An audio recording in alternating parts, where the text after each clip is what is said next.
like It must be our only way. yeah, it's amazing. It's an amazing field. I think it's going to take a while before we really, realize the potential of it. But it's super exciting what people are trying to do. Well, they've been doing interspecies communication research forever. Yeah. Right. Like yeah. The Leary stuff. Like, Yeah. or, the guy who made the sensory deprivation tank. God damn it. I don't know who that is. Oh, it's locked in my head. I always know this guy's name. And what is it? Oh. John Lilly, thank you. God, why does that happen? Like, that's a problem. Yeah, because you remember everything. You forget things, so you have more information. I have too much shit in there. There's Yeah. a lot of, I need a clean house. It's hard. It's really hard. But Lilly, he invented a sensory deprivation tank, and one of the things that he would do with the sensory deprivation tank, he was trying to create an environment where your body and the physical senses of the body don't influence the mind at all, so there's more resources for the mind. And he was setting up these tanks, and they're just dolphin tanks, and taking LSD and trying to communicate with dolphins. I've heard about these. He did a lot of really wild things with dolphins, but none of it really. There was a whole generation that had a lot of wild things with dolphins, but I think there's a lot of progress in animal communication, but we're very far from understanding whether animals are communicating at all, like us, and in what ways. Right. It might be very limited in thinking that this is the only way. Well, it's like your point about anthropocentrizing. Like we just, like we have our bubble. We think about the world this way, and like the human way is the only way and the right way. And we put our notions of intelligence on other species, and if they don't match, we think they're not intelligent, and that's just not right. Also, we're thinking about this animal like an orca or a dolphin with a 40% larger cerebral cortex. And why are we discounting the possibility of some sort of telepathic communication? Like that sounds and frequencies are attached to feelings, and that there's something going on that's not like, I love you, like in words, but some sort of expression that's different than our concept of language. Yeah, I would say it's certainly possible that they're communicating things that are emotional or much more intelligent than we give them credit for, just like with their patterns of speech, because they're pretty complex. Yeah. So, and then if you think about alien life, you always think about alien life like us. You think about an alien life that we kind of physically needed to do that in order to conquer the surrounding predators. If we wanted to evolve, we wanted to stay alive and get the resources, we had to figure out a way to keep the animals from eating us, right? Yeah, and then just to like survive in our environment, right? Like, animals are one danger, but there's plenty of other ones. Like you want to eat the wrong berries, you want to like make sure that you have warm clothes in winter. Right. I mean, it's hell out there. Survival's hard. Whereas dolphins in warm water, before we came along, there was an abundance of fish. Right. So you don't have to do too much more. You guys got it nailed. Yeah, they're probably living in paradise. Maybe came along. Yeah, now they're living in these noisy oceans, or they're in a pool. Yeah, both things, right? Yeah, for sure. I think this is one of the things that really motivated me to really like. I mean, obviously, I love theoretical physics and thinking deeply about the nature of reality, but like, I pick up on love life, and I think life is so complicated. Like all the examples you're giving, we don't really understand what it's like to be another species, or even to be another human. Quite honestly. And I think without like if we had a deep understanding of the nature of life, these kind of questions would be much easier. Hey, when you want to talk about a psychedelic experience, imagine if VR could put you, if there was some sort of an integrated VR that gets to like a real like matrix sort of state where it allows you to have the thought processes of a being for a short amount of time. Like if they could record the thought process. And put it in your brain. Yeah. And give you the feeling of what it means for a little while. Imagine the feeling of what it is to be an octopus. Not just like, wow, I can see the ocean in my language, but instead think like an octopus for a brief period of time. Yeah, I think that would be amazing. I thought about like what must it be like to be a plant? I mean, like, most places have like a plant in every room, and it's like the plant's experiencing the room right now. Like, what is it doing? It's like just weird if you actually kind of think about it. Like, what does it feel like to be a plant? It grows better if you play classical music. Yeah. I mean, their way of expressing their personality, so to speak, or like their morphology is like like their shape is like their expression of their behavior, right? Like animals can move around in an environment, but a plant just grows. Right. So its shape is its behavior, which is kind of crazy. It is kind of crazy. The whole interaction that they have with each other, the fact that we've only figured that out over the last few decades. Yeah. It's and if you ever seen like time lapse photos of plants, Yeah. like after I each know, other, that's amazing. Yeah. wrap around each other and hug each other. Yeah. But we have a hard time making plants not anthropocentrizing with the kind of experiments we want to do to learn how they're intelligent, because they're using a lot of animal-based experimental programs to try and test plant intelligence, and they probably don't fit plant intelligence because their intelligence is different. Right. So it's really hard to say like what kinds of properties they actually have. And so, if we think about the wide potential for variability in terms of planets out there in the known universe, you would imagine that there would probably be a lot of intelligent animals that would find some sort of Goldilocks thing like dolphins have. Yeah. Where they don't really need to manipulate their environment. They're kind of dominant over sharks. You know, they're not really worried about getting eaten by other things. These are the aliens we'll never meet because they have no reason to go out and explore. Sort of like the Na'vi and Avatar. Yeah. Aliens with the kind of like, synced up. Right. Which is really fascinating too, because like that movie caused people to be depressed that they don't live like the Na'vi. That was like a real thing. Yeah, Avatar depression. Really? Yeah, and people would go to see that movie, and those people lived in such spiritual harmony with their mother planet, and they rode around on these dragons, and they were honest, noble, and like we were like, God, I want to be them. And so people would like go back to their apartment, and people beeping their horns, and pollution and garbage on the street, crazy homeless people. Like, fuck, I want to live in Na'vi, a land. I want to live in Pandora. I want to live like them. So people get depressed. Weird. Yeah, avatar depression is a real thing. That's so crazy. Psychologists are dealing with it. But the idea of utopia is so oversold. I mean, I think there's something like it's. I don't know. Like, I don't think such things exist. I don't think utopia exists, but I think harmony exists. Harmony for sure. And I think that. But you have to work hard for it. Yes. And I think that's the thing. Like, I think there's some conception that there's some easy path to harmony, and harmony requires constant. Yeah, there's no days off. No. I also think that we have created a world in which harmony is very difficult to acquire. Yeah. It's a world in the structure of doing a thing that you probably do not want to do for most of your day, to pay off debt for something that you really didn't need, to education that you turned out didn't use, and all this different stuff that keeps it's very difficult for people in this environment, especially urban environments we've fastened, to create harmony. Whereas people that live like in hunter-gatherer tribes, people that live subsistence lifestyles in particular, they report much higher levels of satisfaction, happiness, less depression. I think that's really hard because you're constantly aspiring to things, and you're right. Like, it's just totally baked in. Like, even I still have student loan debt from it's just like you want to be, you take on debt, you try to do something, but it's pretty bad. There was a Vice series a long time ago, back when Vice was really first starting out, and it was a Vice Guide to Travel, and they went to visit this guy who lives in the Arctic Circle. And he's been there since like the 1970s. I think he went out there initially as a logger. He's one of the last few people to have he has a permit for a cabin out there. So he lives in this small cabin with no windows, sort of. Like while we were filming, he had to shoot a grizzly bear that was trying to kill his dog and steal his food. He's had dogs. It's nice to it is very hard. I can't imagine. The point is that this guy does live in harmony, though, and he's very healthy and very happy. Mm-hmm. And the way he talks, he's a very intelligent person. Yeah. He's not like some weird caveman who's out there in the woods. No, I think it's a choice, right, to actually decide to live that way. So. Well, for him, it certainly does, but it's also he has the ability to communicate that's unique for a guy who does that, because it's not like he's talking to a lot of intelligent people all the time. And he's essentially out there by himself. Yeah, that's super hard. That's a good question.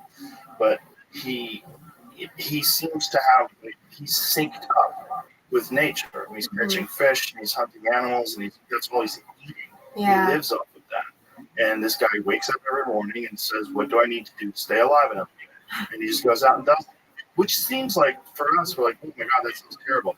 But does it really sound more terrible than going to a job at some corporation that doesn't give a shit about you, that will cut you if the stock is down, and you've dedicated 25 years of your life to something else, and you're gone, and you don't know what to do, and you're on unemployment? You're like, what did I do with my life? I'm 36. What the fuck happened? That's a lot of people. Whereas this guy, he knows what he's going to do tomorrow. He knows what he's going to do the next day. And also, his life matters every day, right? Yeah. I think this is the thing we forget is like, you know, our life is a choice. And that, you know, like if you're fighting for like whatever way you want to live your life, but we're kind of just in the daily grind, we lose our connection to that existential reality that like our lives are finite. And I think it really changes your perception of things when you really think about the fact that you have a finite amount of time. Yes. And food's not guaranteed. Yes. That's another thing. Well, survival's not guaranteed, right? So we take for granted survival, and therefore we take for granted that we're alive in all of these times. Yeah, exactly. Exactly. So when you start studying all these things and thinking about life and thinking about the various possibilities of life, what's the lowest single cell organism? How long ago do we think that emerged?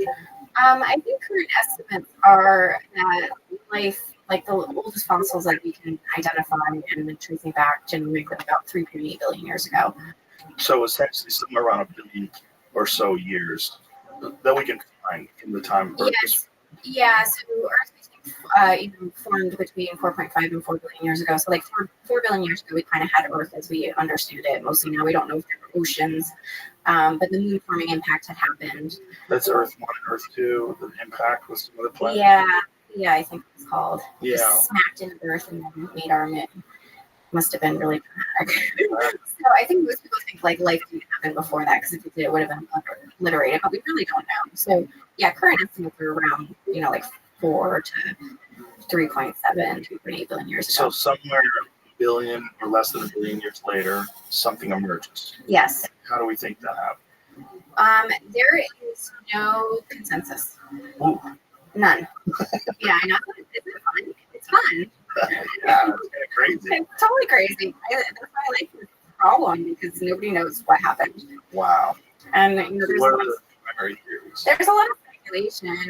The sort of canonical ones that you'll hear about are usually like the RNA world that like started with an RNA molecule, which like RNA is in our bodies today.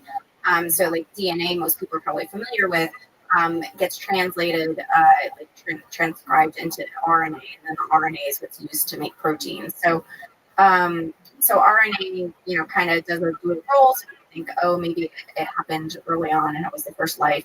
And then there's like other hypotheses like hydrothermal vents and, sort of energy first approaches to origins of life, that like we had some metabolism that was organizing. But all of these are really speculative. And I think the issue is that we're trying to take molecules that are in modern living systems and trying to understand how they could emerge in a prebiotic environment on early Earth, and not really thinking about how the Earth and the geochemistry on the Earth had to evolve into a living system. So it had like selection had to happen, evolution had to happen before life. And this is sort of the critical gap that we're really missing. It's like, what is that mechanism? And that's where assembly theory is supposed to be coming in, is trying to give us a mechanism for how chemical systems can evolve before we even have a living cell, for example. And trying to iterate what those missing stages are, because we just don't know what they look like right now. Well, also, what would the evolutionary advantage of becoming a cell be? I think, that's a great question, but one of the problems with this area is we don't know what questions to ask. So I actually don't know that that's the right question. I think when you think about it much more deeply about the physics of life and the way that we've been describing it already, if you think physics, what life is doing as a mechanism in the universe, is maximizing the amount of stuff that gets to exist, for example. There's this whole world of complex objects that cannot exist unless there's a living architecture that can select and constrain the space to make, something like this, instead of the universes of other things these atoms could be arranged in. So if you think that there's something that deep and fundamental about the nature of life, the origin of transition has something to do with the emergence of systems that basically can persist. They can survive against this sort of random chemical noise, like chemical soup is just a mess of things being created and destroyed, and you get something that basically can reinforce its own existence enough to keep existing, and then building more complex stuff. And that's really the origin of transition. It's pretty simple to say like that. We're trying to build an experiment and understand the sort of chemical architecture that mediates that transition is quite hard, and that's where we're at right now. And so experiments are being done to try. Yes. How do they? So that's my collaborator, Lee Kerman, is a chemist, and he's really brilliant. Actually, him and I are probably, I don't know, like what we're trying to do is a little bit crazy to solve the origin of life. But like I hadn't, like he's doing experimental stuff, but like the sort of stuff you had in mind is like, I'll write a book, try to get ideas out there, he'll say about thinking about space, and he'll start a company that will digitize chemistry and try to raise the funds to actually do the experiments. So he's trying to build the technology and the experiments. It's built on this platform he has for building robots that basically do the chemistry for you. And the idea being, if we could build a large enough experiment, we could search that huge space of chemistry, a little bit like a search algorithm for chemistry, and then be able to look in chemical space and try to discover aliens in an origin-like experiment on Earth. And so that's what we're trying to do. I'm really excited. I hope it happens. Imagine if someone does this, maybe it's you, maybe it's someone else, someone does something like this and creates an artificial life form, and then starts manipulating that life form and evolving that life form. Yes. Through some extraneous processes. Yeah. So I mean, there are benefits to that, right? So this company, Chemify, is a digital chemistry company, and their stated aim is to be able to 3D print any molecule on demand, right? So this has huge impact for the pharmaceutical industry, but like the real goal is to make an artificial life form in the lab.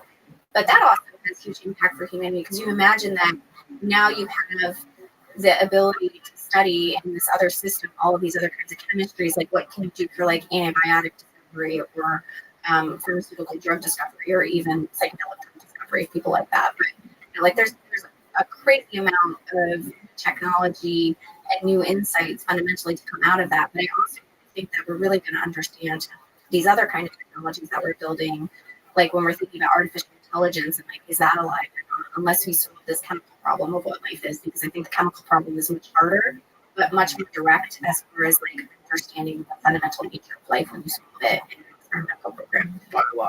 Biological. Chemical life. Because it won't be biology as we know it, right? That's the point. It'll be alien biology that we evolved in. Right. And I actually think this is how we're going to make first contact with alien life, because I think we won't recognize it unless we understand what it is. Wow.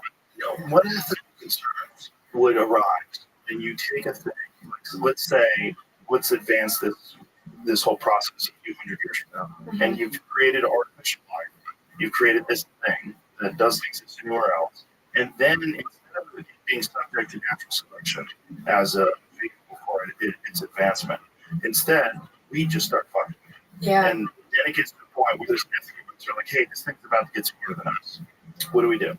I think there's concerns right along the way, and I don't know that I know immediate answers to those. So it's kind of like, this is the part that's existentially traumatic to work with these kind of problems. So I have a friend that's a philosopher, Ben Bratton, and he says the best kind of like ideas are ones that are like equally like really exciting and horrifying.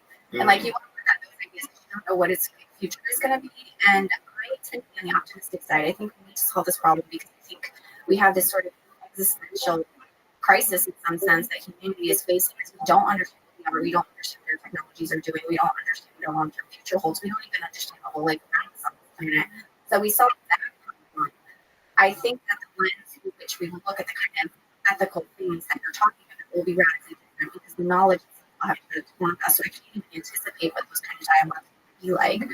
Imagine if, like, instead of just wondering about stuff and playing up some stuff on this conversation, we actually have a fundamental understanding of what it is to be other life forms and life as as part of the fundamental structure of reality, like participatory, interactual, like what the universe builds. And you have that kind of understanding.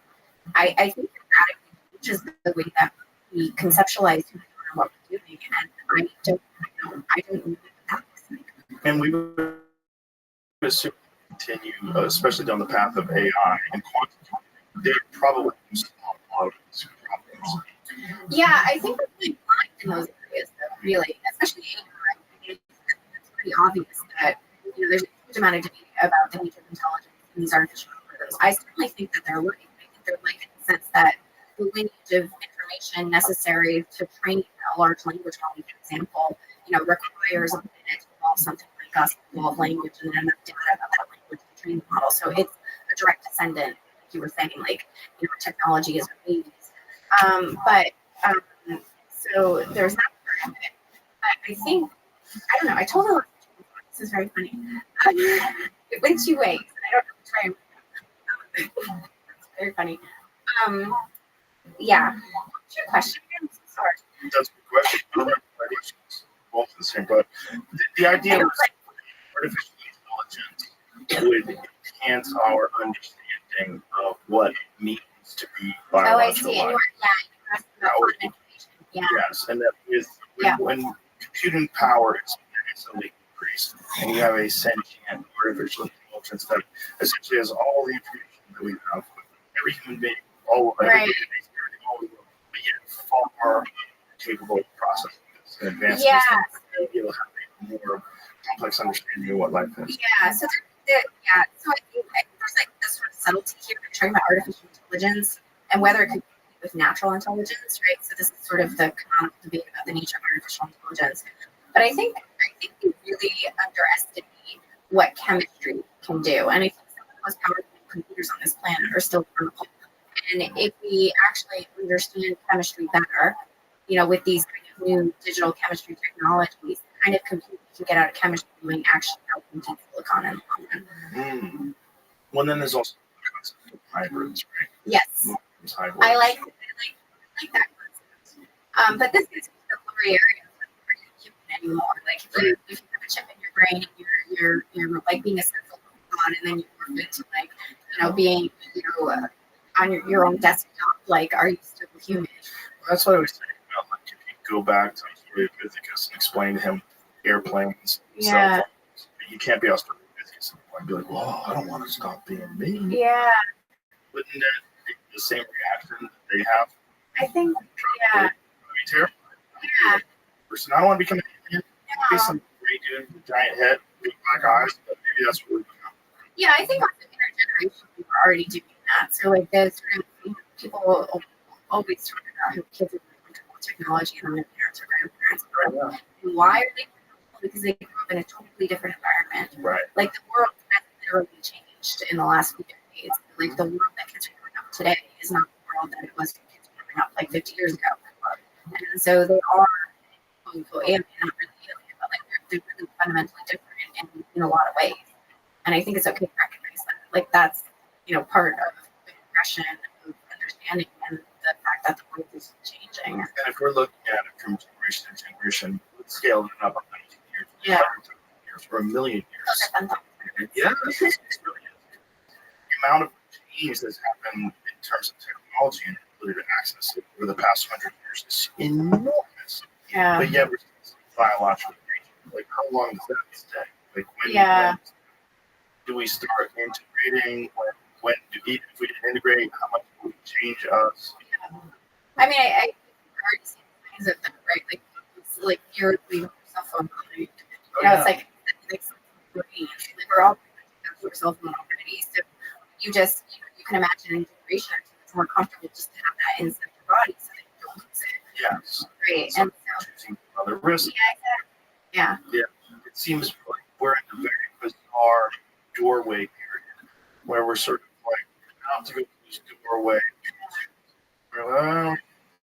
Like the phone thing. We don't want to let the car be coming out. Or that might now be used the system. All that. We're completely connected in a new, strange way that we've just sort of accepted as normal now. And accepted it. And for you and I, it's over the course of our lifetime. I mean, when I was a child, there wasn't. I remember very distinctly when it emerged. It was like 27 years old the first time I got a computer and I got online. It's crazy. And now it got mailed. To me. It's like mind blowing. And you chat with people back and forth. It's amazing. then you could research things, find out things. And what started increasing, and you started to go watch videos. Yeah.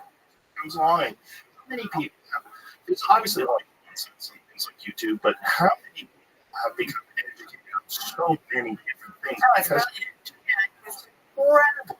There's so much to know, and you can like basic quantum physics, tree, whatever.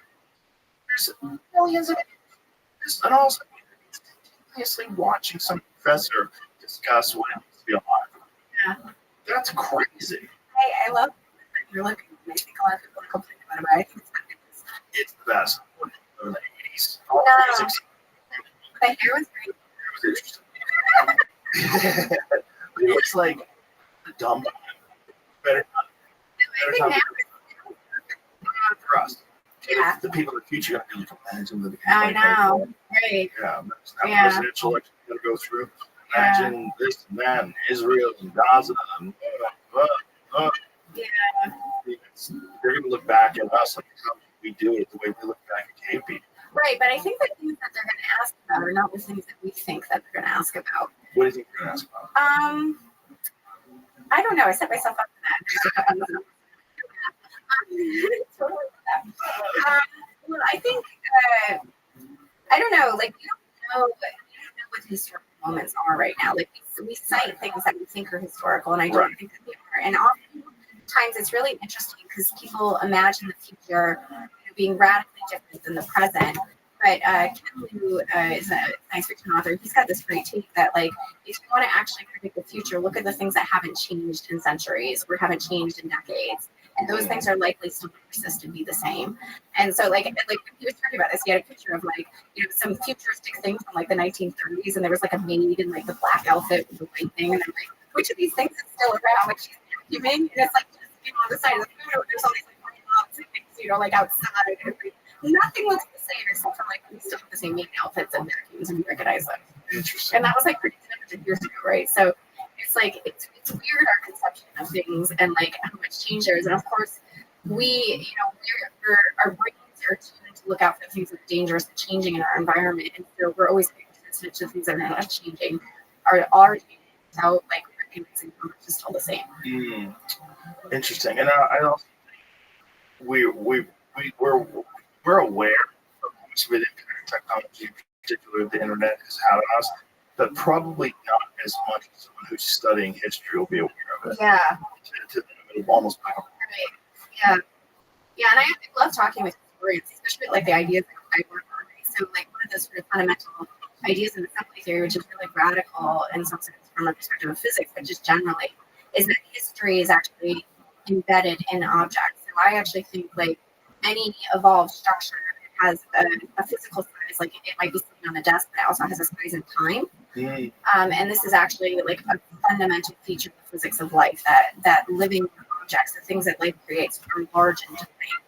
And this kind of idea has been sitting around humanity for millennia, that, like, contingency history might still be alive in the present, but we don't really think about that in a fundamental way. So, like, I was talking to Thomas Moynihan, who's a historian. He was just saying that there's so many threads through history that kind of point to this idea being, like, super interesting and very relevant. And so when you think about, like, the future history, are they going to be like, oh, they finally realized these kind of things were true? Like, and I think about this in the history of physics. It's kind of crazy at what generation we started realizing certain things. Like, when did humanity first start abstracting and building mathematics? Or when did we build mechanical clocks and start recognizing that we could track things at the level of seconds? Like, we had to invent seconds, and now we take them for granted. Right. When did China invent the mechanical clock? What year was that? I don't know. Let's see if Jenny can find that out. That's a fascinating thought, right? I know. It doesn't require sundials. Right. And I don't know how much of an effect. How much of an effect is, like, the Well, all our clocks before that were 785 AD? I mean, that's just incredible. Look at that. The world's first mechanical clock, water-driven spherical birds, was invented by Yi Jing, a Buddhist monk. Is there? Good question. Whoa. Let's see what it looks like. Whoa. I want to see, like, a real one. Imagine you go visit that thing. Like, you need to find out what time it is. Well, imagine, but I mean, this is a good thought experiment, right? Like, imagine being one of the first people to see a mechanical clock. How big was the first mechanical clock? It looks fucking huge. Yeah, now we have them. Is that the first one? Just imagine the calculations involved in figuring out how to make all these gears sort of click, click, click, and sync. Or even having a concept you could keep time with that kind of regularity. Because like you're saying, our thoughts before were based on like sand or shadows or water. Like they were very elemental, right? And they were not incredibly precise. Right. And then the sort of subsequent knowledge that comes out of like timekeeping precision is things like the laws of gravitation, which we wouldn't understand. Like, you know, Newton and Galileo couldn't have done what they did in their generation unless mechanical clocks existed before they did. Right. And the tolerances are so tight that they've created things like tourbillon movements so that they're not affected by gravity. Yeah. These constant force gears. Have you ever seen tourbillon watches? No. I think you should build a watch. It's kind of like this weird hobby where I'm going to become like a watchmaker. Oh, watches are amazing. I know, they're cool. Mechanical watches are so damn cool. Yeah. They're so fascinating. There's a company called Grand Seiko. Grand Seiko is like the advanced version of Seiko. Seiko makes like a bunch of different kinds of levels of watches in terms of price points, but then Grand Seiko is their luxury line. And Grand Seiko has created watches that are mechanical, but also have quartz involved in the movement, so their accuracy is insane to within a half a second a day. That's cool. Just these gears spinning around in strings. Amazing. And half a second a day, and they have a 72-hour power user. Wow. Some of it, it's bananas. Yeah, no, it is. It really is bananas that they figured out a way to do this. It's tiny, and this is one right here. So it's thin it is. It's awesome. It's right there. Is it heavy? No, not that heavy. But I have some of that's a Grand Seiko right there. It's called a spring trap. It's not that heavy. But that's all. That is also Wow. there's all the mechanical gears and stuff. So much cooler. This one is because this one actually has a battery as well. And so this one is super duper accurate. So I'm just trying to figure out a way to make these things over time more and more accurate, more and more precise. And what they've gotten it down to is extraordinary. But show it beyond movement because it's bananas. When you see what those look like in some of these tourbillon watches, they get for hundreds of thousands of dollars for a watch. Just because the complexity of the gears, and then they also have windows over the movement so you can stare at it while doing this thing. Yeah. This is a tourbillon watch. Like, look at all that, James. That's amazing. Bananas. Look at all these gears. I know. I'm trying to figure out how gears are actually but it's insane. These sync up. I mean, I don't know the accuracy of this is Grand Seiko. This is the Grand Seiko. This is their constant force tourbillon movement. Look at the watch. That watch is several thousand dollars.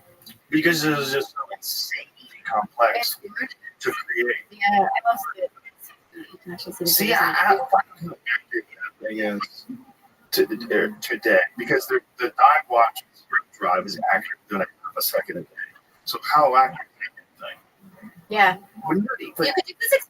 so the fact that you're doing this with seconds and the precision involved in making sure that every gear, every spring represents a second so perfectly, no deviation. But if I have a second between bananas. Okay. Plus or minus 20 seconds. Is that different tourbillon? It's a different tourbillon. It's a Seagull tourbillon. Yeah, that's a different Saying tourbillon doesn't. It doesn't improve accuracy. Okay. So the idea is that it's not affected by gravity, but it does improve accuracy. The same gravity effect as tourbillon mechanism effects, but proven tourbillons offer a little more accuracy than traditional escapement on a wristwatch. In some cases, even less. But it's kind of a nerd thing. Yeah, no, that's good. It's so I could fascinating. nerd. Oh, for sure. And you can go deep and deep and deep. And Yeah. they're also like wafer thin, and they have this automatic movement inside of them. So the movement of your hand, every time you move your arm, it's moving the watch. Yeah. So as you move around, Really? yes, it's like a Rolex. Wow. Yes, if you have like an automatic watch, like a Rolex, you don't wind it. You move it around.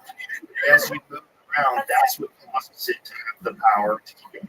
So that's wearing it throughout the Yeah. and that's something you do wind. Some Yeah. people More, I thought you could tell someone was dead for by like how they said it's because it wasn't wound up anymore. sort of, but you can tell with 12 hours. It's because you have to find out Yeah. what it is. Is this a 48-hour movement or 72 hour? How long does it last? Yeah. That's incredible. Was a watch technology. Yeah. I'm a Rolex self-murder. Oh. Wow. Is that how it's all? I don't know. It sense. So that's the oyster perpetual, right? That's one of those watches that also has an automatic movement. I just love the idea of recovering information and like figuring out puzzles. All right, the Rolex is known to be 48-hour reserve. Police were able to determine the date of death in a reasonable margin of error by subtracting the watch's power reserve from the date that was displayed on the watch when it was found. Yeah. According to the Rolex watch, Rothschild was murdered June 20th, 1996. The problem with that is people don't set the date. Yeah. So that seems like how do you think I was accurate with his date? Oh. I know he vision. Like you can't even see like that. Unless I have good lighting. So how do you I probably isn't. It'd be funny if it's not. Oh, this one doesn't. Oh, there you go.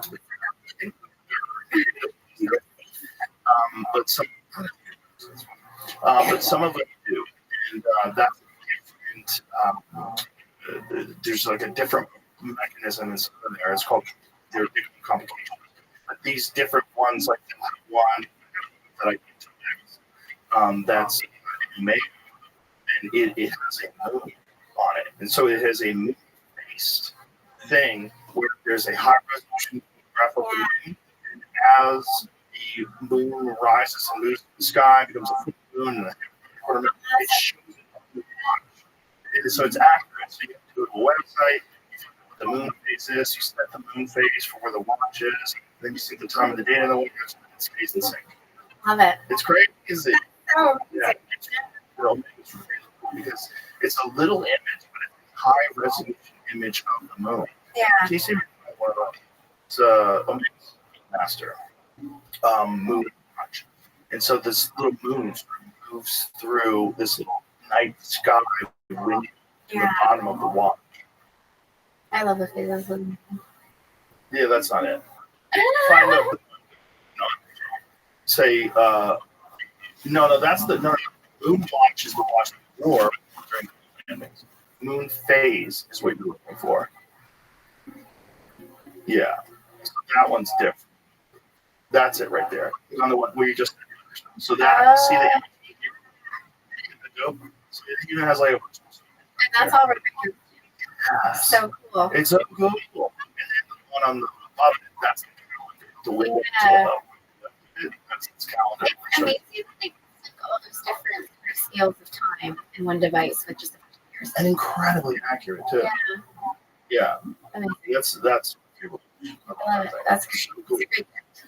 Yeah, but it's just an amazing piece of human ingenuity. Someone's figured out how to do it. Yeah. Again, it's fully mechanical. That's Yeah. just you move your hand around and it's all the winding. Yeah. It keeps it accurate. Yeah, It's nuts. and that's our city brains.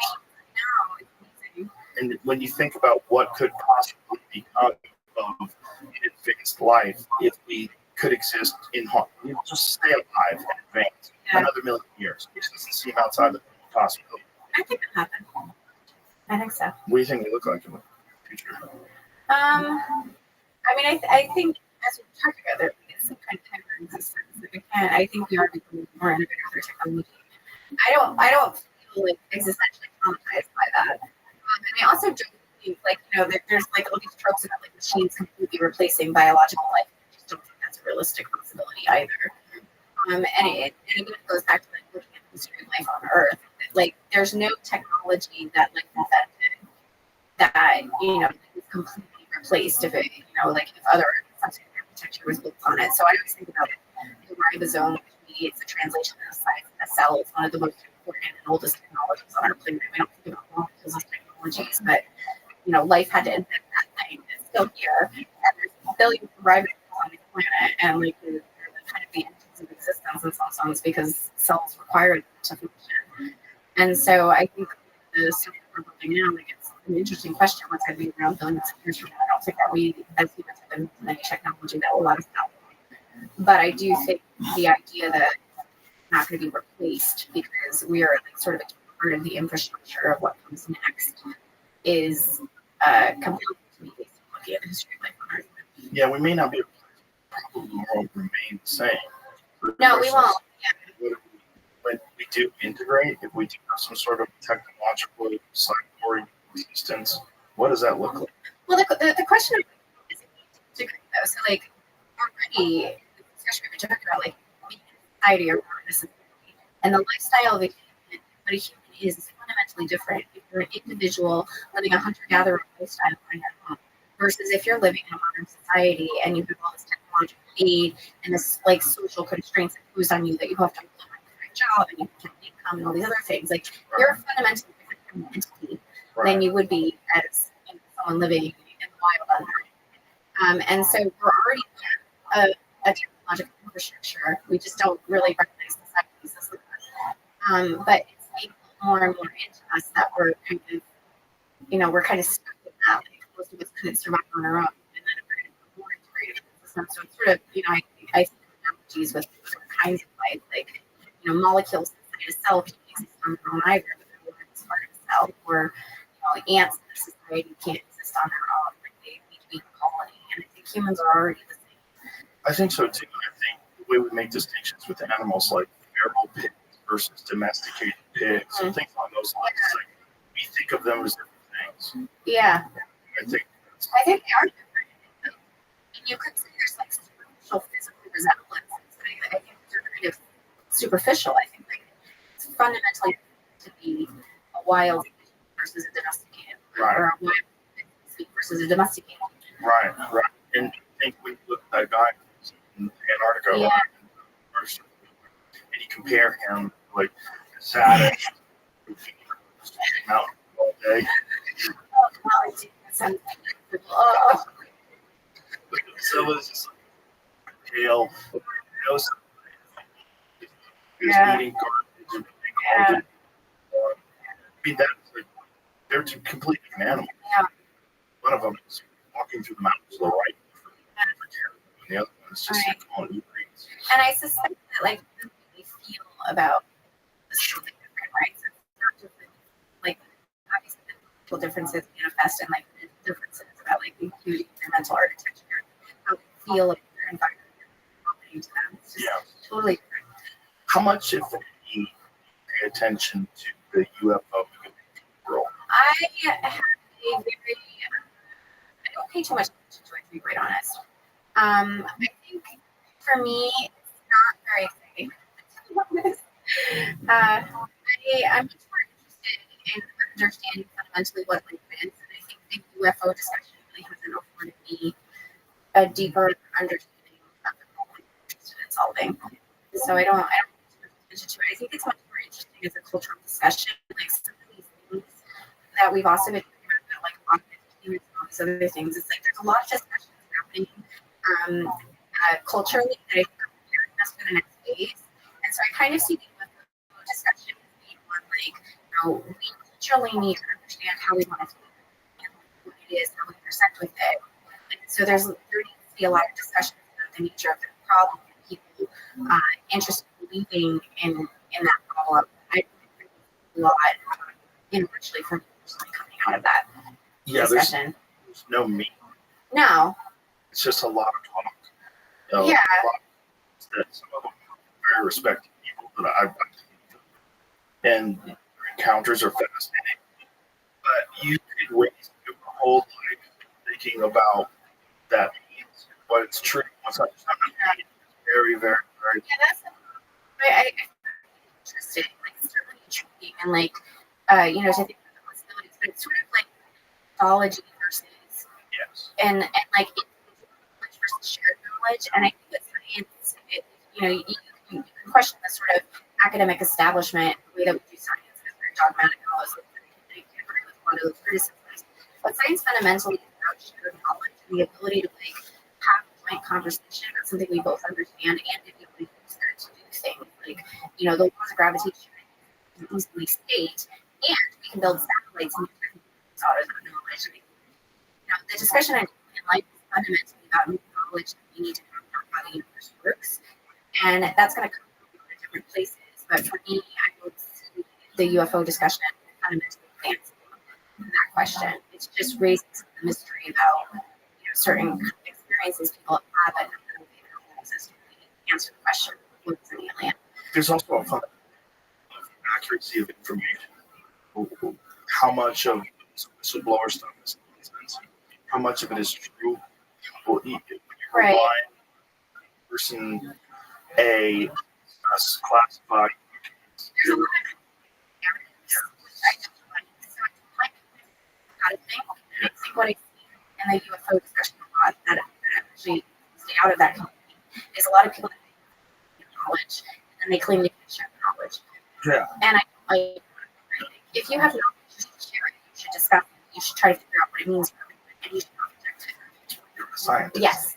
But yeah.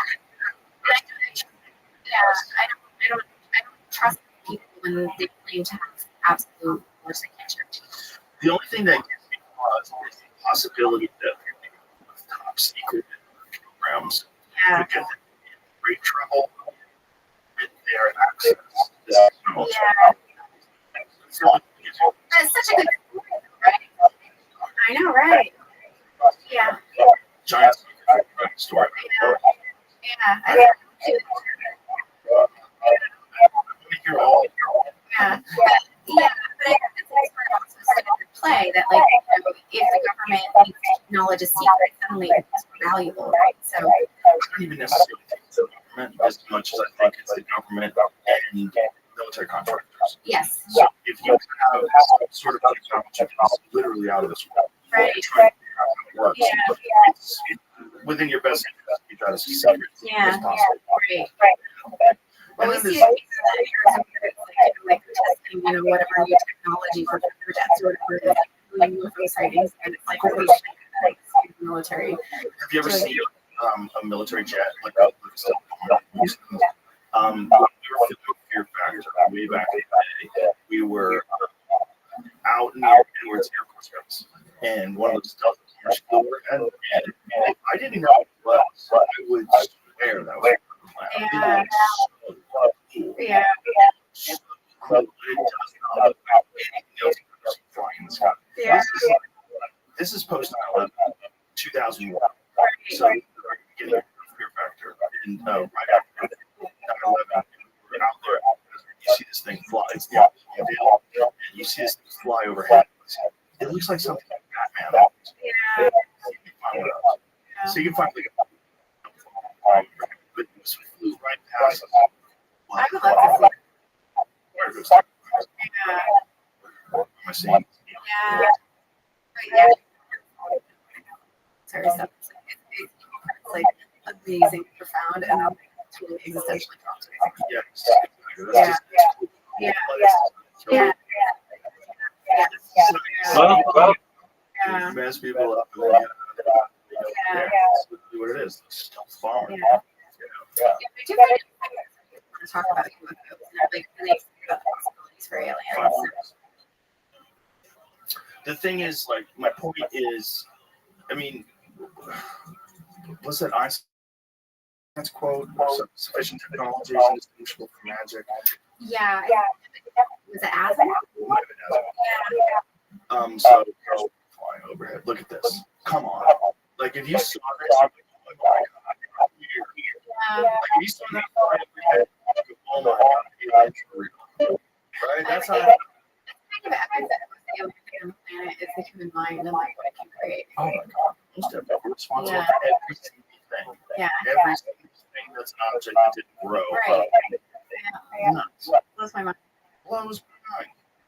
It's still something even more advanced than us here and manipulating us the same way we're willing to take a chance of creating artificial life in a laboratory.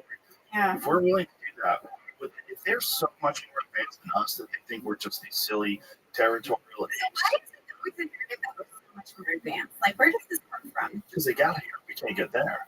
I see. But I don't think that like technological process is linear. So they might, they might have the technology to come and visit us, say, but not have other kinds of technology that we've advanced.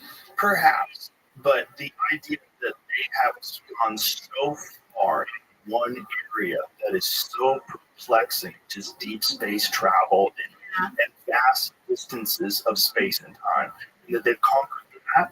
So the closest planets that we think we have Goldilocks zones are how far away? How many light years away? I mean, the closest planetary system is probably, about 4 light years away. That has planets. Goldilocks.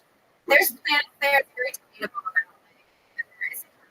like whether those actually happen or not, because we don't know if they've asked. There's all kinds of things, but like potentially. So let's take the closest planetary system. So 4 light years. Yeah. Okay. Is that So imagine coming here every 4 years because it takes that long. Well, that's assuming they can travel at light speed, which is a big if. Or they can do something. Well, we're assuming that speed is you're taking an object and you're moving that object some method of propulsion to a place instead of moving the space around it, folding it, and having it instantaneously travel from point to point, which is the way real super eggheads describe the potential future, like based long. Based on sort of extension of the current theories of gravity, but obviously it's violating greatly our ability to generate power. Right? But if they did figure out a way to get here, they would probably be so unimpressed with us, especially if they caught us a few hundred years ago, and we're basically like making stupid houses and coal and that's true. Right? That was quite that's true. Was that 80 or 725 to 80? Yeah. So I mean, just the idea that we have come so far in such a short period of time, just imagine that it keeps going. It's going to get to the point where everything expands exponentially, and the ability to travel through space would be on the list. Yes. So you're going to go, okay, what do they do? Oh, they have sticks, rocks, they have metal. Right, but the challenge with these kind of like thought experiments is we're always applying today's standard and understanding to long-term futures. And if you imagine that we go through this process of, creating the kind of technologies that you're describing, it will be so fundamentally different in the process, but we having a different discussion. Right. And we won't get a reason what that looks like the way we think about things now. So I think this kind of, I've never really been a fan of like sort of, survival, the fittest, predator, prey. They're just going to be so much more advanced than us and come and take over everything. Kind of narratives, it just doesn't seem to be. First off, it's not consistent with what we actually observe from surveillance. Second off, it doesn't seem consistent with the trajectory of what we're doing overall. Especially if you think about us not individually, but like much more as just like a bias we're building into a technology, like a technosphere. I agree. Yeah, I think this predator prey thing sort of got sidelined when we created agriculture in cities. That kind of stopped. It became a new thing, and as we advance technologically, it becomes another new thing. Yeah. My thought is there's going to be time. The way we've integrated with each other digitally through cell phones and through social media and interaction online, there will be another level that is exponentially more bizarre. It's probably going to take place with like Neuralink and similar type technologies. Right. We're going to integrate with each other and communicate telepathically and communicate with large groups of people telepathically. And I think. Isn't it amazing that everyone's fact through technology? Yes. I think this is absolutely amazing, like how much our ancestors thought about these things that they called magic, and like we're making, like actual reality through technology. We had the gentleman who received the first neural implant, the Neuralink implant. We talked to him. I look at him, you're the future. Yeah. We are probably all going to have something similar to that in our bodies. And then eventually, why do we have these fragile feet? When you have immense deluxe feet, allow you to run rock. You're better, control them better. What do you want to do? We are very connected connected to our biological existence. But my thought is comes with all the baggage of all the reward systems that have been put in place in order to ensure our survival. Yes. This is what's led us to war. This is what's led us to violence. This is what's led us to the terrible. Yes. The, We have a lot of yes. And that baggage, I think, is a byproduct of survival of the fittest mentality that came out of our biological. As we integrate digitally, I think that might be one of the primary benefits is that we realize, oh, we can't kill each other. We're all yeah. like, we really are all connected. Instead of doing that, why don't we figure out a way to solve all this and work together? And if we are all said this whole video, steal resources, covert operations, go away. It just makes sense that would be one of the things that would happen if we stop doing all the dumb things that we do. Yeah. And then as we join together and say, well, we need to come up with solutions for our environmental issues. We need to come up with solutions for long-term strategies with all these different things we've created. And then we can do it together. Yeah. Instead of like this whole concept of territorial lines in the state where you're not allowed to cross, you have to passport, you have to have paperwork and some sort of integration with all human beings. The way we have way Yeah. And see, something I find really shocking is how difficult it is for humans to think of other humans as human. Right? Like our friends, like people that we find socially acceptable, and like pretty much anybody outside of that space is like beyond our cognitive horizon. We just can't treat them as people anymore. And I find this very perplexing and about a bit of an issue in making the kind of transition that you're talking about, that we just like can't even see each other as humans. Sure, I mean that's the whole concept of the other.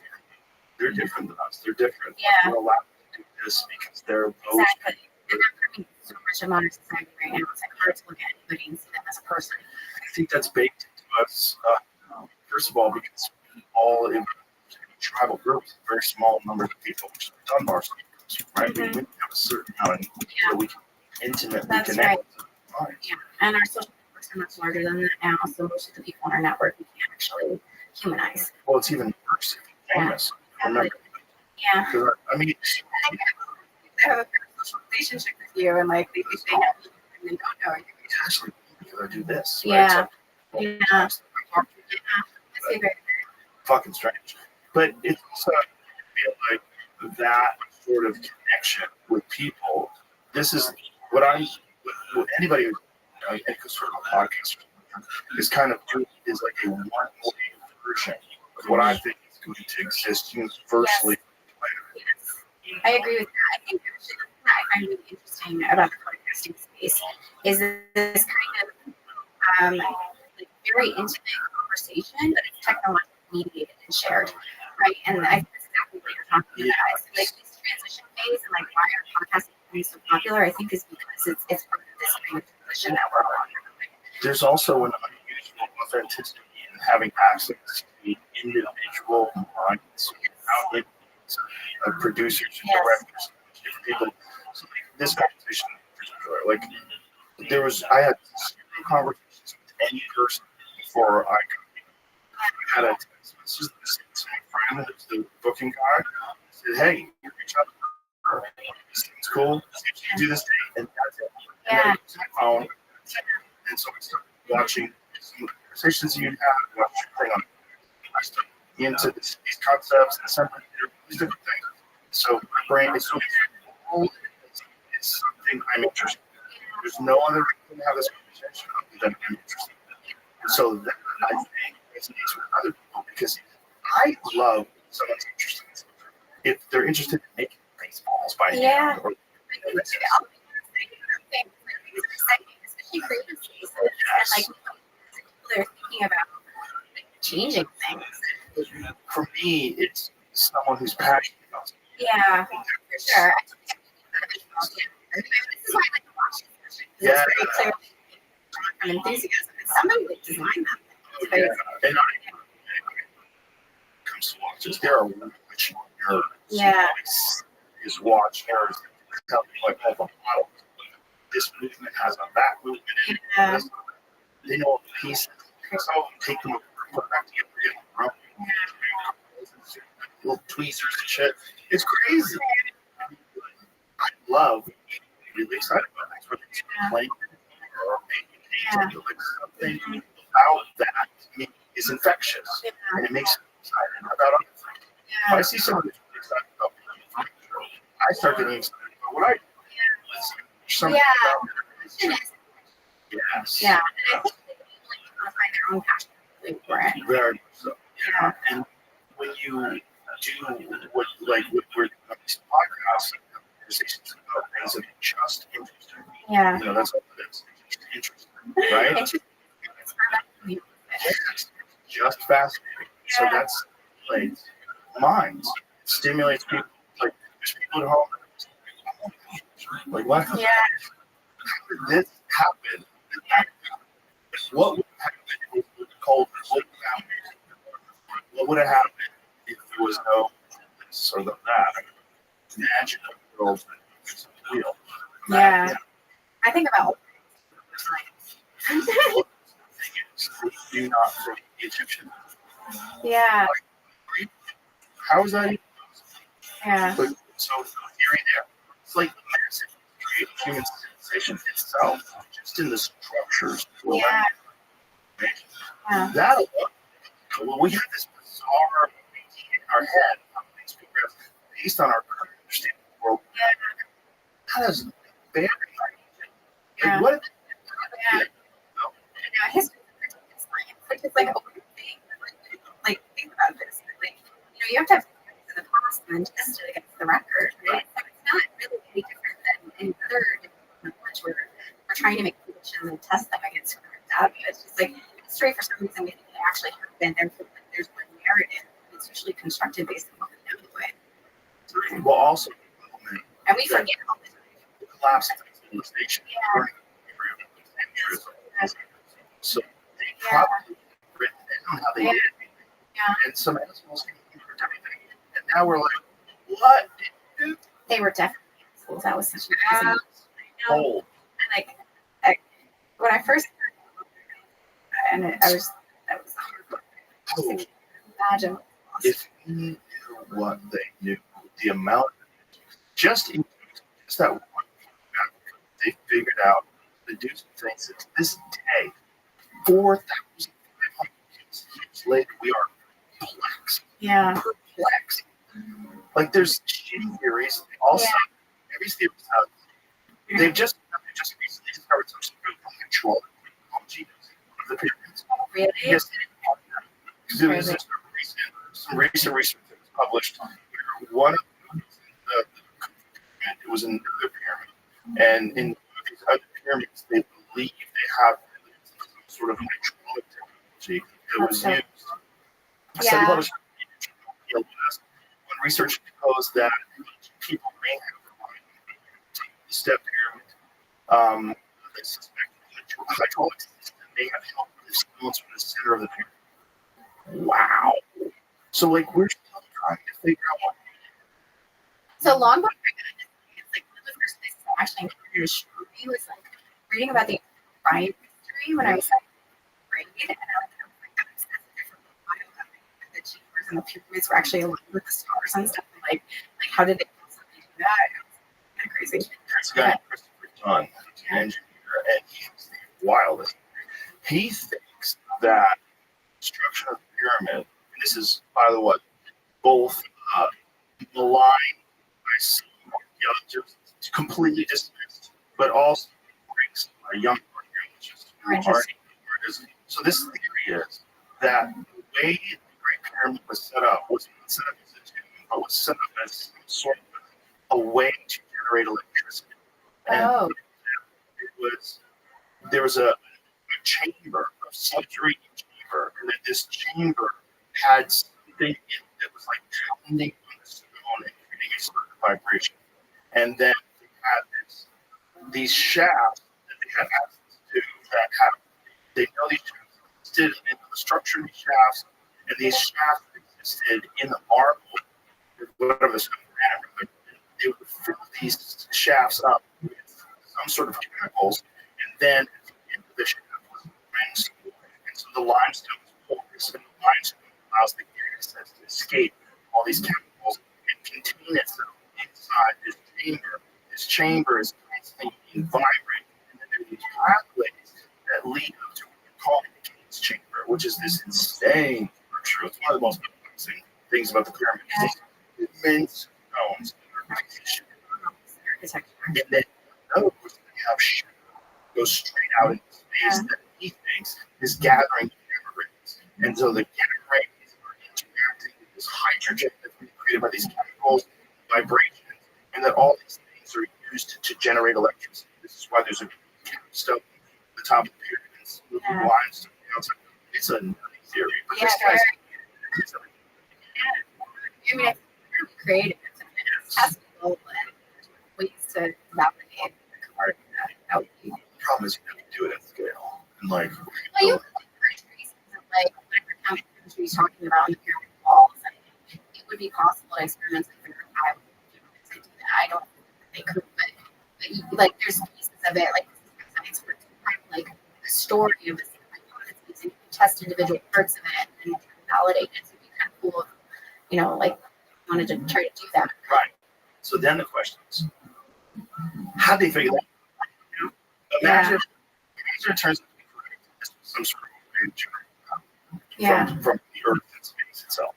How'd you But also, like, they didn't have any electric grids or anything like that. not that we know, right? The problem is, it all gets to this weirdness of like how much evidence would be left from 10,000 years ago?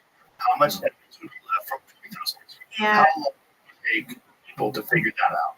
Is it 2,000 or 3,000 years? Like what? How much take your rate? Yeah. I mean, there's all kinds of questions you can ask about that kind of stuff, even like deep time. So, one of my colleagues, Adam Frank, is on like the Silurian hypothesis, which is like the idea that there's like intelligent beings around the time of dinosaurs, like a dinosaur race. How would you actually look at the geological record for it? Right. So, like, people can work out the mathematics of like, you know, what would be the traces of these, you know, like if the Egyptians had this capability, or if, you know, there were species that belonged to humans and had enough capability, say, like, or anything. Like, you can actually be like bound to a close leadership in the record. So it is possible to constrain that stuff. Even the so like I believe that tradition scientifically of like entertaining any idea, as long as it's something that we can actually test and measure. And so I guess for me, I think there's some of the basic ideas of science or things that we didn't expect. Well, I say the great example. One of the few people that took seriously that the speed of light, you know, is constant. Like, we take it for granted. Because there's no way that the speed of light can be constant. And he was like, no, it's a nature invariant. And this invariant also implies that the speed of light invariant is of nature. And like, he was able to derive radical consequences about the way about space and time, and you know, you know, it's actually at least simultaneous concept. I think there's many concepts of physics, but yes, but the quantum mechanics isn't there. If you actually look at the observational evidence, build a theory from the observational evidence, you get to like really interesting pieces that are different than what you thought. And so it's easy to have and creative ideas. It's actually observational constraints and work into theories that's consistent with all of those. And that's a conception and foundation shifts come from. And so that's why I'm super excited about this theory as an example, because what we're trying to do here is say if life is actually a real property of the physical world, like God, then we should have a measurable consequence in the way we talk about it, measure the complexity of molecules, assembly of molecules, which you can go in the lab like a mass and R. You can measure molecules, a real physical feature, and then you can derive. And I think tradition of physics in general, that the reason that we get certain interactions and work is because we're working from the observant measure. Right. And then we test it. And the strange. Crazy. I kind of. Which is the process. Right. Be staring Yes. sort of each other. Yes. Yes. Right. That's totally That's not. yeah. Different branch having seems like a property. Seeing is pretty. I think of all those things, but you themselves have like capability also. But it's crazy.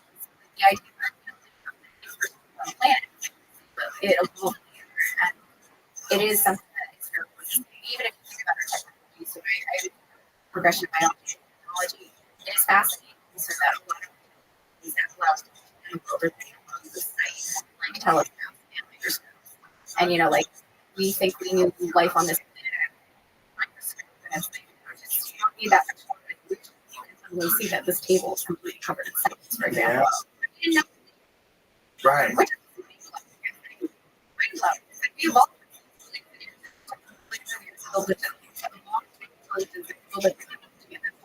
Be like, oh, biology. And then if you understand any of it, people that understand subatomic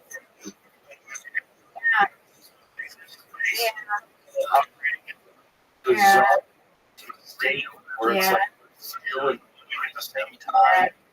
Those waves. Yeah. Like what? On This every is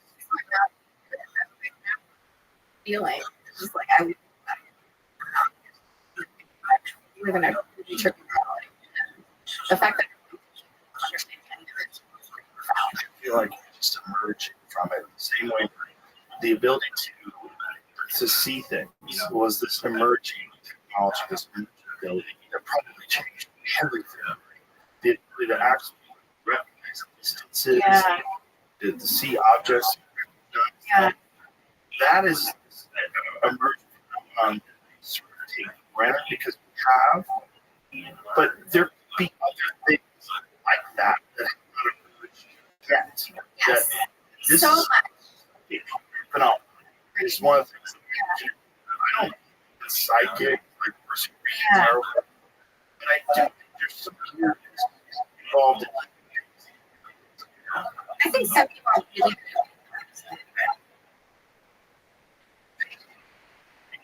person you talk to them forever. Yeah. So they feel you and they call you. There's something trippy to that maybe not every time. Yeah. Occasionally you catch it.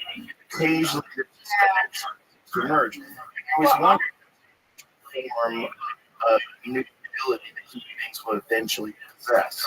Yeah, I thought, but I think the first one is I think we forget that we are all connected by a common history, and so a lot of the why is that we're having this conversation?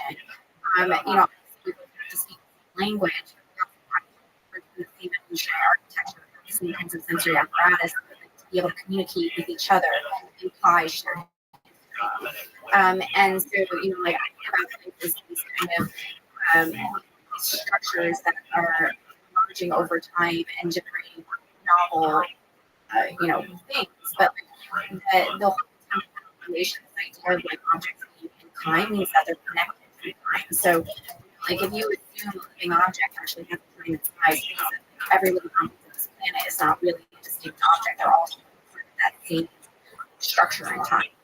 And I think this is really necessary for interpreting some of the things that you're talking about because there's so much more environment that is part of that shared history that we're picking up on all the time that like we don't even recognize that is like used for like us to really and we miss it because we don't even recognize the history in our environment. And that we think things are just happening, spontaneously and like there's some magic. We really all in some causation. I think the other thing that is interesting about what you're saying, which we already touched on a little bit, is these kind of stories that there's ancientness. Like I just keep kind of thinking about the history of mythology. But like, these myths for like just in human history, and there's been a lot of recurring themes in them about the gigs, miracles, these stories. And it's super interesting to see how some of them are becoming, like in technology, like the things that we imagine we're making real. And that's the part that's interesting to me, and that's much more physical. Yeah. So it's not impossible that psychic, at quote unquote, exist. But I think what will happen is the stories that we're telling you become embodied in the observations that we're making, the things that we're actually implementing in the world. But like, I would say, like I don't believe in magic. I think magic is, or I do believe in mystery, but I think so. When I say magic, it's not that I don't believe that people have personal knowledge or things, but I think what's more important is like when those things become shareable, they actually become things that we can use collectively, and I'm much more interested in that kind of knowledge. So it's not that I value mysticism or the kind of personal narratives that people have about experiences. I think those are incredibly valuable, and I think those stories in our culture. It's just for me, I'm much more interested in like when do we make those kinds of things regularized in the way that we understand them as like really fundamental properties of use them, and like we can share that information. That's what I like about it. It's like shareable deep thoughts that are universal. Yeah. Is a great way to put it. I've often heard the history of lots of Explain it. one of the things is the Chinese fields are great. Sure. The great movies. And he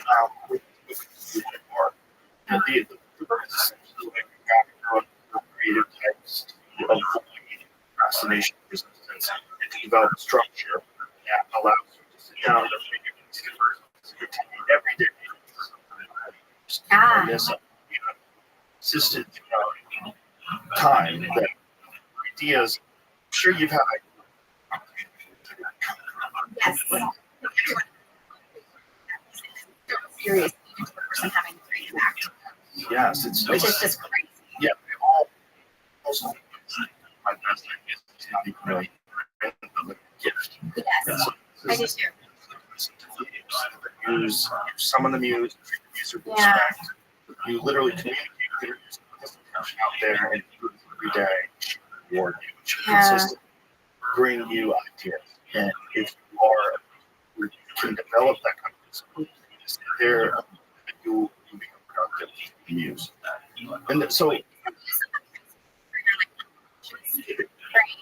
certainly.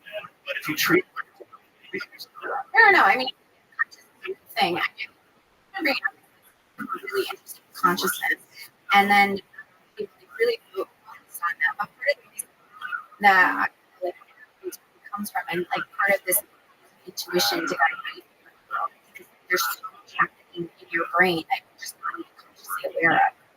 And I think a lot of the processing detection that you're like, it's all in my unconscious brain, and I should just like leave it there. Out of it. It's like it came from nowhere, but it's just, I'm just not consciously aware of it in my brain. Also, consciousness is connected far too much to language. Yes. Because, right, we think of things that we can describe with language and processes that we think with language. We treat objects and tasks and things that we do. And then there's other things that feel bad about it. Feel for this, like these sort of subconscious things are very they're not attached to language. Right. And so when you're interacting with people on a conscious level, you're communicating constantly through words. So we have these represent things and we all understand them, and we use this as a way to express this thing that's going on with the thought process, the consciousness. Yeah. There's attaching it to language. Yeah.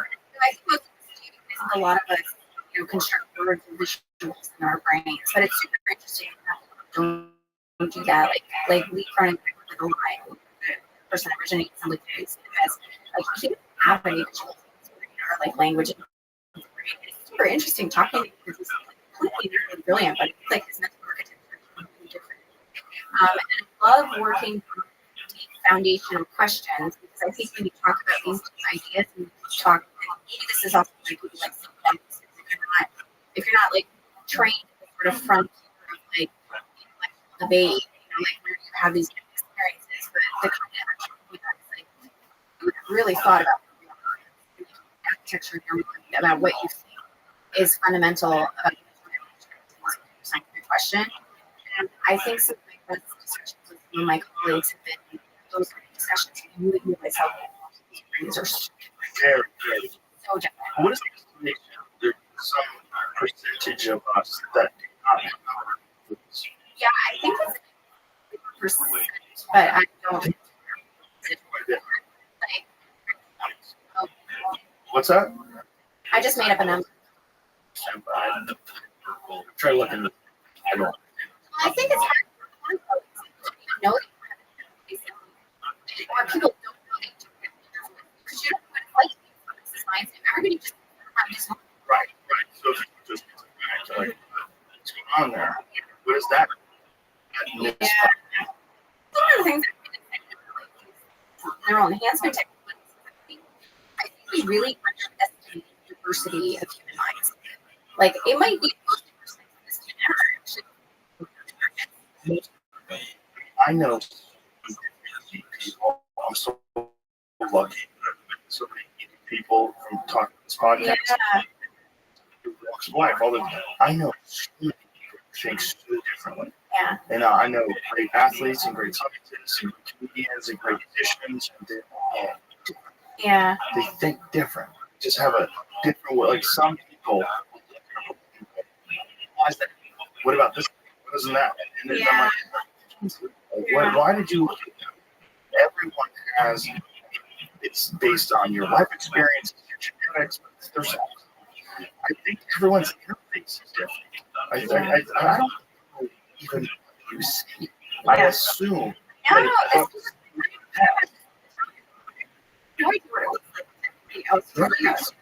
it makes sense to me. It has to be different. Yeah. Because if it wasn't different, why would you like things like everybody? Yeah, that's true. Taste. I got two children that have totally different ability to control hot spicy food. My youngest, she might have a better version than me. That kid can eat anything. She goes peppers. She likes it hot, and she loves She's like I get this hot sauce, senior chuka stuff. It's and it's really strong. You like it really spicy. And I told him it's really spicy. She dips her finger in it, sucks on it. She's like, that's spicy. It's like freak. What the hell wrong with you? Wow, how And then the other welcome. I'm glad that you're. How'd you find out? How did you find out? Individual conference a few years ago. We were just at the meeting on the first night of the conference, and just the topic of UFOs, someone said, and he just said, and I was just having a little fun with this person, and this guy turned to me and said, they're real, I handled a piece of one of them. And I said, well, you've got my attention, and he proceeded to describe how some organization had come to him. This is one of the top computer engineer designers ever. So at some point I'd like to reveal his name. And he said that he had been asked to look at this material, and as soon as he put it under an electron microscope, he realized it was about 1,000 years ahead of anything we have here. The scale of it was such a small denominator scale that's so much smaller than anything we can design. He said it had been designed atom by atom, and that it was the hull of the craft that he had been handed to look at, a 3-piece of hull that he thought might have been from the Roswell crash. And he said it was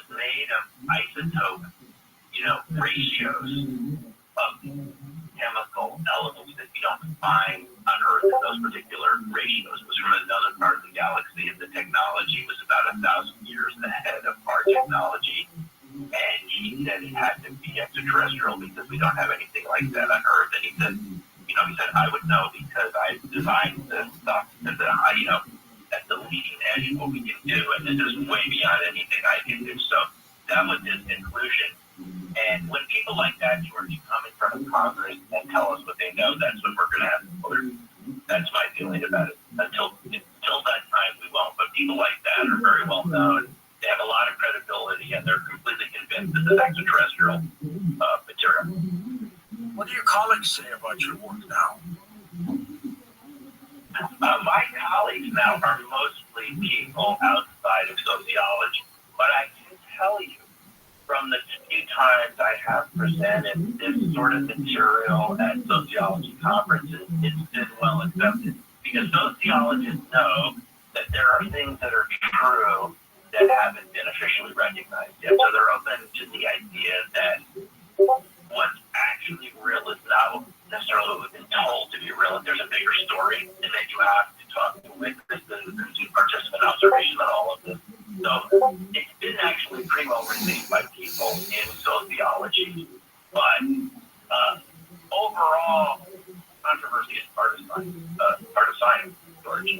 As you're well aware, no one who's really ever invented anything of any consequence at the time is ever considered totally safe. I mean, everything that we're around, including electromagnetism and motors and computers, all of the time those things were invented. Think of the Wright brothers, how much ridicule those people received of technologies that we considered as being part of our everyday lives at the time the inventors were considered to be kooks. So I don't look for acceptance in any of these topics, because if you just look at the history of science, no one has ever delved into anything at the cutting edge that's really had a ton of popular support until many years later. That's just sort of what you expect. It comes with the territory, that kind of controversy. So it's okay. Where do people pick up the book Black Swan Ghosts? Oh, sure. Well, I'm glad you asked, because the videos of testimonies from these witnesses, you can watch it for free on my website, blackswanghost.com. I just put up the witness videos. You can just go right there and look for videos, blackswanghost.com. You can obviously get the book there too. It's available on Amazon, but I encourage people just to go to the Black Swan Ghost website so they can look at some of these witnesses, as I interviewed them before I wrote the book, to make up their mind themselves. All right, we're going to take a short break, Dr. Hein, and come back and take calls with you on Coast to Coast. We'll talk with you a little bit more about Black Swan Ghost, the book as well. Dr. Simeon Hein, his website is linked up at coasttocoastam.com. The name of this book is called Black Swan Ghosts. It's already selling like hotcakes. Now you can get show updates and connect with other Coast fans when you join the Coast to Coast AM Facebook page. Just go to facebook.com/Coast to Coast AM and click the like button.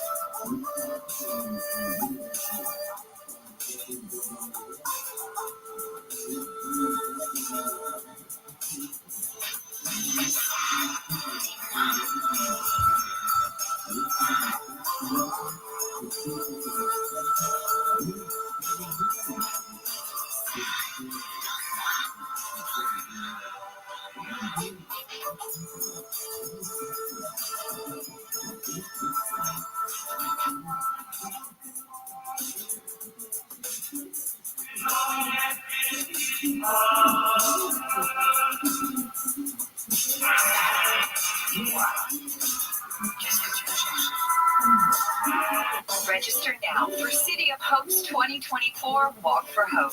Join us as we walk to end cancer for all on Sunday, September 8th at City of Hope's campus in LA or Orange County. Or register for the virtual walk at walkforhope.org. If you have COPD, here are some reasons to go see your pulmonologist again. 1. Those flare-ups you keep having, they have the chance to cause permanent lung damage. 2, we now know a certain type of inflammation can cause flare-ups for some people. And 3, and can I see Grandma? need more reasons. Visit www.livewithcopd.com. As fall approaches, you have a lot to prepare for. Back to school, sporting events, family gatherings, and staying on top of your health. The virus that causes COVID-19 continues to evolve. So this fall, no matter what you're prepping for, Monkeypox. prioritize your family's health and make a game plan for COVID-19 vaccination. Ask your doctor or pharmacist to learn more. Sponsored by Pfizer. Life hack number 7. Get an iPhone 12 with Straight Talk. Life hack. Here's how it works. You walk into Walmart, go to the electronics section, ask for iPhone 12 with 5G and a dual camera system, and select the new Silver Unlimited plan. They'll smile because it's a good plan. You get real unlimited data all for just $20 a month for the whole first year. Get it at Walmart or StraightTalk.com. Straight Talk. Less dollars, more sense. Taxes and fees apply. Requires activation of iPhone 12 and a new Silver Unlimited plan or higher end auto pay enrollment. $25 a month. Service credit applied for up to 12 months if eligibility requirements are met. For network management practices, visit StraightTalk.com. The people are the sovereign in this country. We're not the king, we're not the queen. How do we get our officials? Who runs this country? Those that are elected by the people of the United States. Bill handle. Why have a commission if we just get overridden by the court system? Live 6 to 9 a.m. on KFI and on demand anytime on the iHeartRadio app. Full bandwidth stimulation.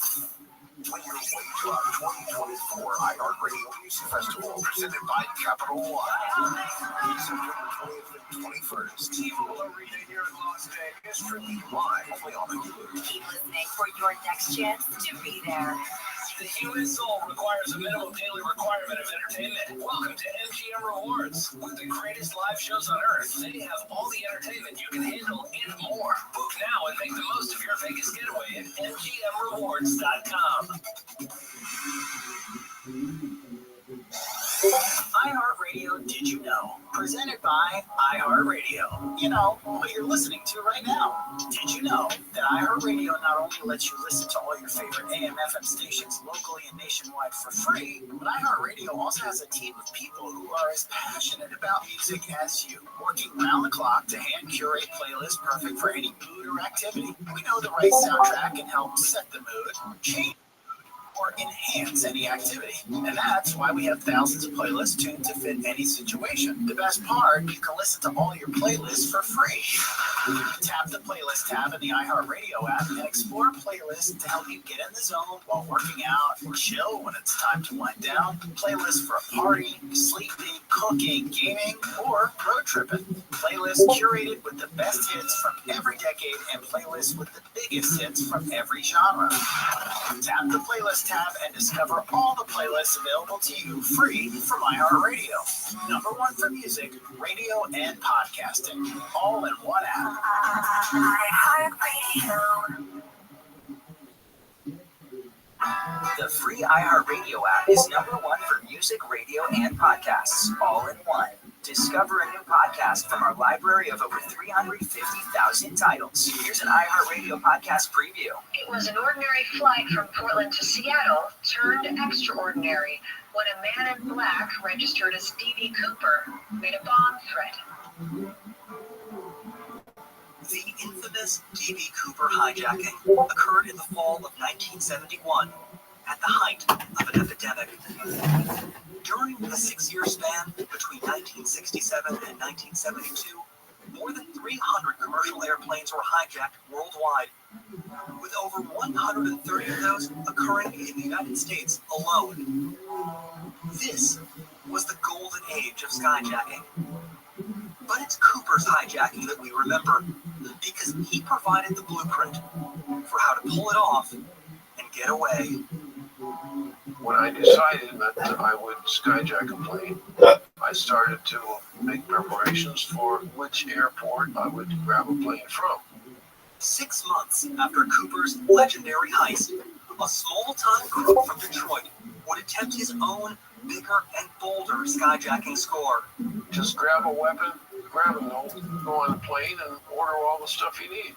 Parachutes, money, and bail out.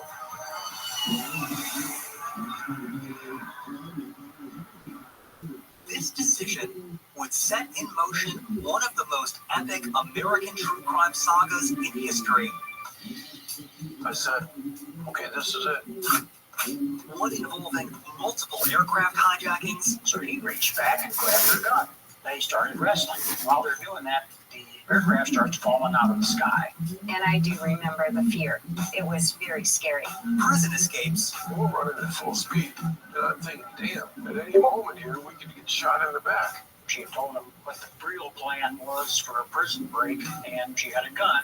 Life-risking heroics. I jumped on top of him and tried to grab his hands because he had a bomb. She had to act on instinct, and coming from Vietnam, the battle in him just kicked in. And sheer madness. Took off toward that airplane, and it was very, very clear to all of us that it's going to crash into that plane. Oh my God, he's going to hit us.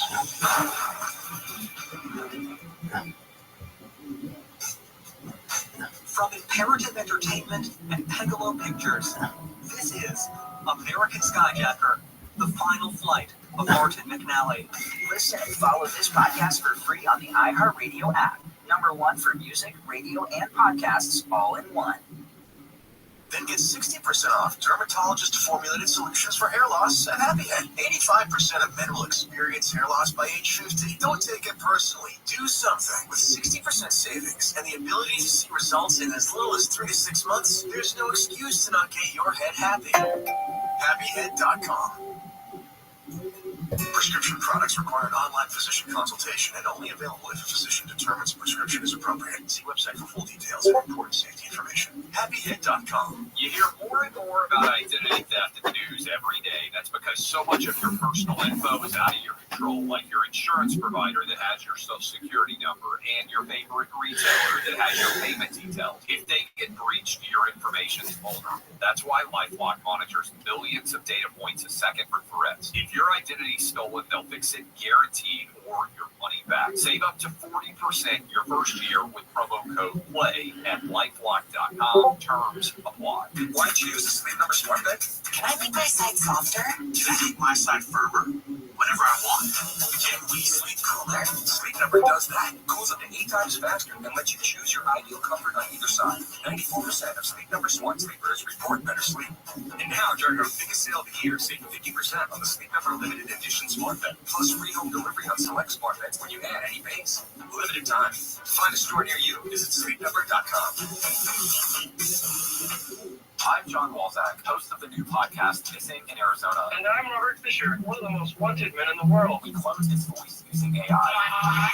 In 2001, Police say I killed my family and rigged my house to explode. before escaping into the wilderness, Police believe he is alive. join me going down to the cave as I track down clues. Hunting One of the most dangerous fugitives in the world. Robert Fisher. Do you recognize my voice? Listen on America's #1 podcast network, iHeart. Open your free iHeart app and search Missing in Arizona. If you or someone you know is having thoughts of suicide or experiencing a mental health or substance use crisis, 988 provides direct connection to free, confidential, and compassionate support. When you call, text, or chat 988, you'll be quickly connected to trained crisis counselors who will listen to your concerns, provide support, and connect you to additional resources if needed. There is hope. The Lifeline works. You are not alone in crisis. For 24/7 confidential support, just call, text, or chat 988.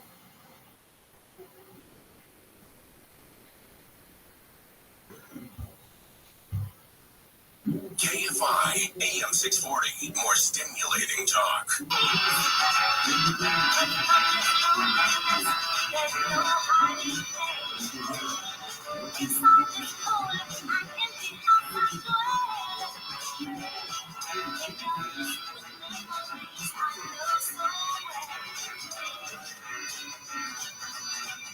Talk to George Dory. Call the Wildcard line at 818-501-4109.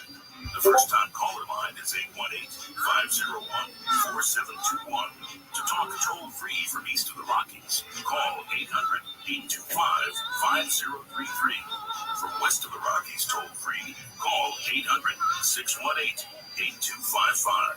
To reach George via Skype, use Skype name George97313. Send George a text message anytime at 818-298-6521. This is Coast to Coast AM with George Norrie. We're taking calls with Dr. Simeon Hine about the strange and unusual. Jump aboard and ask a question when we come back. Scammers are taking advantage of the student loan forgiveness program in a big way. Some are going so far as to impersonate the Department of Education to steal from would-be recipients. Help protect yourself from these tricksters and scammers by verifying email addresses and do not open links from unknown numbers. Remember, it shouldn't cost you anything to apply for loan forgiveness. If it does, it's likely a scam. Now, it's important to understand how cybercrime and identity theft affect our lives. Lots of places can accidentally expose your personal information. That's why LifeLock monitors millions of data points a second for risks to your identity. LifeLock detects and alerts you to potential identity threats that you may not spot on your own, like loans taken out in your name or crimes committed by thieves pretending to be you. If you do become a victim of identity theft, a dedicated U.S.-based restoration specialist will work to fix it, guaranteed, or your money back. Terms apply. It's easy to help protect yourself with LifeLock. Join now, save up to 40% off your first year with promo code George. Call 1-800-LifeLock or head on over to lifelock.com, and when you're there, use promo code George for 40% off.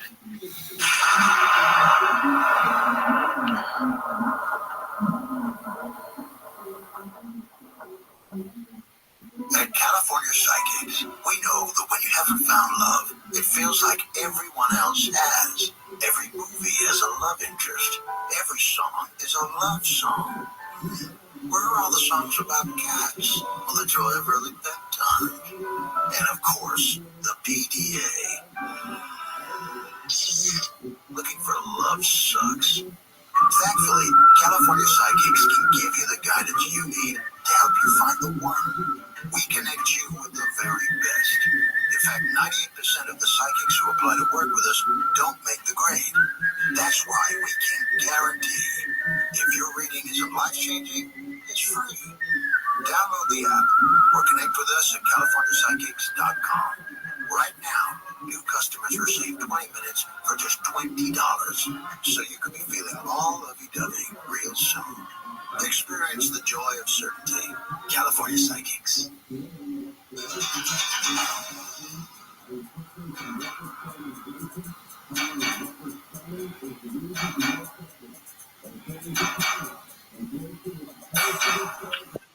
George Norrie with Dr. Simeon Hine. We're talking about black swan ghosts. Dr. Hine, did any of the witnesses talk about inhabitants or occupants of the craft? Yes. There was one in particular, a guy named Peter Leather that we met in the UK in Crop Circle Country in a place called Beckhampton. That's the wagon and horses pub there. And he had told this story a number of times to our groups. Finally, I got him to tell it to me on videotape. And what the story was is he said he was in Surrey in the 70s with a buddy going across about 1 a.m. and they saw something with these flashing lights land on the hill, and he said he could have slowly landed, and something, the craft opened up, and he said a very tall being in a skin-tight suit got out with a red light in his hand, and emitting like not a flashlight. His buddy panicked so much that the being, Peter wanted to meet this being. He had always been interested in UFOs. It turned around, went back in the craft, the hatch closed, took off again. And what's really interesting is the next day he got a call from some organization that wouldn't identify who they were, wanted to hear everything about this. And they had gone to the police and filled out a police reporting form, which existed in the UK in the 70s, UFO reporting form. He got this call, the organization said, never mind who we are, they wanted to hear everything about it. At the end of the call, they say, Mr. Leather, what you saw was a weather balloon. And then it's not the end of that. It's not the end. The next day after that, he gets a letter in the mail, way too fast for letters in those days, that invites him to a so-called UFO conference in Manchester. His boss gives him his day off. He goes at a pub. It's downstairs, and he said when he went into this room, it was like being around every nationality of military organizations that had, like the UN, though, that had every nationality. And they said, "Come in, Mr. Leather. We want to hear about your story." It wasn't a UFO conference after all. They just wanted to hear his story. Again, he told them the whole story about the crab landing, the being getting on the crab. And the same thing. They said, "Can you draw what you saw?" And he drew everything out. And then they said at the end, "Mr. Leather, what you saw was a wonderful loon. Can we keep your drawing?" Thank you very much. So that was one, he's a jockey, by the way. He was a jockey for the team. That's one story where an object was seen. Did you ever hear the story of Valiant Thor, a visitor from Venus? Yes, I have heard this story. In fact, I was just watching something about it this evening. I'm not sure what I think about that story. I haven't looked at it enough to really know much about it, but it's something that I've certainly come across, like others, interested in this subject. And as for, let's go to the phones. Let's go to Matthew near Stonehenge in the United Kingdom calling in. Matthew, welcome to the program. Hello, George. I really respect your work. Followed you for many years. Thank you, Matthew. And Simeon, am I allowed to go down the rabbit hole? Oh, please do, Matt. I have to say, George, Matt is someone that straightens us out. Myself and Ron Russell way back when we didn't think people could make circles. Matt graciously showed us some done in the daytime legal advertisement that it could be done by people, so that someone who's really knowledgeable subject. But yeah, Matt, share what you'd like to share. Okay, am I allowed to tell him about the other ones that you were allowed to see? Yes, I've written about that in Opening Minds, sure. Okay, that's all right then. I just don't want to overstep the mark. Right. I'm just going to tell people I'm not here to promote myself, okay? Although I am a well-known UFO researcher, and you can look me up. My name's Matthew with 2 T's, Williams. I'm the only person to ever be arrested for making crop circles that I know of. I have a very big story to tell, and I have a lot similar to talk about, which I can't on this show, which is similar to David Koresh, and I'm whistleblowing right now. And I know some very secret things. I know Peter Leather, yeah, nice guy, short jockey, worked for the Queen, yeah, very nice. Anyway, right, let's start with something about me. Okay, I was adopted, and I don't know my real parents, and my blood group. You still there, Matthew? Oh, yeah, can you still hear me? Yeah, there you go. Yo, dog. How are you? I'm adopted. I don't know who my real parents are, and I've got a very strange blood group called rhesus negative. I'm O negative. So whoever my parents were, I've got a bloodline going back to the royals, the blue bloods, and some people say aliens, because this bloodline, there's a book written about it by an author called Nicholas Redfern called Bloodline of the Gods, and it talks about how we may be descended from alien genetics. Whether there's a deeper structure that's not even mathematical, math right from, is there a language deeper than math? Don't know. I mean, I think that, I think we know a lot. Well, I mean, yeah, no, it's okay. Well, I worry about this a lot with like the nature of the relationship between theory, computation, and assembly theory, for example. So computation is, a way of trying to understand the formalization of mathematical things that we actually, algorithmically do, right? So anything that you can calculate, you can compute. And so there are obviously uncomputable numbers, but they live in some abstract. But anyways, assembly theory has some features that look like theories of complexity and computation, in that people talk about minimal complexity of a computer program as being the way that you talk about complexity, and we talk about a minimal causal history to construct an object. But I think what assembly theory is different and super interesting is it's NP, it's actually hard to compute the assembly index. It's harder than classes of computational algorithms that are kind of similar to it. But the universe generates these molecules that are computationally incredibly complex, but causally the universe can generate them. And so like you couldn't compute necessarily like on a supercomputer, like, you know, the complexity of a cell, like you're saying, like can I reconstruct the whole history, yet the universe can generate that structure. So it suggests to me that there's something else going on, and space is actually a lot larger than what you can computationally compress. So what else could be going on? I think that the best language I have for it right now, and I really don't know. Like I'm really struggling with this in my work right now. And me and I are going back and forth about these things all the time. But is causation, and also that the other part about like why the universe is maybe not computable is this mechanism of novelty generation. Like there's some if the universe genuinely creates novelty that can't be predicted on prior history, and like the future really is not determined, that's suggesting something fundamentally different than the way that we understand the world works right now. And I don't know what it is, but I think that has to do with something with causation and something about the physicality of objects. Like objects really do exist. They really do encode their histories, and those histories are interacting all the time, which is making everything much more complicated. Like that idea of these time threads interacting that you were talking about. And then there's a fundamental question: why? Yes, I think like what life is, like why does life exist? I think the universe is trying to maximize the number of things that exist. Because if you think like things exist or they don't, and the universe is the constructor for things to get to exist. Like it's building all of existence is, you know, like what physically exists in our universe. Wouldn't it be great if there was a principle of nature where it's just trying to pack as much existence in as possible? It makes sense. Also, if physical things these human beings create and life creates physical things, yes, that would be the best way to maximize it. Because this which is also why because if we act independently, we're actually more creative than if we didn't. Yeah. Do you ever butt heads with determinism people? I butt heads with everyone. That's what it's all about, right? I fundamentally love disagreeing with smart people. And so I think, and I try to surround myself with colleagues that share that mentality. So I think, yeah, and I think being around people that challenge you is so critical. And like you disagree with them on fundamental things, like that's okay. Like like some of my closest friends boil my blood on some things, but like you have to respect that they're thinking smart people, and like yeah. So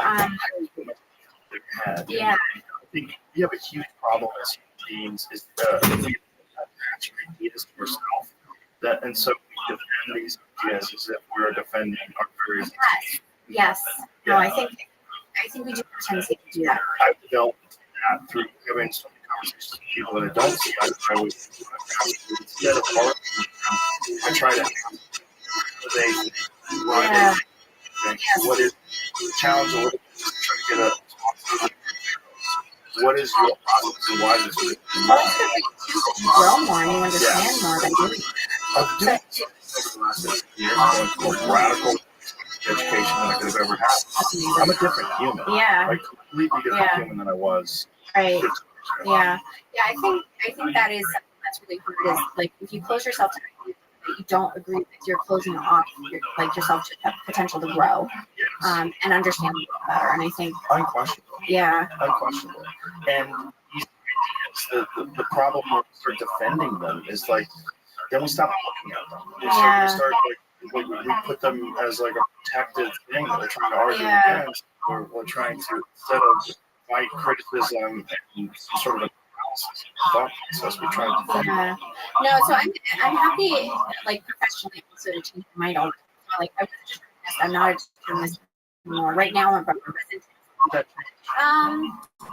think that probably changed in the last few years, and it's mostly because of the structure of what I understand of like what we're doing with assembly theory. So like assembly theory is like still very much in development, and we're still really trying to work on the ideas. But I always have these ideas about the origin of life having something to do with information playing a causal role in the structure of reality. And information is like an abstract thing. Like how can you think of mathematical structures can influence physical world? But like you just gave great examples of things that were once like physical. And I think about like Newton's law of gravitation is a law of nature. It just like something about the objective world. But there's also an object that exists in our biosphere generating structure, like allowing us to launch satellites into space that wouldn't be possible without that mathematical form existing on our planet as a description of reality. Right? That's an object. And so these things are always really perplexing to me. And so, I started looking at assembly theory, and he's very radical and very thought-provoking and always pushing. And, he was really on this idea that the universe not being deterministic and that like part of that was not like it was. He's like I'm a chemist at Arch, and I see this in a lot of specific laws, not the description of like what's going on here, but there is some underlying undeterminism and novelty mechanism in chemistry that life seems to be, like really manifesting. And so what is free will then? For me, so what happened was when I started to like see that there was a really different structure, especially associated with the way information gets embodied in physical objects and history being physical in the objects. And free will becomes this idea that you actually can't, in standard physics you would say like an emergent thing like us can be reduced to our atoms. The fundamental description is down there. But what you demonstrate that physical system all the time inside of it. Right? So elementary particles, they don't require memory for the universe to generate them. They're spontaneous. The universe has them for free. But things like us require memory and things that know how to build things like us in order for us to exist. And then once we exist, we're encoding all of that history information in us as objects.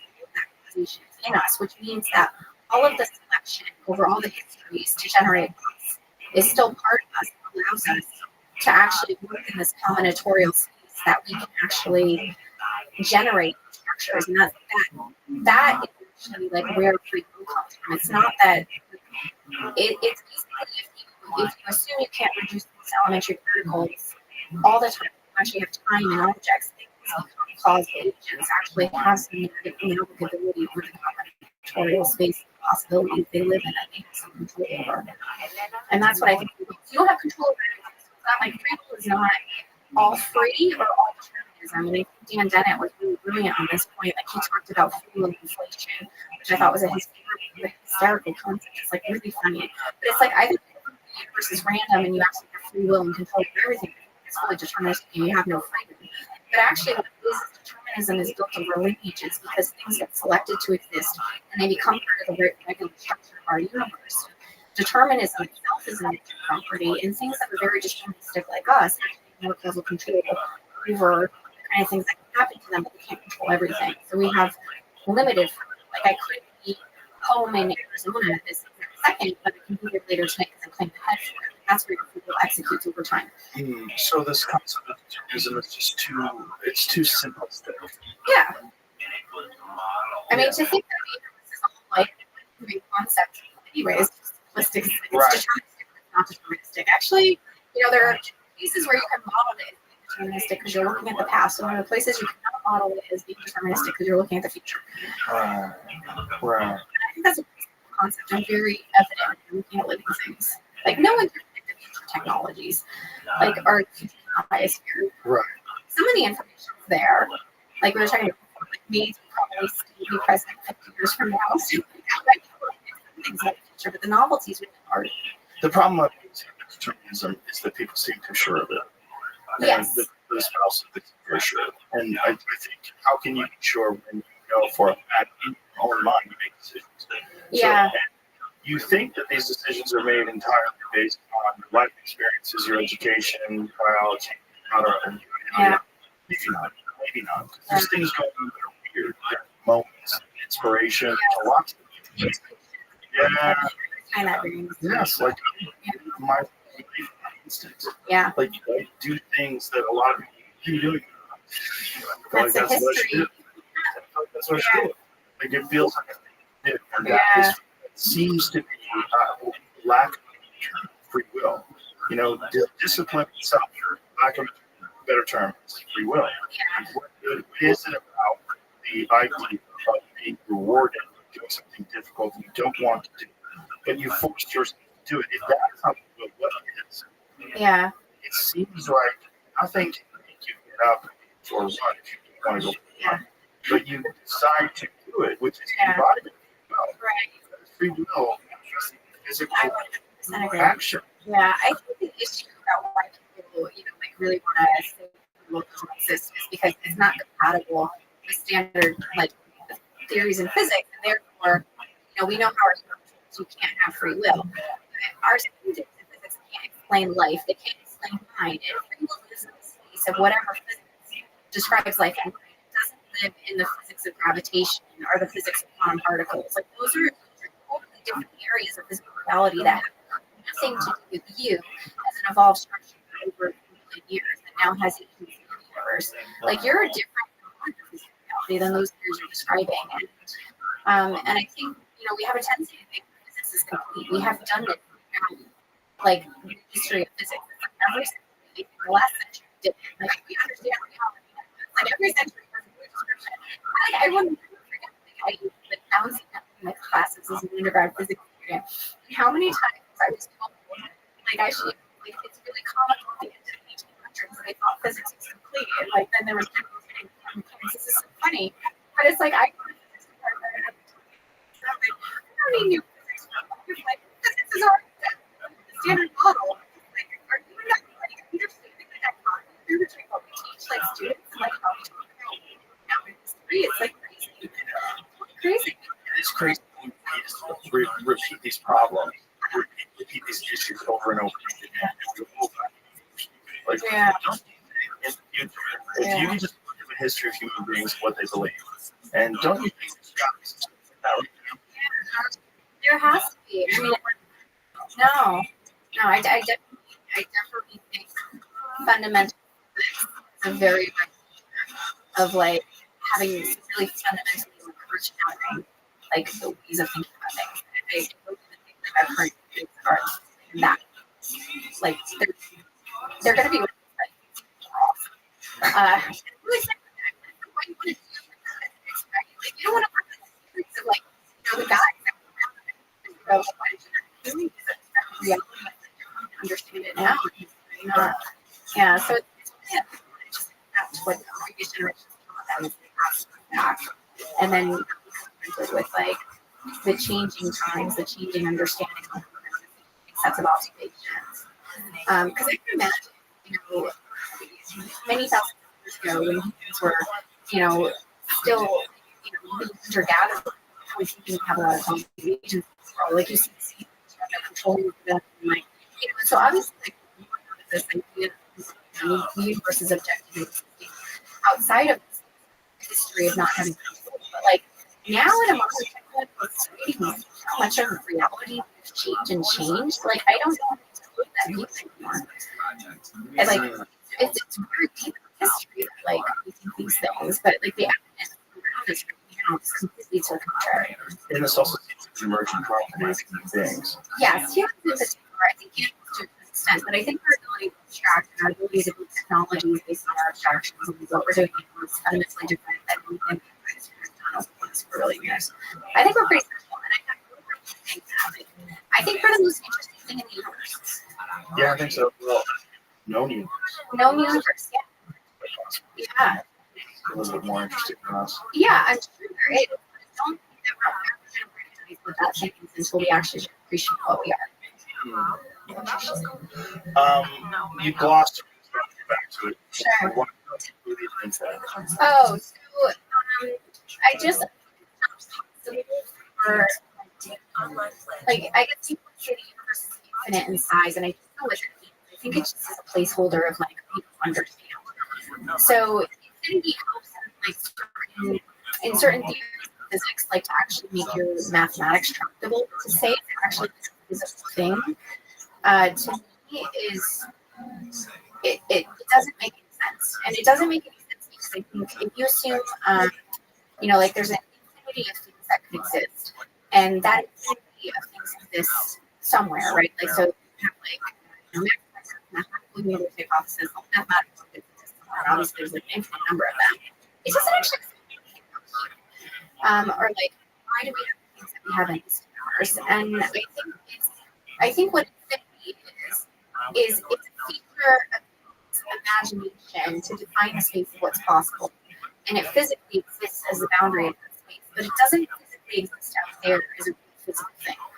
There is no infinite space. There's no infinite possibilities of the multiverse. Those are abstractions that exist in human minds that allow us to think about and reason in what we can actually construct here as far as theories we understand or But the concept, there is no, if the universe is and the universe has a defined boundary. So what's beyond that boundary?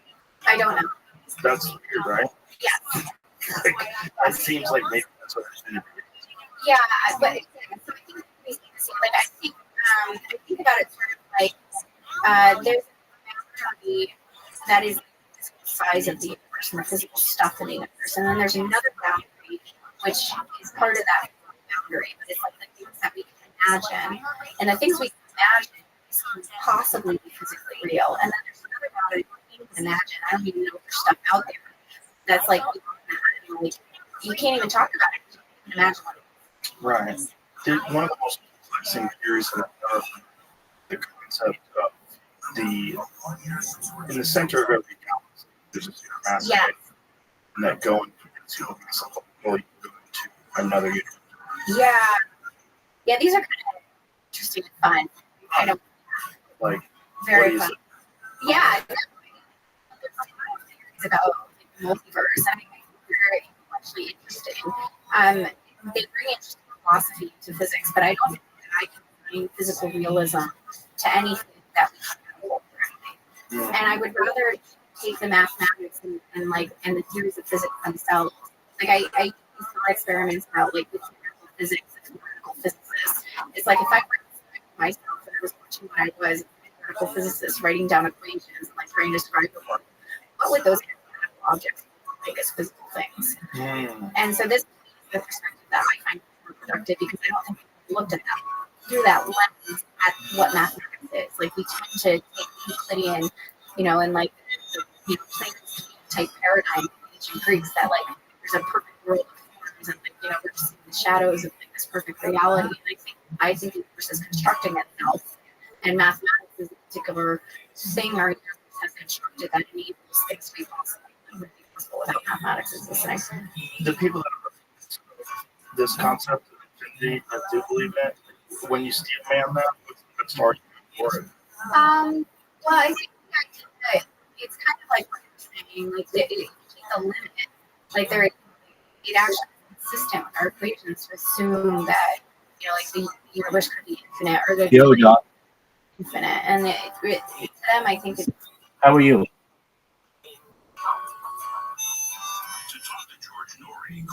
You like it?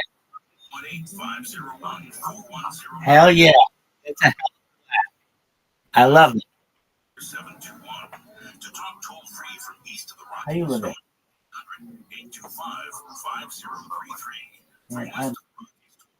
I'm so glad you're one moment. I'm going to tell you. You're going to be like, oh, this is the cool. So just one moment. I'll see you. Dun, dun, dun.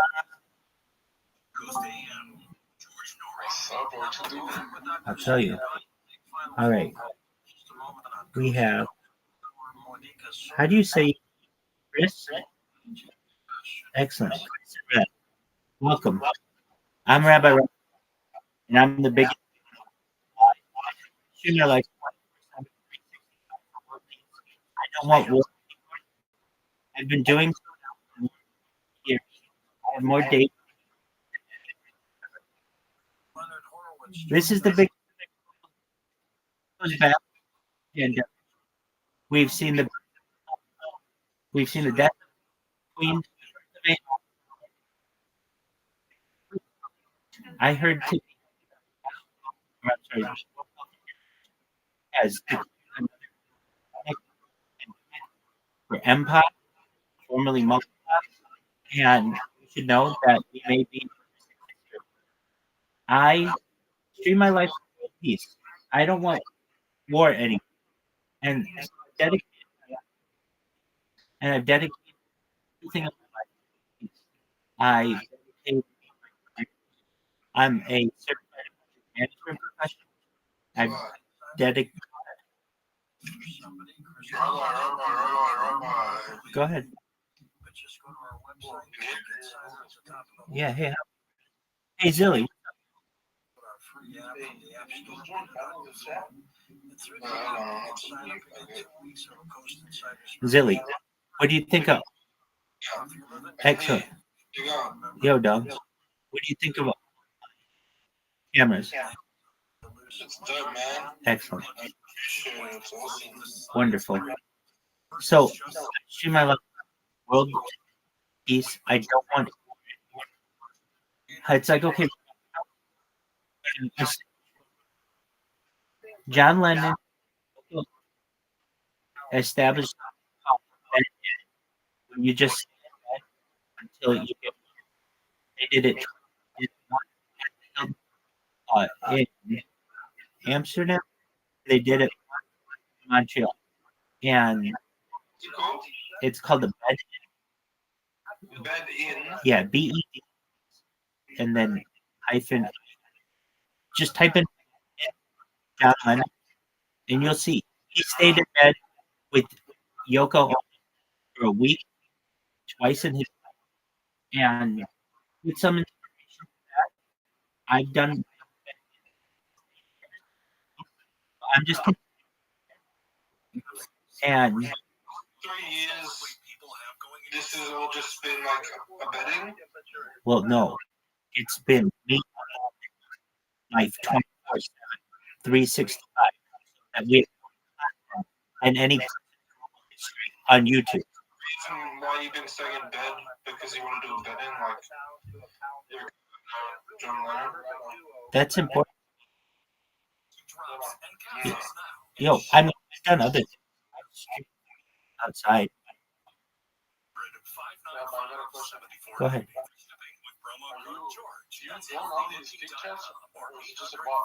I've created 4.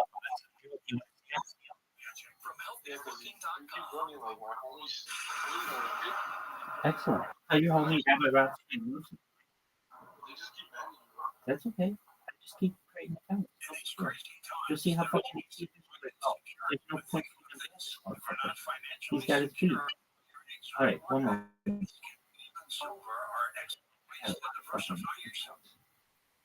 Okay, do you see this point here? Pink? Do you see this pink point? Yo, do you see this? This is one thing you can do to secure your family savings. Again, text. Yo. I gotta get back to business. Okay, you take care of it. I understand. Can you hear me? Yes? Yeah. When are you going to bed? Because obviously I've got a day ahead of me. Dog, I don't know the answer to these questions. What's with the question? I don't know what. So I cannot my bedtime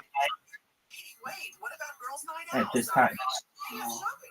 Excellent. All right. Well, hopefully we can talk your time in the morning. Do whatever. I might sleep. That's when I'm available next. Cool, dog. We'll see what happens. Excellent. All right. See you later, my guy. Take care, my man. Take care, Zoe. All right. Yes, sir. Thank you for coming. To my other. Okay, so this is a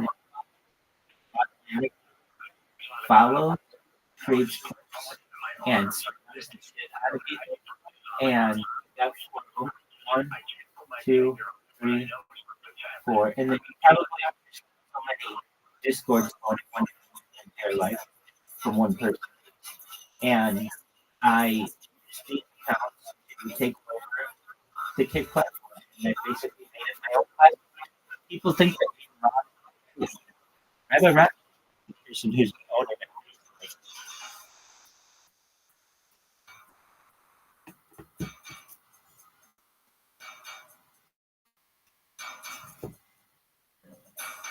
And we're back with Dr. Simeon Hine, and let's take final calls. Let us go to JC in Chandler, Arizona to get us started. Yo, dog. To the show. Thank you, George. All right. It's always a pleasure to be part of the Should program. happen. We're blessed and bold as best we can here, Arizona. And Cornelius, we're praying for you and we love you. Cornelius, story when you had James Rowland on last week about when I was God, there's some on Barbados at my bullets, beans, and right. Yeah, and what I Bible, tell you about was dude. a week before, Really? I would get up Fuck with my no. dad, and we'd sit on That's our porch crazy. about 500 yards from the beach. And it was All about right, well, let you do it. it was an ore Well, plant that's it. down, I and was understand. about deep ground, and then it split into maybe a dozen. Swarms were doing almost like a dance. And later that day, I went down into the field that it had hovered over. It was like glitter on the ground. For lack of a better way to describe it.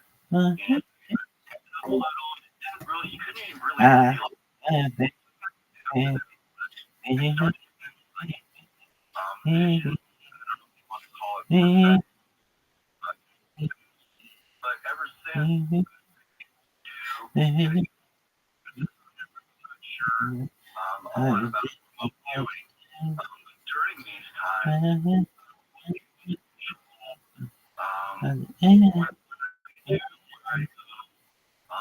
and I'm having a lot of thoughts and visions about where the world is right now, specific to end times.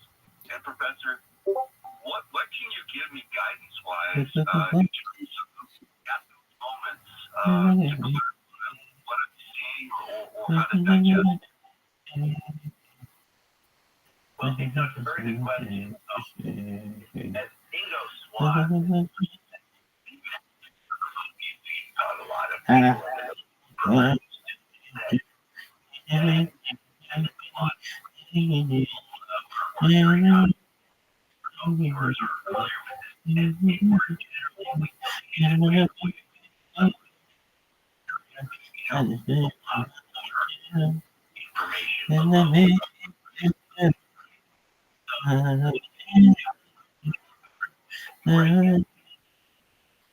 and way to look at it is sort of keep a journal about it because our mind has a lot of different ways to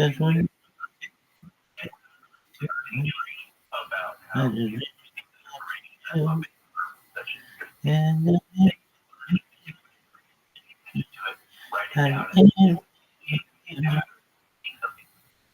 Simeon, why are some people more gifted with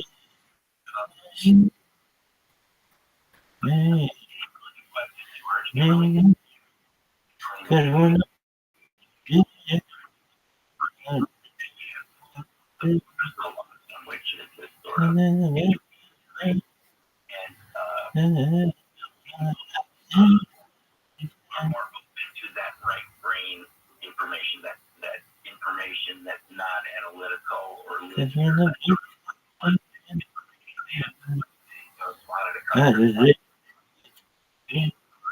Better argument.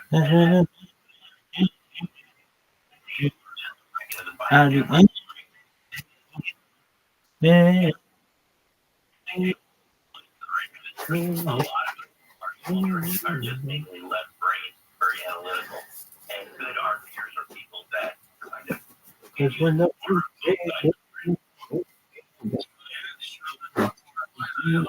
go ahead. Sure. You know, beautifully the last few weeks, it's usual. By the way, the canal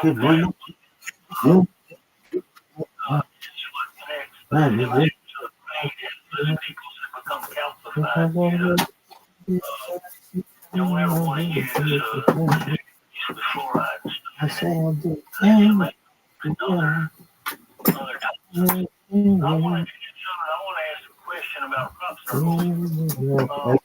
Tell me if this is true. I've heard talk around with the board and they snap off. But in a crop circle that's not evenly, if you look at the stalks carefully, they're not broken.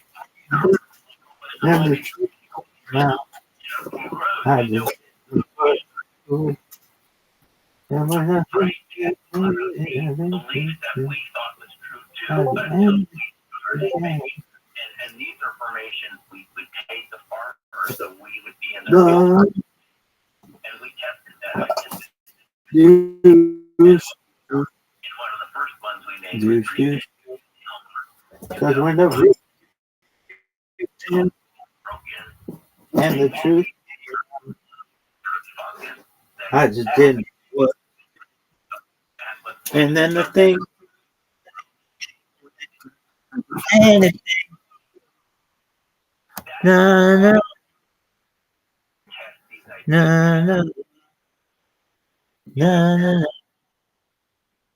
because when the root,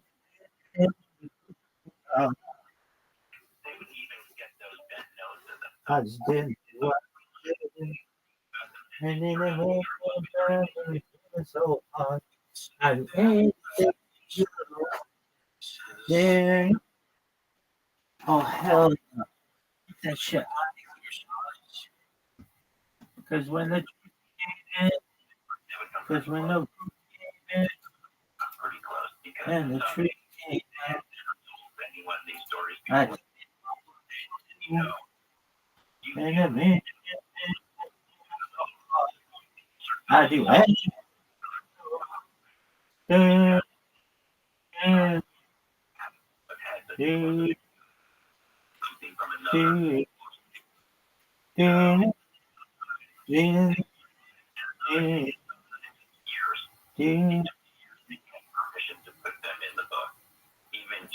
Because when the just didn't you and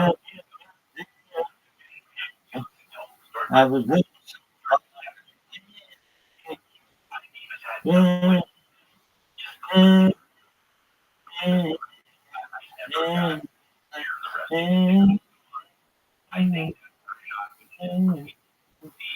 Because when the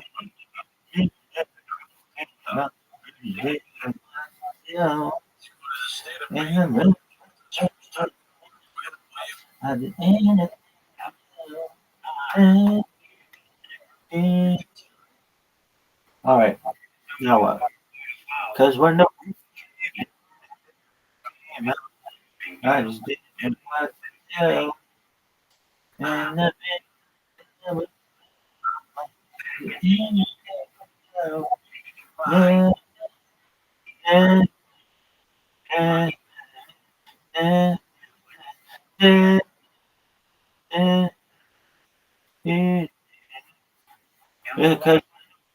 because when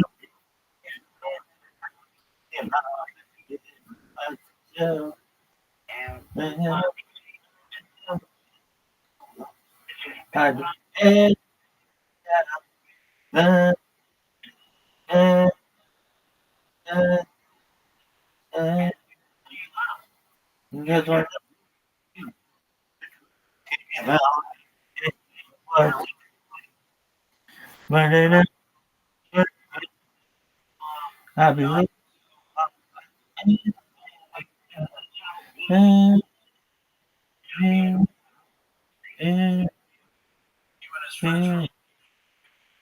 because when I just and when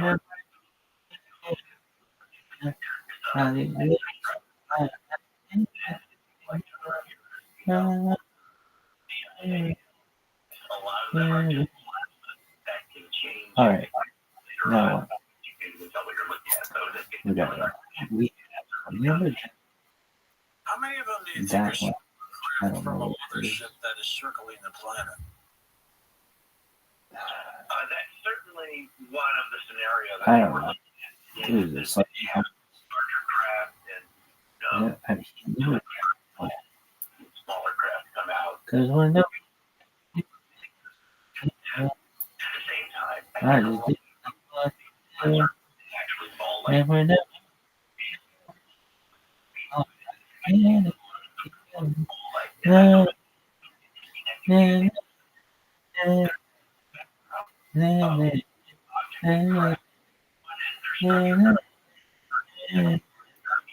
Yeah.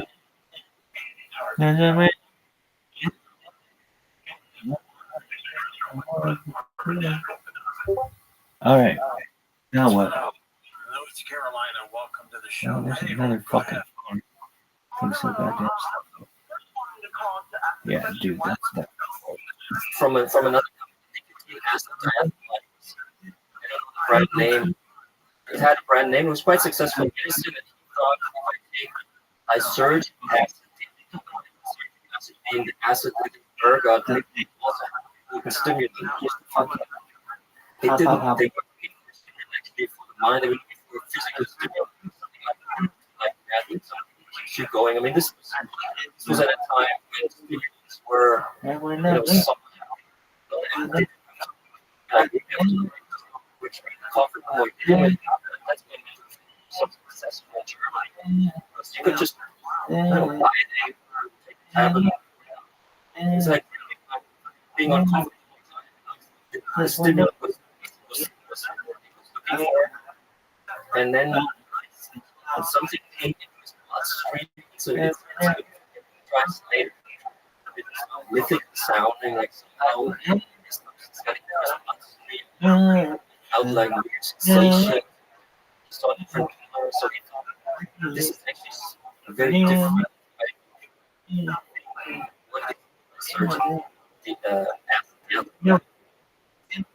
did self-experiment. He took a very, very low dose, 250 micrograms. But as we so he had an extremely strong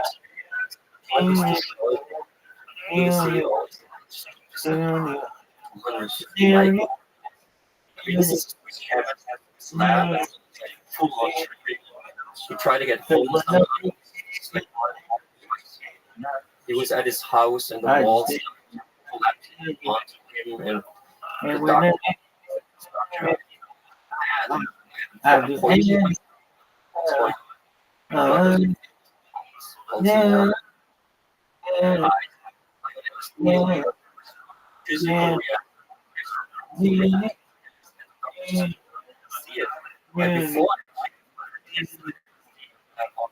mice, and at Sunbus, the mice also took short.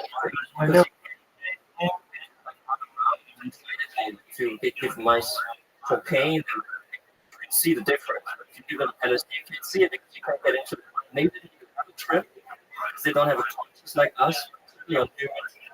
It works very importantly, so he communicated this. Dosage, and he repeated it.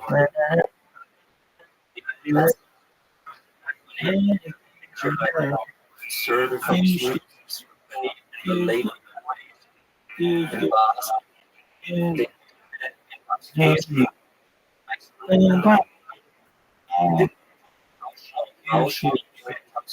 German. Because when I just all right. Secretaries, keepers, and chemists into this room and take LSD.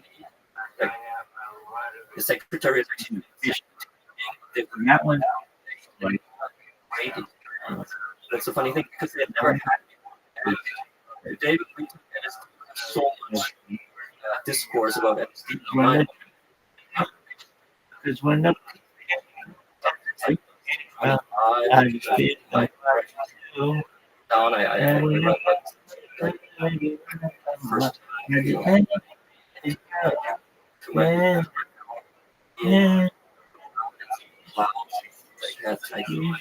ideas about connectivity and how we work universe based like these awesome.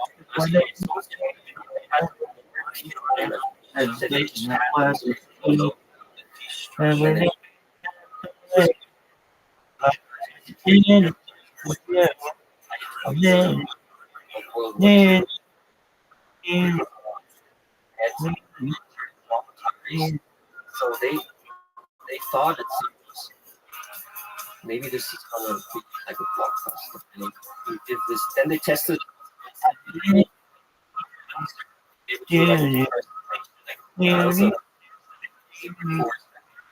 Breast was Okay, now chronic takes LSD, and they took it like 3 times. They released him out of the psychiatric ward. He was cured. He was good. He said, "I'm fine. I'm not depressed anymore."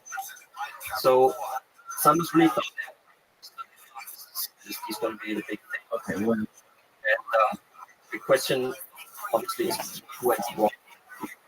That is what interested me in what happened. Also, quite research. I had been interested for a long time. Then I decided to do research, and I found a study by the Elucids, American company, the name referred to this ritual, and they had done dosage tests with LSD on Alzheimer's patients, and they found that very same receptors Alzheimer's generate kills, these receptors being stimulated. So they studied, then discussed the lead Alzheimer's research in Germany. And he also is looking at this white paper, it's actually quite good. I said, so when is it going to happen? It's a bit more complicated because LSD is illegal. It's not even, because in America, universities can do research. But this is also a new thing, when Nixon illegalized LSD in 1966, all the research was legalized. So you couldn't even research whether it's as dangerous as the government said it would. So just finish this thought. I bring this back to my father because my mother suffers from Alzheimer's. And I'm saying to him, writing this, and should we have a look at this? Because he takes care of my mother, and he's quite frustrated. There's no potent medicine available to him. His doctor basically says, sorry. And he's a former judge. He was quite a high judge in Germany. He sent people to prison for drugs. So for him, consider giving an illegal drug to his wife is a big leap for him. But, he's a rational man, so he looked at this white paper, he studied it, and he said, you know what? In court, when I was here as a judge, my boys, you don't know what is true, but you know what is a good story, like incredible story. That's what I did as a judge. What I believe, someone tells me that rings true to me. And right now, I'm doing a study that I was helpful, but also the law that it's illegal. Can you please find out the true story now? So from that point on, we did the research that is interest. It was supposed to be called LSD for Mom, actually. It was my working title. And I think it's a better title. It's a good title. Yeah, it's a great title. LSD for Mom, that was I was who trip to the editor's picture. My German editor didn't want LSD for Mama, which is the German translation, which I think is perfect. And even better in German for Mama. He somehow convinced me to use a different title in Germany. All, this is translated in many different countries, and they always German. If the Germans would call it LSD for Mama, we call it LSD for Mom, LSD for Mama. But because in Germany, the title was chosen the strongest stuff, it's a little bit different in German. That every country was thinking, how should we call it? And I guess they call it trip because it's the success of Blitz. But I think LSD for Mom is a better title. Yeah. Because it's true, I was really researching for my mother. I came back after this research, the Swiss company, and the Nazi connection, which we'll come to, I guess, in a second. I came back to my father and I presented this story, and then he decided to actually try it because he said, I understand now that it's illegal because it's dangerous, that there are different reasons why it's illegal. And these different reasons I explained the trip. So we spoke to my mother also because you have to get consent. So she gave her consent and she started using LSD once in a while, not chronically, but like so maybe the next week once. Only low. My father also, he never felt anything because microdose is supposed to feel trip or intoxication. It just works in your brain. But my mother actually didn't feel it because her brain is attacked. Right? So for her, the her cheeks became redder. Looked at us. One time, we also did mushrooms, which is very similar. Molecule, like psilocybin is very similar to LSD molecule. On Mother's Day, we gave her a little piece of mushroom chocolate, and she took it, and there was a newspaper on the table, and she hadn't even looked at the newspaper as an object desire for her about a year. My father told me, and she picked up the newspaper when the chocolate was working and started reading the headlines. And my father was like, "This is no miracle." My father's really like a rash, particular guy. It was amazing. So that is also what tripped 8K LSD. Well, it's so fascinating. There's so many people suffering from Alzheimer's in the world, and it's illegal basically everywhere except countries like Portugal that can criminalize everything. But yeah, I mean, dementia is like sure if I want to use the word pandemic. To not allow to examine this properly. For example, the pandemic, a lot of during the pandemic, like regulations regards to developing medicines and vaccines, especially were lower. One at the society one. So this is what has to happen because we are moving.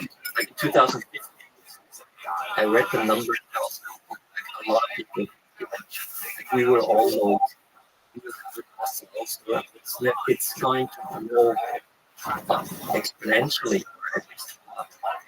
So I think our society should actually shift its focus towards preventing that.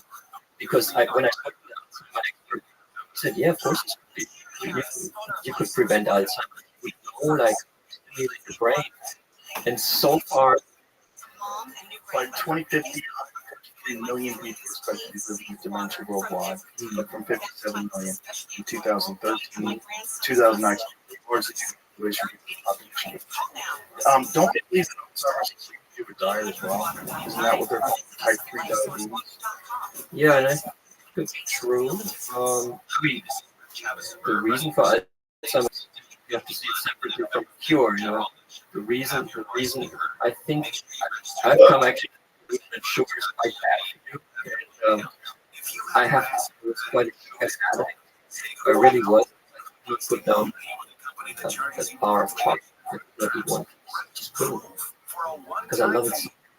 But then I just realized how good it is. I eat a little bit. I think, well, there's a few reasons for dementia. One is also the so-called inflammation, right? That could be caused, obviously, with sugar, by imbalances in the sugar diet, I think. And the inflammation already, and that is scientifically proven, is being decreased if you take psychedelics. If you take psychedelics, every time you take psychedelics, your neuroinflammation goes down. So that is something that needs to be examined. Maybe we should all take maybe once a low dosage. Let's say LSD or psilocybin. Maybe we could prevent that dementia. I mean, I think to look into it is not very simple because the costs of dementia, human costs. My father suffers quite a bit. My mother, obviously, she has the disease. Family suffers. Someone in the family, the whole family. And of course, our medical system is very expensive to treat, dementia, like in homes. So I think we're making a big mistake by not including. Absolutely. Well, it's just ignorance on our part. All the, at least anecdotal, positive benefits of some of these things, particularly in microdose usage. Well, it's just not the focus of the to legalize drugs has not been a very need among politicians in the 20th century. This is also what I think is true. I kind of looked at where it actually started, where does this prohibitionist approach come from? Because it's kind of weird. As a child, I watched Star Trek. It was a TV, American TV show, even television, Raumschiff Enterprise journey, like spaceship Enterprise. And I was always very touched by the all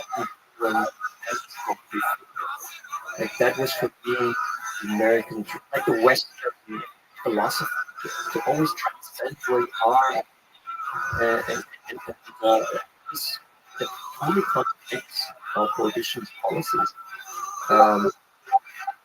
It's like a chemical or pain. I thought this one is stimulating your brain. You're not allowed to work, like you're not allowed to use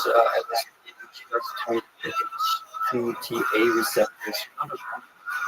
I think it contradicts the Western philosophy. It also contradicts the idea of democracy. Which, I always, was thoughtful. It was always. I grew up in a small town in West Germany, which was actually occupied by forces, so I was very much connecting with American culture. I always associated Western culture with freedom and transcendence and music. That is for me the strength of the West. And that is, for example, Islam says intoxicate. You can only cannot go further. This is actually a of atheistic religions. But for me, the West is always like going beyond. How did this happen? This prohibition? Like, was there one person that decided no, we cannot use this anymore? There's one person. His name is Harry J. Anson. You're very familiar with the guy. So I tripped out to Harry J. Anson at State University, which was quite interesting because you can see in the art really like there's spells and what he collected, letters he wrote, and language he used. It's a very composed mindset. And he was actually able to convince Democratic and Republican presidents. He was like serving under. He was bipartisan basically. So his anti-regime that he was able to create, and he created it. The alcohol prohibition failed, and his federal to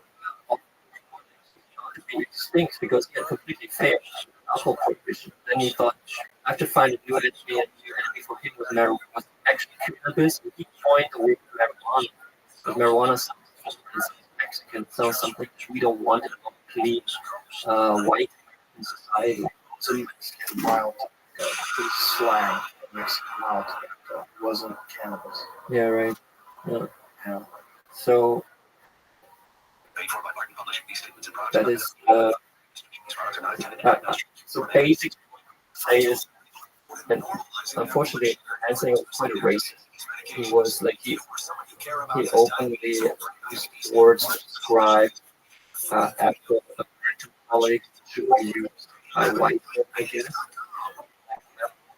All the way up.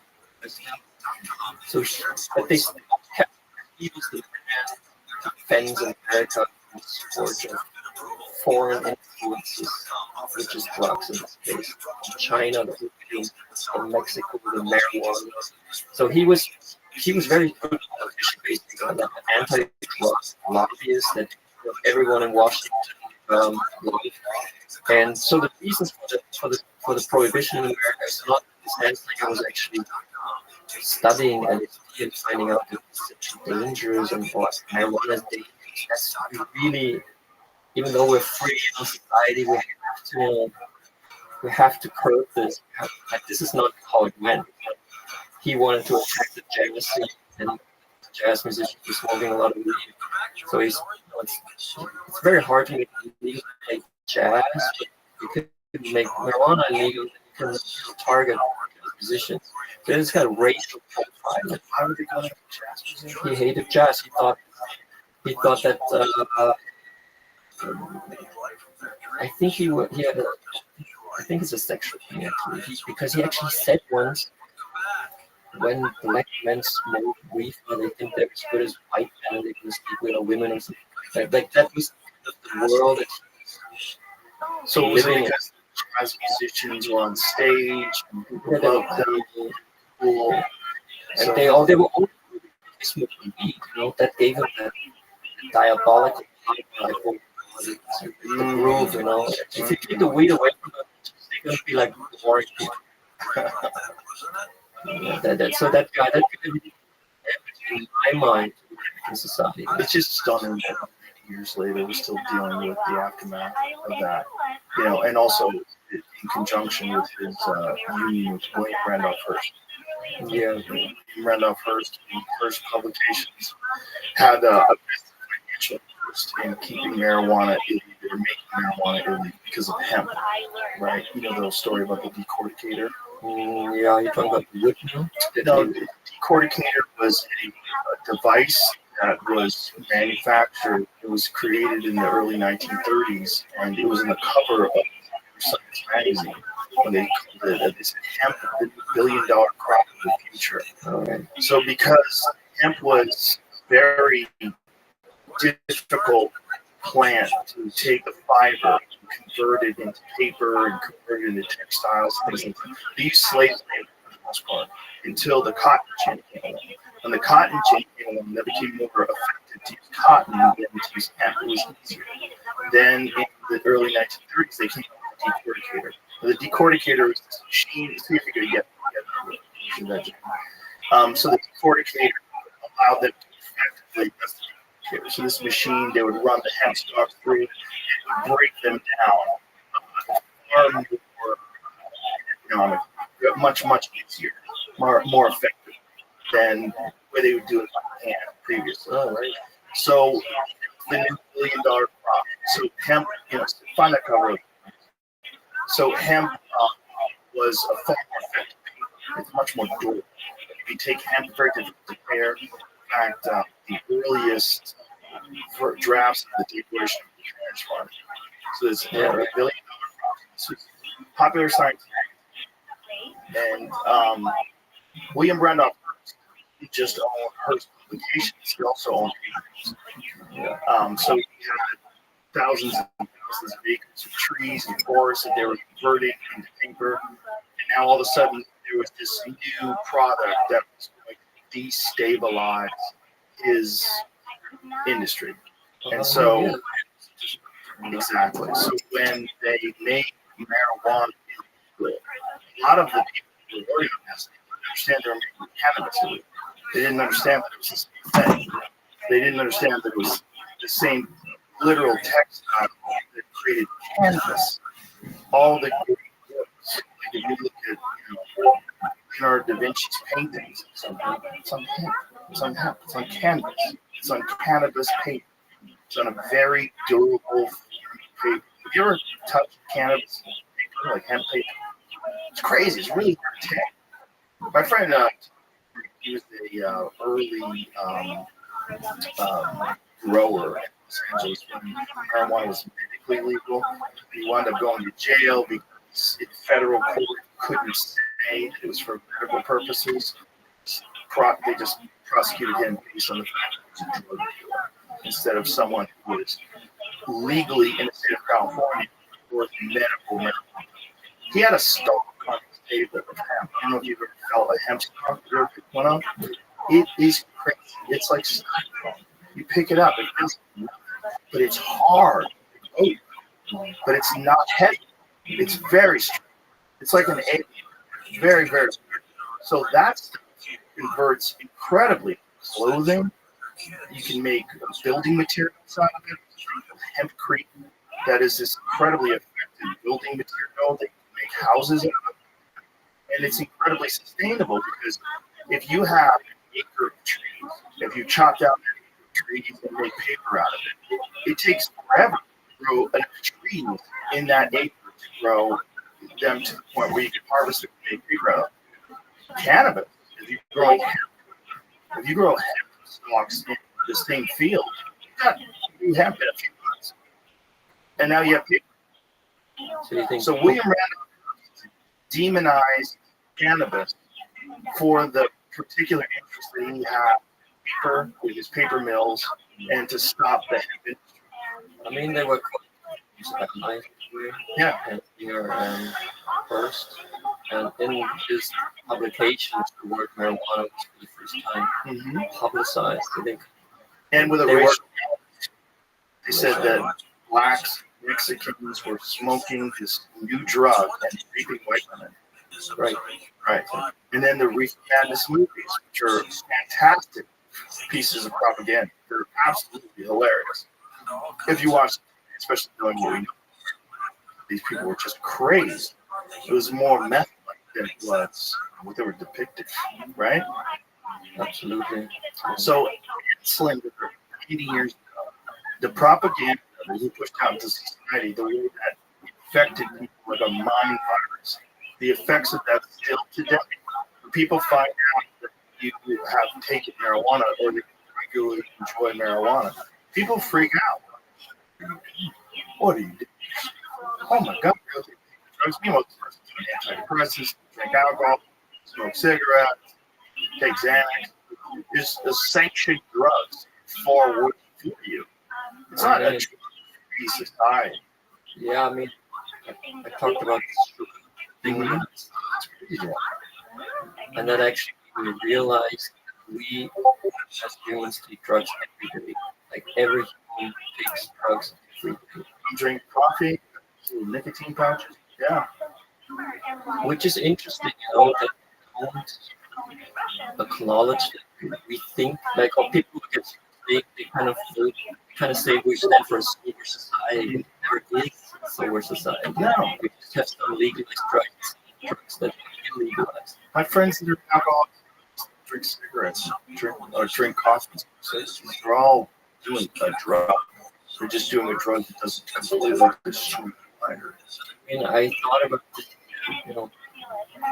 written books and both on drugs and history. I'm now trying to come up with a larger, and I mean, at your podcast, just don't hate theory, right? Yes. I think it's very interesting, and I think it's time for kind of a new history, as you know. I think because we actually are sentients. I think that this cognitive revolution that happened in Africa, it's not a theory. A theory? It's a hypothesis. It's a hypothesis, but I think a lot speaks for this hypothesis. I think it makes sense if you see that early humans were depicting mushrooms in drawing, that these mushrooms have some kind of relevance. And our image, which is something that Harari, hormones like the Neanderthals, or also monkeys, our edge was that we had this cognitive revolution. We had a neo cortex forming, that we suddenly had an understanding of time. So we're not just living in the moment, we know there's a past and a future. So that creates a different language, and the different language more abstract, complex language. For example, the apes. Apes can organize up to 100. The language fails. But humans suddenly, this is over periods of time, could develop a language that be able to form larger groups. That's how they became dominant, also over other Homo species like the Neanderthals. And we know today that we had these plants availability, so it makes sense to imagine actually we found, maybe it was a mushroom, maybe it was yoga, it's still used in African society, which now is again being examined as a psychoactive hot drug. It could be a mixture of some had this had that, but it seems to be pretty clear that like the founding moment of race is actually this transcendence, like suddenly you realize this moment, all this, like, there's a future, there's a past, that is transcendence. So we are basically, that's what we're stone sapiens. Like we were stoned from the start. So drugs, which transferred to language, to also music, to rituals. We wanted to keep the drug also secret from others, but not from apes or any other. So rituals will start existing like a person kind of has the drugs and gets them out. So this is at the beginning of the reason. And we were so powerful because we could develop large language when the ape only organised 100.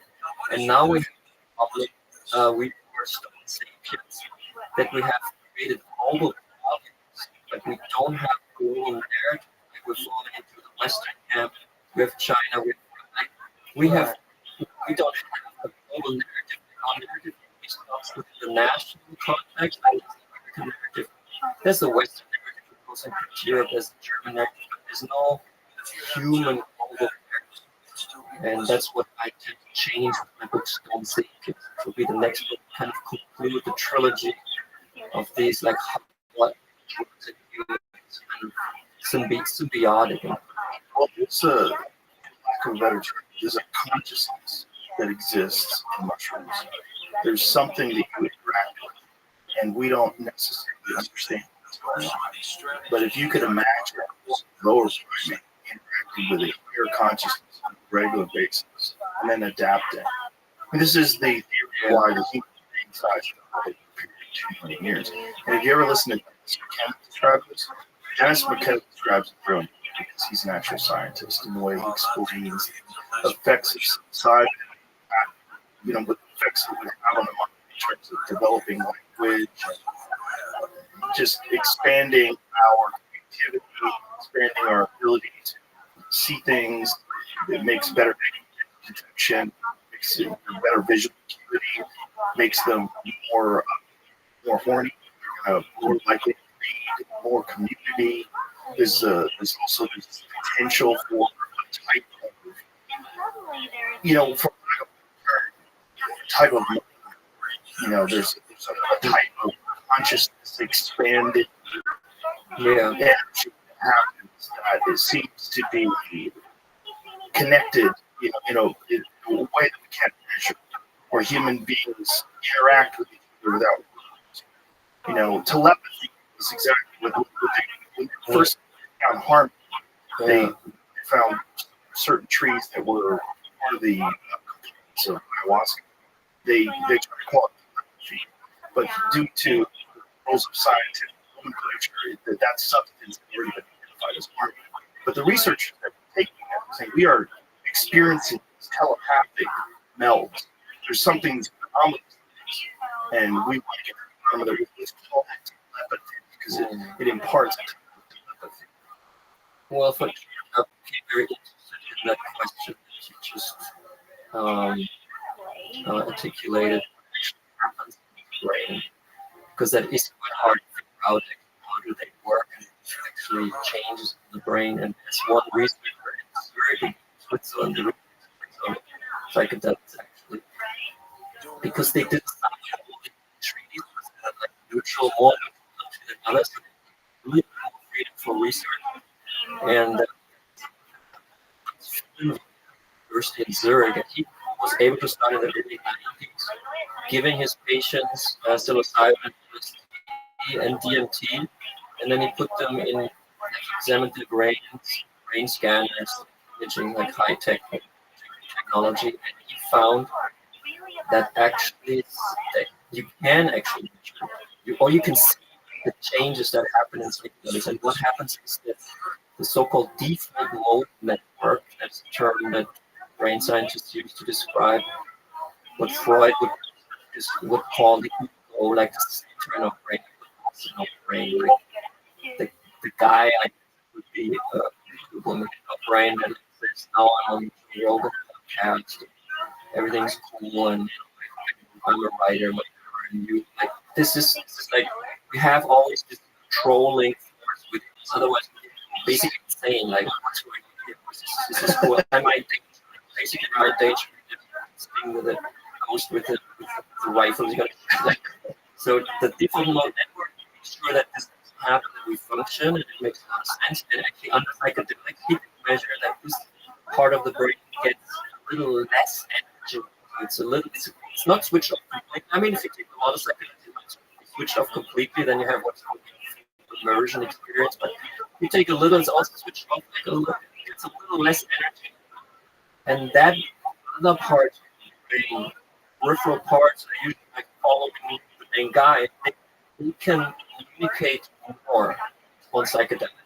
So what happens in the brain is actually a change in the brain chemistry. And what also happens is what is called the neuroplasticity is enhanced. Neuroplasticity is the term for basically the brain is obviously like a fixed, non-moving object, like fist or something that's constantly kind of moving, you know. And neuroplasticity describes that ability to constantly adapt to the situation and be flexible, make new connections. That's neuroplasticity. And he could also say that neuroplasticity is enhanced when you take psychedelics. That's why also it becomes dangerous. It's enhanced too quickly experience. And we're on the Joe Rogan experience. We all experience audience. If you experience that could be too much, and then the stimulation of your brain will change, disruption of your day-to-day way of thinking could be overwhelming. If you handle it properly, actually, that is, I guess, what's the beneficial aspect of this experience. You enhance neuroplasticity in a way. I don't know if smarter is the right term for this. What is intelligence? It's the fact that plasticity is enhanced, and because of this kind of orthodox forms, like depressed people always think the same thing, like outwardly. Depression is a loop or loops in your brain. LSD, especially subsidently, because as this disease of depression suddenly is not calling the shots anymore. That's why psychedelics have proven effective against depression. The first study that showed this clinical study was done in 2015, actually in America. Johns Hopkins University psilocybin helps against very severe depression when nothing takes. So we know a little bit about the brain. Obviously, the brain is black box. That's why so many scientists, when LSD came out in the late 40s and 50s, especially in America, enthusiastic of finding a method with which we can, shine like a torch into the black box of the brain, because it works in such a small quantity. It's actually in the beginning that original enthusiasm. That I talked about, we have a game change, we have a blockbuster, that everyone will become, heal from LSD. That's the scientists actually believe that. And the interesting question is, and we're wrong, what went wrong? Like, why wasn't it developed into a medicine that you can get at the dispensary, like you can get cannabis products in the state of California? Okay, you get in here, there's different deltas, so you can get visual cannabis. Society is still very insecure with the drugs because we have been bothered with the drugs are horrific, dangerous. But this propaganda. This is your brain on drugs. It was just say no. It's Reagan. Everyone was just saying no. I was in high school. I graduated from Paul's Catholic High School in Michigan in class of '88, and I had been, because I was sent to Germany as like a German exchange student. I was taught before, don't mix drug people. There will be drug people at the school, and they will approach you. They will try to control you, and then you won't get it. And I really believe that. I mean, it was like, there are people like that. It is true. be a crowd. If you fall into I'm talking about right, well, weed is very different, but the problem is the blanket term, right? The blanket term drugs. Yeah, it's a big problem. Yeah. So you fall into a crowd in high school, it's very possible you can fall into a crowd of wells who will ruin their lives. They just get high on it, and they abuse it. Just like you can abuse sugar, right? Just like you can abuse alcohol. Actually, cannabis is a dangerous drug. It is quite addictive. Yeah, it can be. Unlike LSD is actually a guy who he himself had needed LSD therapy, got away from alcohol, using LSD, and he wanted to create LSD therapy in the AA program. And I guess it was pressure. We'll come to the pressure in a second. So LSD, that's for example in Germany now we legalized cannabis. It's legal everywhere in the country. I think they should legalize LSD and not cannabis. Cannabis is actually harder to use. I think it should. I think it's good that it's legal, but I think it's a little bit of a more problematic drug to legalize because it's so easy to use. But to legalize LSD, which is like, I think should be legalized all over the. Because I think it's brain food. That's what I think is fitting it. But saying this sounds like completely outrageous. LSD, like so many people are afraid of it. With trip to take a little bit of time to actually show where. And I would like to tell this story what it comes from. Yeah, if I may, please. Because that's the core story. When I had found these SS records used, because you asked me, was there another psychedelic substance? Yes, there was mescaline. Mescaline was already kind of investigated by scientists in the 20s. There was a German scientist called Behringer. Really, he was at the University of Heidelberg. He was really into mescaline, and he was like doing it with his students, making tests on how to change consciousness and what happens. So he was basically one of the pioneers of psychedelic research, you could say. Yo. So the Nazis knew about mescaline, and the Nazis wanted to find the truth drug. Hitler was a paranoid person. He always thought, and it's actually true that people are comparing against him. There were quite a lot of assassination attempts on his life. He survived them all. But there were a lot of people who didn't like him. I mean, Germany was a totalitarian dictatorship. Most people supported him, but there were also people who did not. And there were people in the resistance, even within, the army, who thought he was an idiot. High-ranking officers who were a bit more brilliant. Who knew that he was running things to the ground. So he gave order to find a drug. It's the wet dream of intelligence. You give someone a substance, and then you can control that person. Right. You can extract secrets from that person. You can kind of you can control the person. The Nazis, the SS, even with their torture methods, had been unable to extract all the secrets they wanted to extract from people, especially Polish resistance fighters.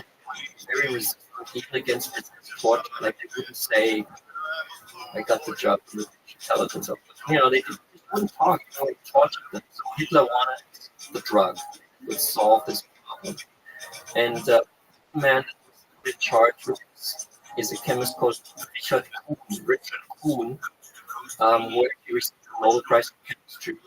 He was a brilliant mind, but he was a Nazi. So he didn't, like many scientists in Germany, writers almost not left Germany when Nazis took power. But some people stayed, scientists stayed, and the Kuhn actually became, he's really working on it. He was developing a poison, Sarin, which is deadly for Hitler.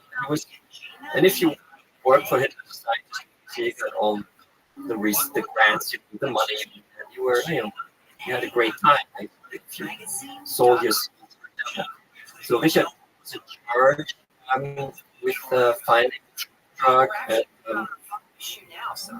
and then the interesting thing is because I wasn't in arts studies, I wanted to find the link between a Swiss pharmaceutical company develops LSD and then the SS in Dachau Like, how did they know? Like, and did they LSD also mescaline? Because they write reports and the US mescaline and another colorless substance was being used, and LSD is a famous colorless substance. Like put a drop of LSD in your coffee, you can notice it, which is good for safety intelligence.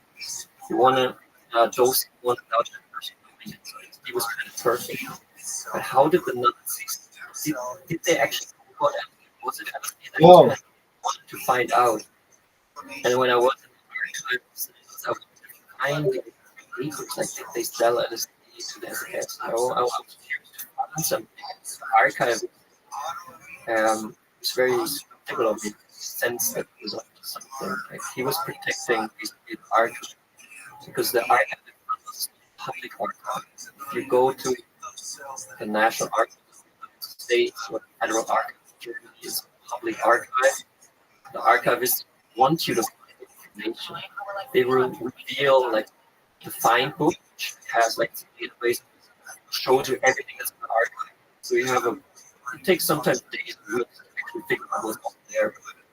You have to overview of everything that's in the archive. Like company archive, like the history, there was no archivist to me. Just tell me what you're looking for and find it for you. Which is basically shit, you know. Because in a way, it's basically under his control. The documents he gives to you. You know, you don't even know what's in the archive that you see in front of you. And I wanted to see that. I knew that I had learned a lot about it. I never heard having connections like giving LSD to Richard Kuhn or something. But I wanted to see what his boss Stoll who had the verbal policy. Who is this guy? Because he is this old college for Sanders, pharmaceutical company. And then the archivist didn't want to be really to see these papers. I could sense that. And I wanted to come again to the archive. Well, the first time I was there, he said, guys, everyone always interested in LSD. You know, we have so many beautiful products. There was a showcase of products. The Sanders has made LSD. He's actually missing from that showcase. Well, it was never a product. It was a product. It had a name, Daily Z, that was brand name. It existed. You know? Yeah, it's illegal. So they have a good relationship with LSD. And what the only thing they gave me were the lab, and it's very easy to flatter stuns you.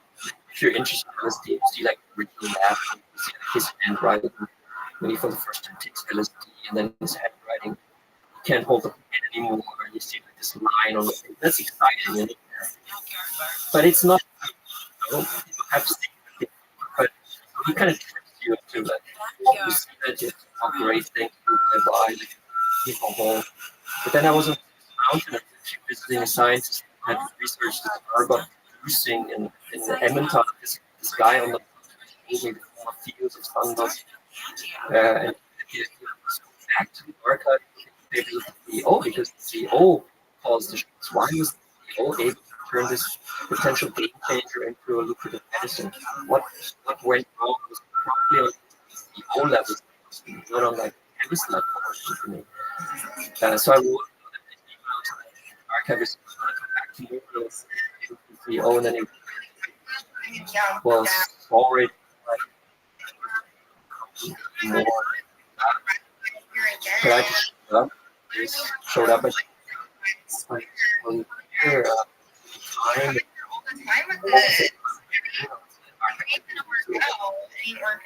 Then I was there. Do actually at the time I had Steve with me because so I had something had an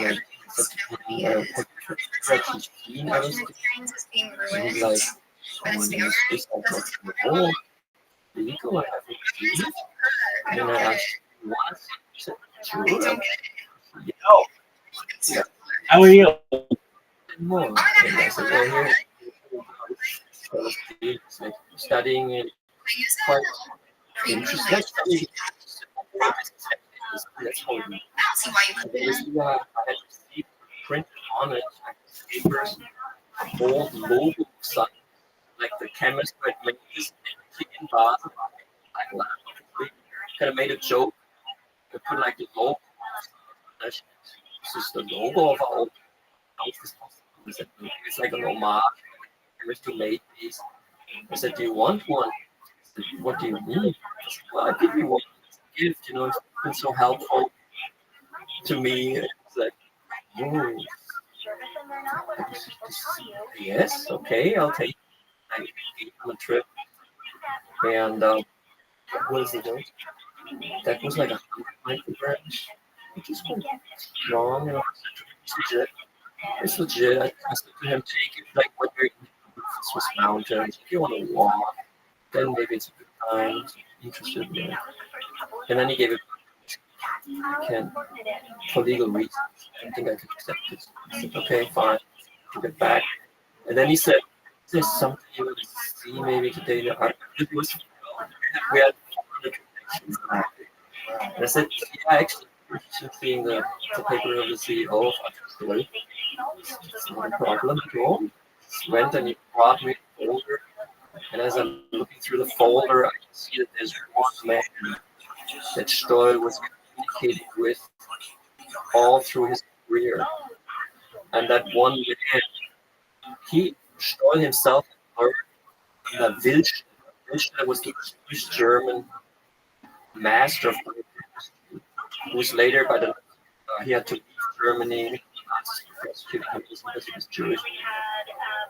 And Wilstad was a genius, also received the Nobel Prize, found this idea of plant extract when you make medicines from plants, basically, because plants are very powerful. So Wilstad was the scientific father of Stoll had one other prodigy child. It was Richard Kuhn, who by then had been leading Nazi biochemist. Kuhn and Stoll, I saw them in the company, had been best friends because they had the same teacher. They had exchanged already in the 20s all the research in the 30s, especially the urban research. Who was very interested in it. So now, as job, like the food drug, Stoll says, we found almost magical substance that even a microgram dose would have a strong effect on the mind. Who obviously became very interested in it. And I found a maybe we can find it from 1943 October, where Kuhn found this smoking gun. Kuhn thanks the lawyer for studying, which is the precursor from ergotamine, one step, and we received ergotamine in October 1953 from this company, and then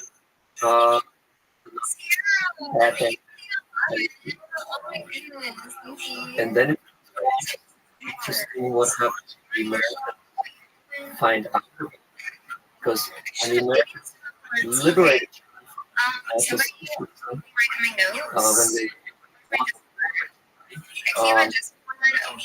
certain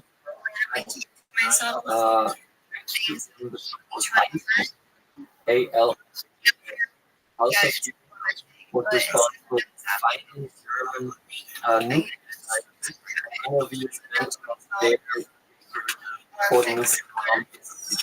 Nazi Germany was also trying to and the Americans probably quite far ahead. You could decide they fucking wrong. Which in this case actually probably right. So it's still a bit how you are with technology. Hell yeah. But this also is things W. find out about because they also so one interview was who was leading Nazi camp. So in the spring of 1945,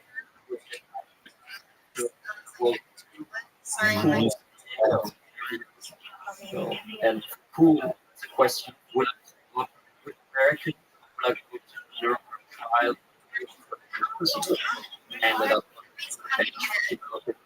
starving and poison. He decided rather extend his career. He later America. So he told them that they were interested in LSD.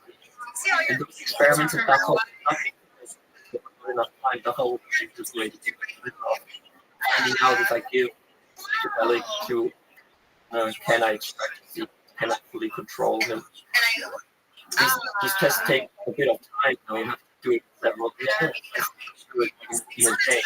It's not finished yet, but its findings were very interesting for the American military.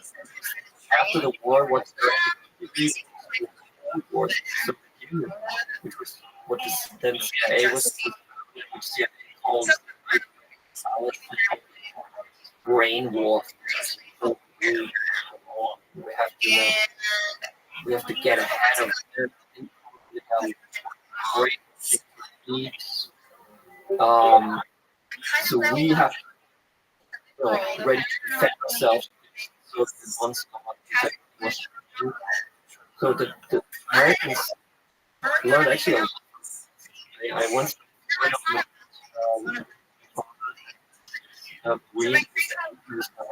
student education. My parents, we spoke with his Ukrainians. We learned so much from this class. And it's true, the SS German system is very but it was very functional. There was a lot to learn from warfare. So Americans, because the artists were in these drugs, this must be interesting. You have to look at this. They started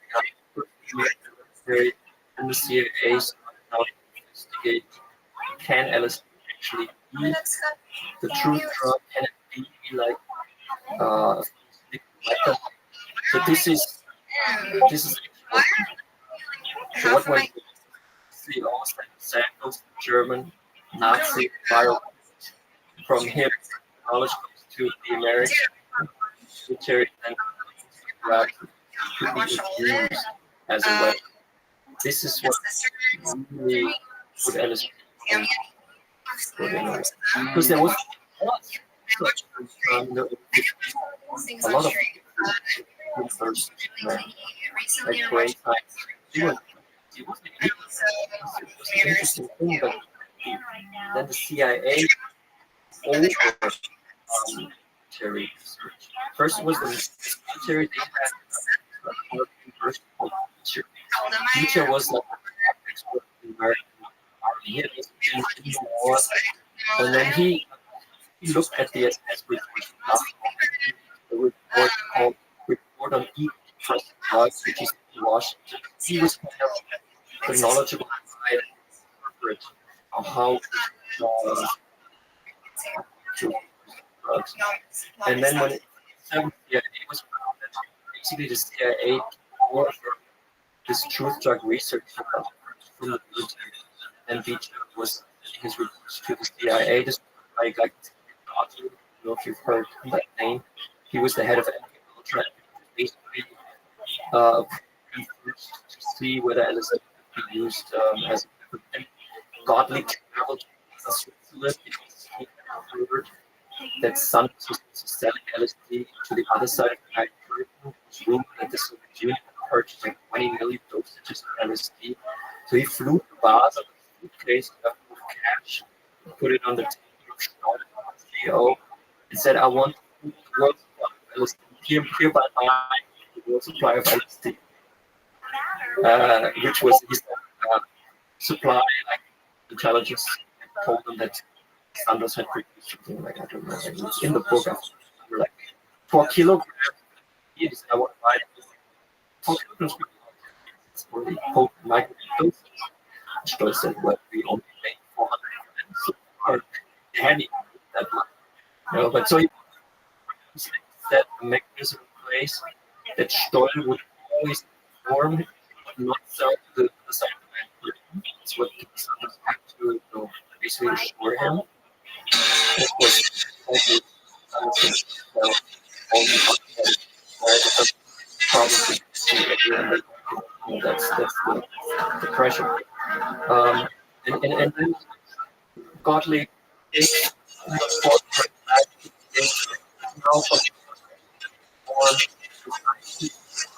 in an American acquired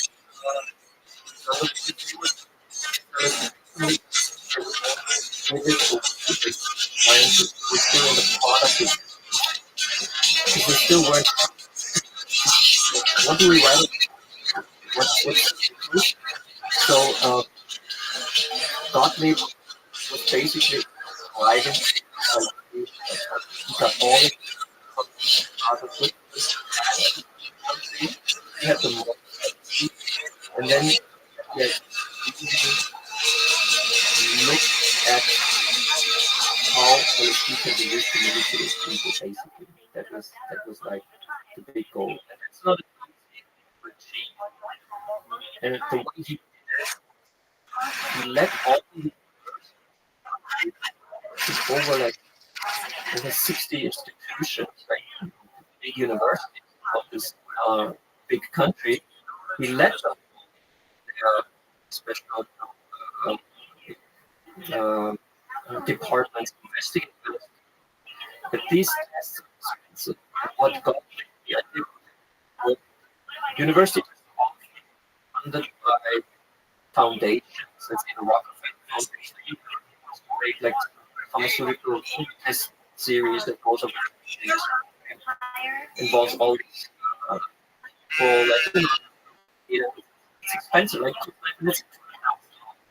one serious clinical test 11 comes from the foundation, for example, and the money first goes to the foundation.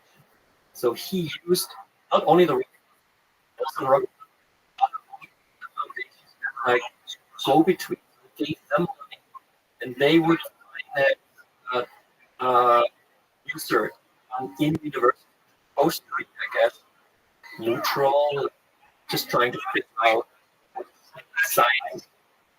So you don't want to finance your science and manipulate money being done, and especially all over the bring the money. So that he was program, I guess, but it's also that's how I. And yeah, it dominated and a lot of research. Like every piece I write script. This guy, it's also like people and then have teachers under them tell them sentences. He was trying to, can you like drive someone mad? For example, they were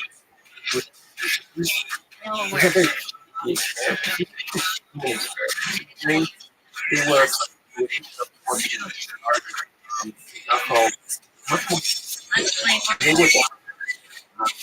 like the safe houses were one in village and had one on television and in the safe house people would be approached with cars and get to like and it wasn't a form of one part Europe, Africa, recording it like the person was reading so this ethical yeah, that's interesting. Yeah, it was higher which then in addition from the CIA then was kind of, I think, I mean, it's kind of yeah, like,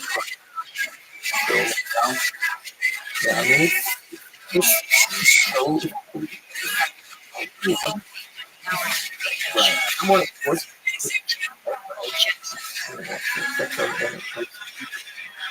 It's kind of sweet. It never met. People got it. A lot of text on a lot of people who were subject to these unethical. Yes, and it's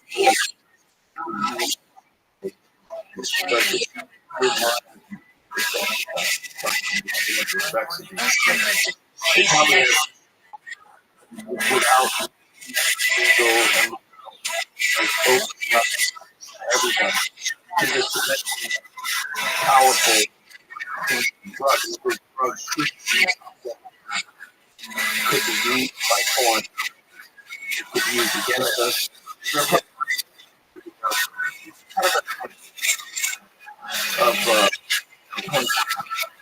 we're looking at more. We really believe that that's used for work residents. Great question. Clear that the from his perspective sense.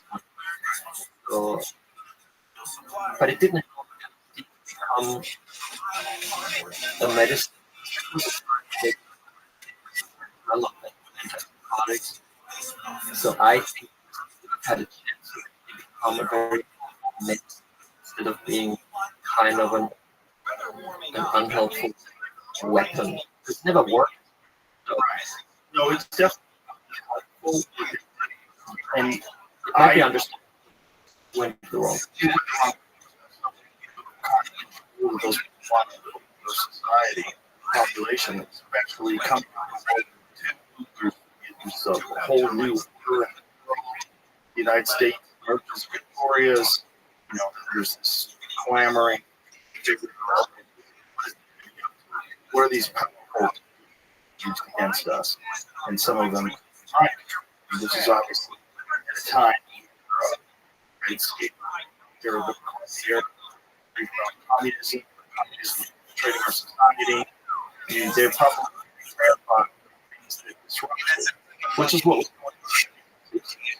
You know, I remember a video of in the 90s, and it kind of shows that now society first going on in our work. So the free college stuff has a lot with a lot of the past. Because people want peace and love. And back then, in particular, Timothy Leary going, tune out, drop out. So play this. 1968. You have all these young kids coming from very rich, affluent, middle-class society who are even taken care of since they've been babies and never really have to do anything for themselves in a serious way, and now they come here and they want to be taken care of. One of the first questions they'll ask is, what do you do? That's why I say, and they say, no, I think to work or what? A lot of people say, what are you doing? You're not doing any work. You're not working at a job. You tell them that you don't do anything, and that you come to the party. It's like they can't believe you. We're doing the hardest work in the world. We're growing. We're trying to change. We have a group of young people from upper middle class families who have moved into a physical environment that is in effect the reverse. They're living in gross insanitary conditions with a great deal of overcrowding. There is a very high incidence of infectious hepatitis. About 1/4 to 1/5 of our total caseload in the venereal disease clinic appear to be hippies. Now I'm going on. And we have one case history in which a young chap has been into the clinic 12 times in 3 months with 12 different gonorrhea. Okay, so So that guy does all. I think those are the people that from another generation, and we're seeing this. And what was there was a lot and they wanted us this radical shift in society in the 1950s, 1960s. Yeah, there's interview one aide afterwards when they retired. They couldn't make it black, and they couldn't make it to go rally against the war, like principles of demonstration, but they couldn't make it take LSD and then Yeah, it's kind of the same thing. So, yeah. I mean, whenever there's a powerful structure, that great for the race, but bad for in place currently. They step in and they do their best to water what they did in the 1960s into the 1980s. They radically shifted. Everything changed. Music sucked. Everything sucked. There's direct evidence that has a huge impact on our creativity. If you look at music from the 1960s, it was so radical. Music from the 1950s. Something had happened. that's what John CIA gave us LSD. It's kind of interesting. So, young called Ken Casey was working at psychiatric work in Menlo Park, California, and he was part of a guinea pig. He received $75 and then he took LSD and he most false wood network. Like he said suddenly he was walking to the psychiatric ward and understood what's going on in the brain, and that's when he had the idea for consciousness, which made him so much money. Right. And it's kind of a made like a career change. And I could see hours. We have to stop. We have to stop. It's going to be the downfall. It's really literary government. And these people are to control the country because we were in a just got out of war. Yes, that war was a big hole in the society, and it's like shitting on it, saying, "What the fuck?" I'm just right. So that creates this counter reaction, which is to legalize the poor LSD. Poor LSD. How transformative those substances have been to society. If there was a great understood things that we really cleaned up all the problems already and did so on egalitarian plane. Like recognize work that can be done here, make a life for everybody, have everybody we are all we need each other.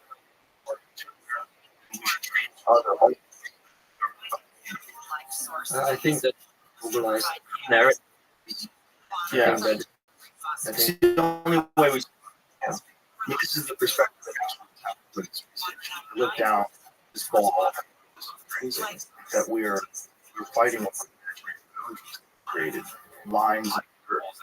I think it really is online communication skills because we can only scores within the United States. You have the world experience. Have discourse, not but there is discourse. I mean, maybe it's the type of discourse that's happening right now. Like, we're connecting all over the big right. times it was like the opposing teams hug each other.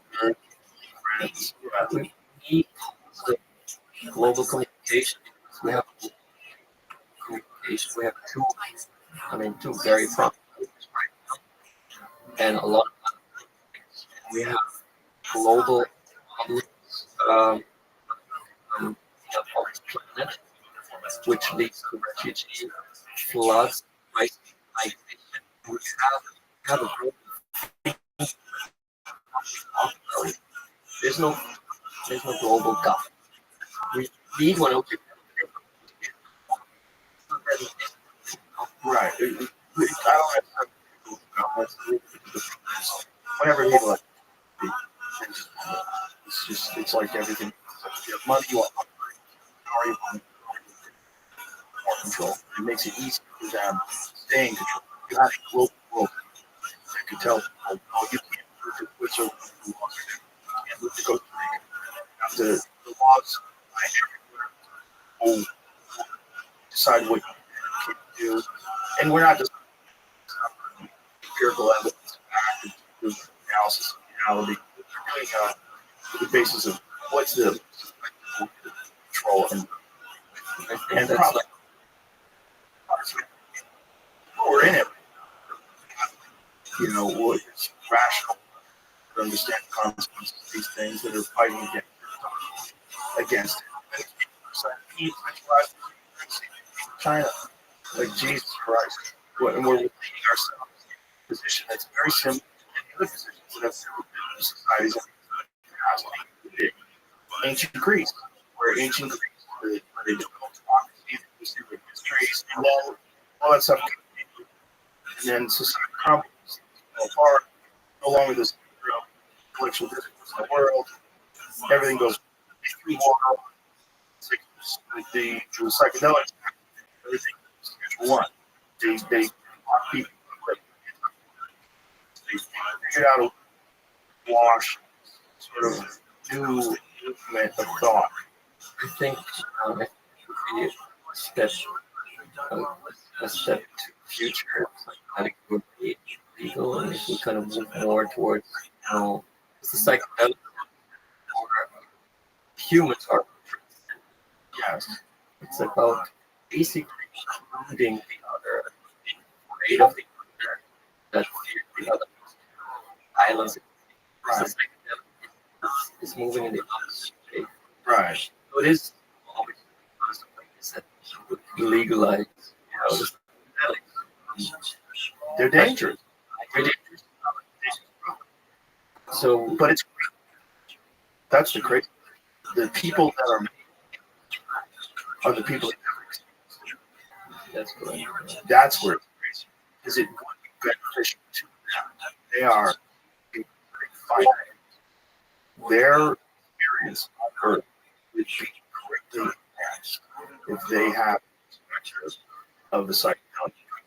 Well, if I was chancellor of the if I was making psychedelic years, like after high school, the opportunity to actually experience it. I think it would be very good for society to think about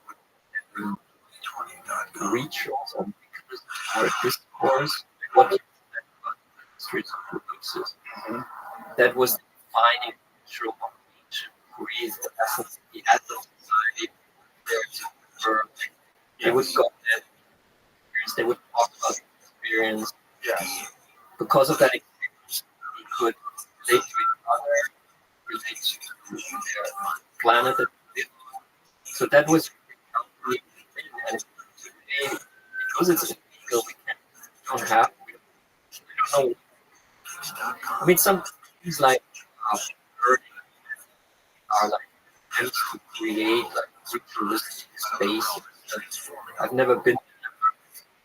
It's kind of stupid because it's so expensive. I don't know. Basically, we need something structure. Because there's also that is described called spiritual narcissism, where you start doing these things and think that you have all the answers. You have people that speak with groups of people And it's really everyone is naive. They're looking for a leader, answer, list life that lacks in the so long. Do this, it becomes we need real, we need actual shamans. And the problem in our society is this is but need someone who is legitimate psychiatrist who has a genuine of advancing consciousness and some control. One of the things that we love is schizophrenia. We don't understand. Say, yeah, it's like nice for 3 years. That possibility. Well, structure you structure. I think that's is to develop objective structure based on real knowledge of real clinical data, depositions, or real knowledge of how it's more effective with particular ailments not being effective. Got into an just one experiment. Knocked it. So there's a lot of things that can be done to benefit society tremendously, but it has to be responsible. It has to be with real knowledge. That real knowledge, research, and instead of being biased, let it be open to everyone. What's actually going on? The naysayers, the people that are converted, everyone make this and try to have some understanding. What is right to be done? What is the most effective? Because set and second is important to me. You're setting information before you do these things, which is why a lot of these people that are psychedelics, they don't like the concept of creation. They don't like that these things are used only in this one particular way. And I think this conversation benefit everyone, including the people who want it. That's what's important. The people that want it, they're just human beings. They're trapped in this the world of all the light they've up to this moment. And they, I mean, it would strict society is a tremendous push in psychedelics research. Could be, it would probably urge cultural tolerance. Now we have decay of like Western societies and crisis. You don't really know to get out of it. And the current recipes given to us by camps now for the US presidency don't really solve the problem. We all, like, in the last couple of years, people feel like something's wrong and then something should change. I think somehow people are ready for it, but no one knows exactly what kind of revolution should be. So people who tap into that are quite successful. Why it's actually easier to have that change, but we do need a change on the national countries as well as on the level. And I think psychedelics. I would be curious if society treats itself as, liberty, curiosity. Right now, we're saying no.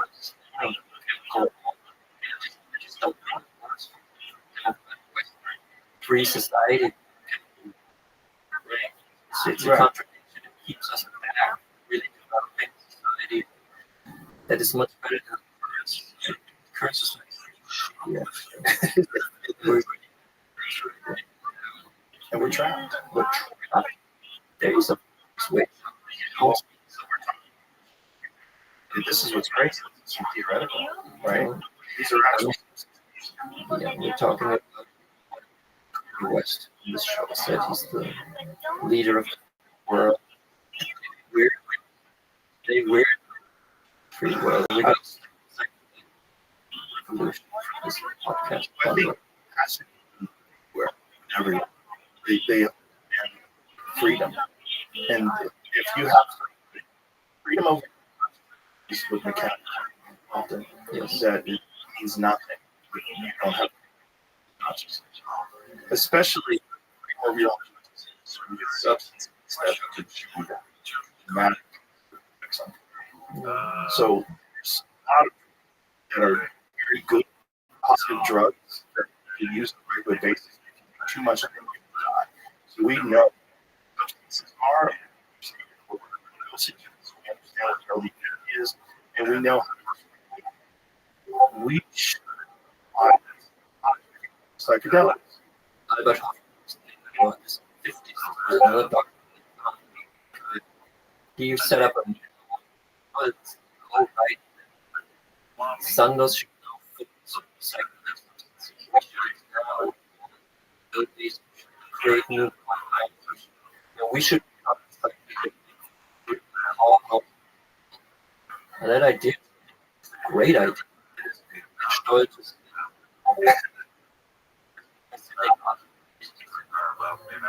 Yeah.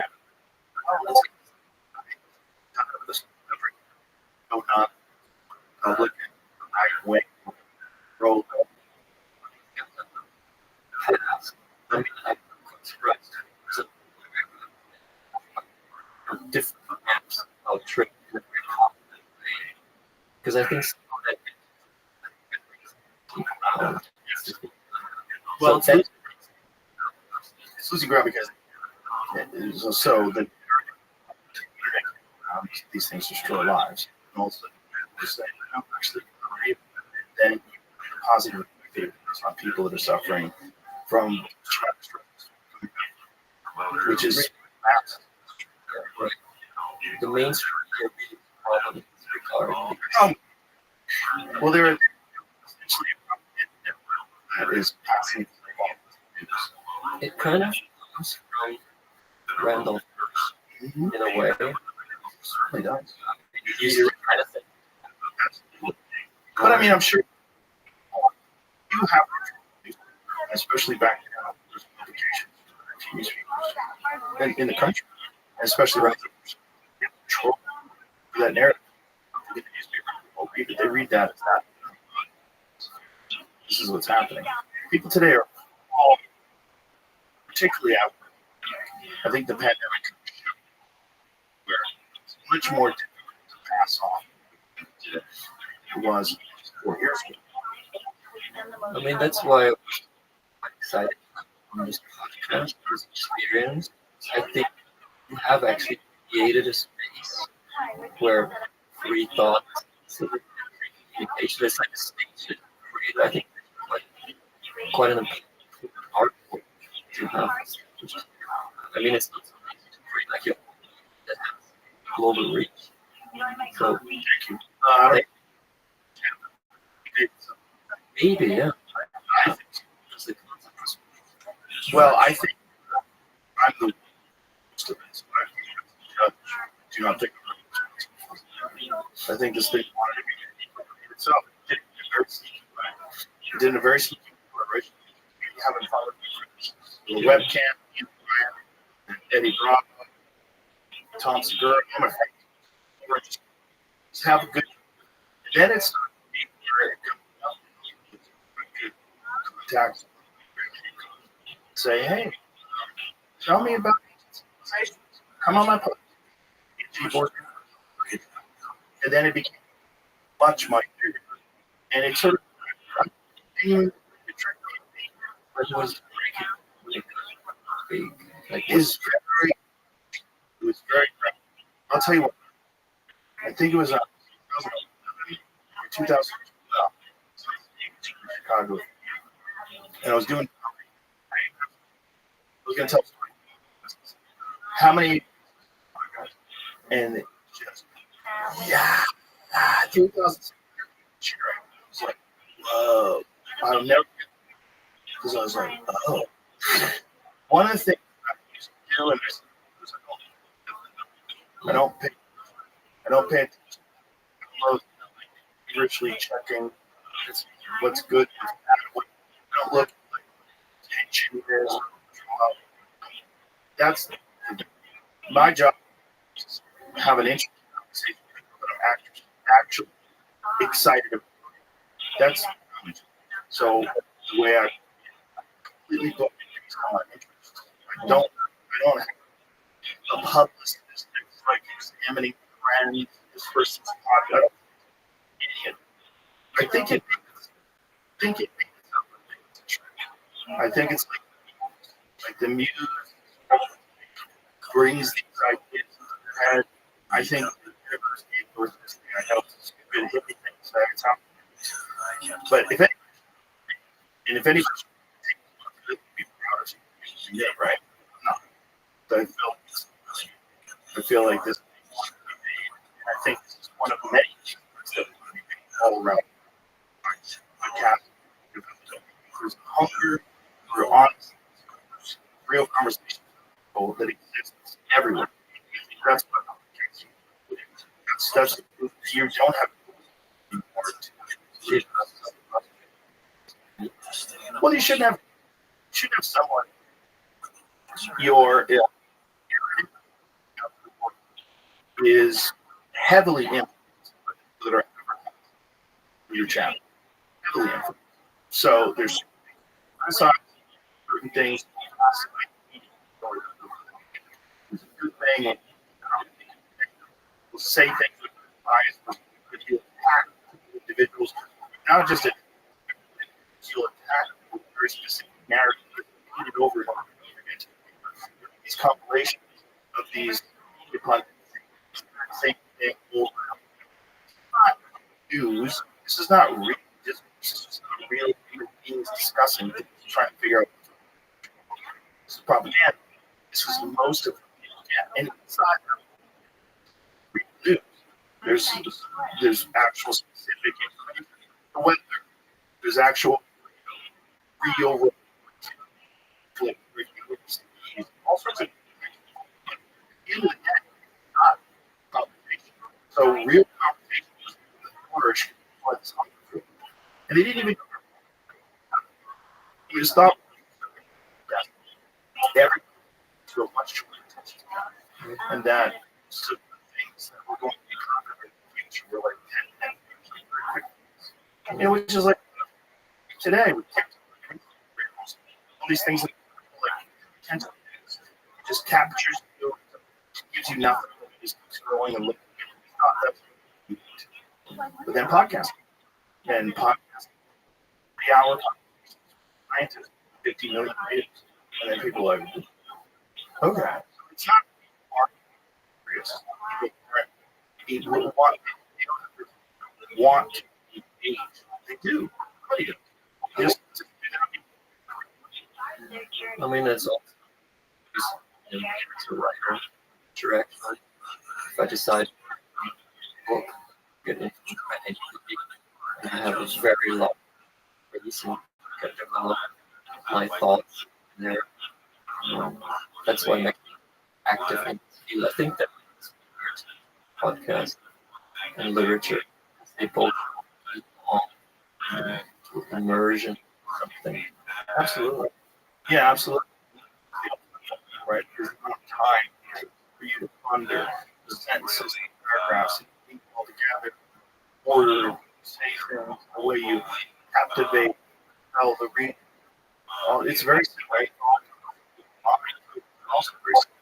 I hear you talk. I hear one human who's talking about your on creating a book. It's not really available in most places. But people want it. They want to know. this guy, and a lot of the way. Let me hear if he says,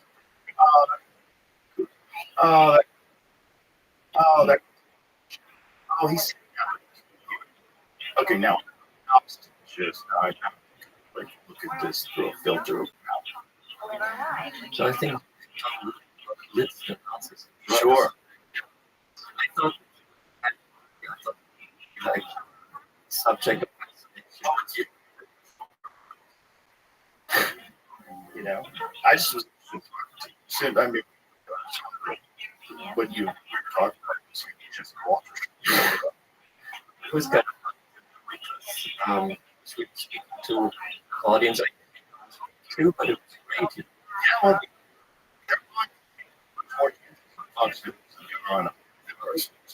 well, I think they started with awesome in a lot of ways, but the hardest thing is you got to scratch. And it was Yeah. 7 minutes, 3 hours. Yeah, so tell me. What I know. First of all, what was the first? What was the and started getting by military killer? Well, there's like it started at the games when the 6 because in America, Jesse Owens was running with the Aryan superheroes further, winning 5 gold. The rumor was some similar kind of just people stuff. So there was he on because Benji was it's basically, and there were no checks. This is on the post text. So you could basically, but it's never, no one knows Jesse Owens.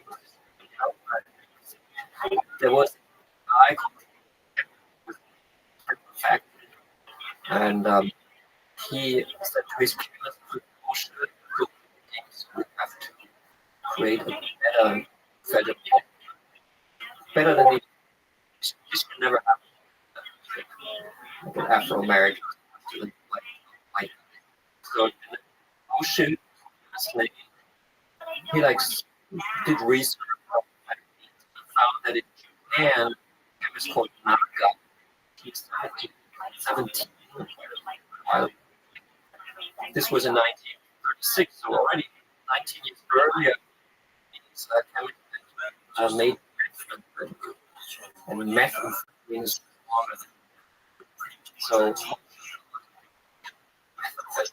found synthesizing.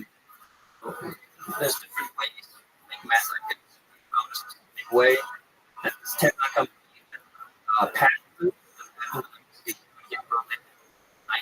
1937, and then it methamphetamine drug, it's a new medicine. You even need a prescription. You like a child.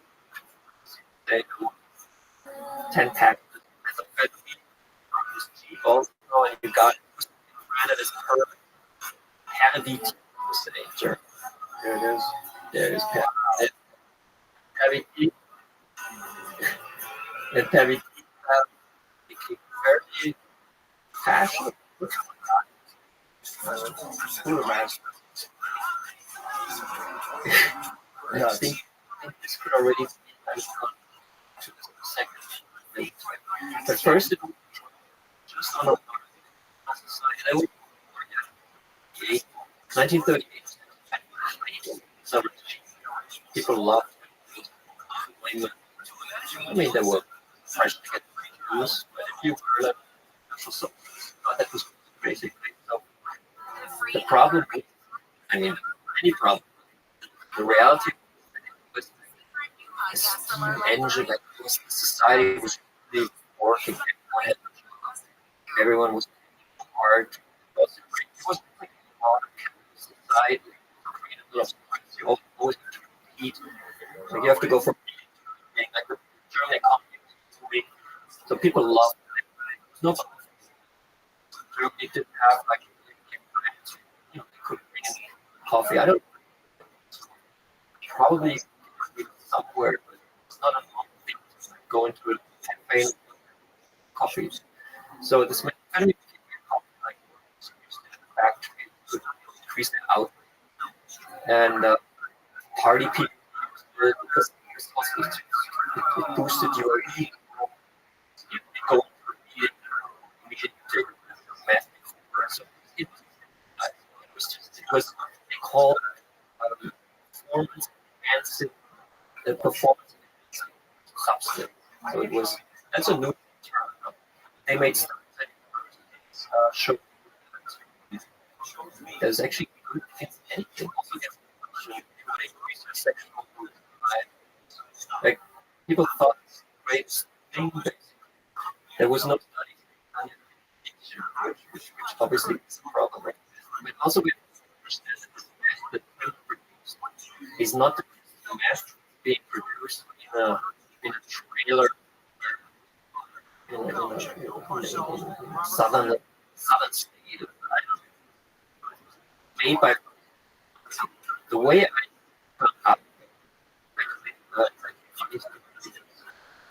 I didn't know like it took I said to watch should my next be because I've written how to what albums right now. I said, well, but and he said, good. And I said, how do you know? He said, well, it's heavy. He said, well, it's kind of right, the right thing. Like so-called. How did the antique dealer in 2017 had purchased in an old car and they come maybe a little out of it. And he opened the inside and then the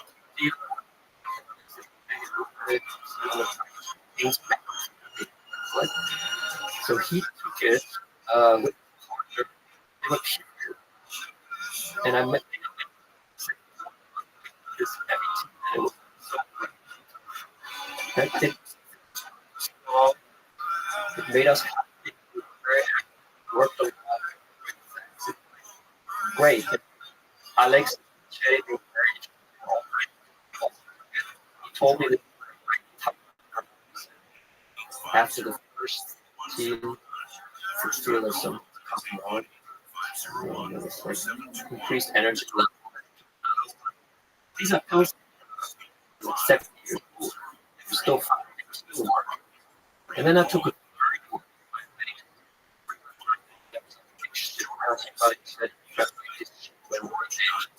on to shoot like the push forward. So this is insane. And I Googled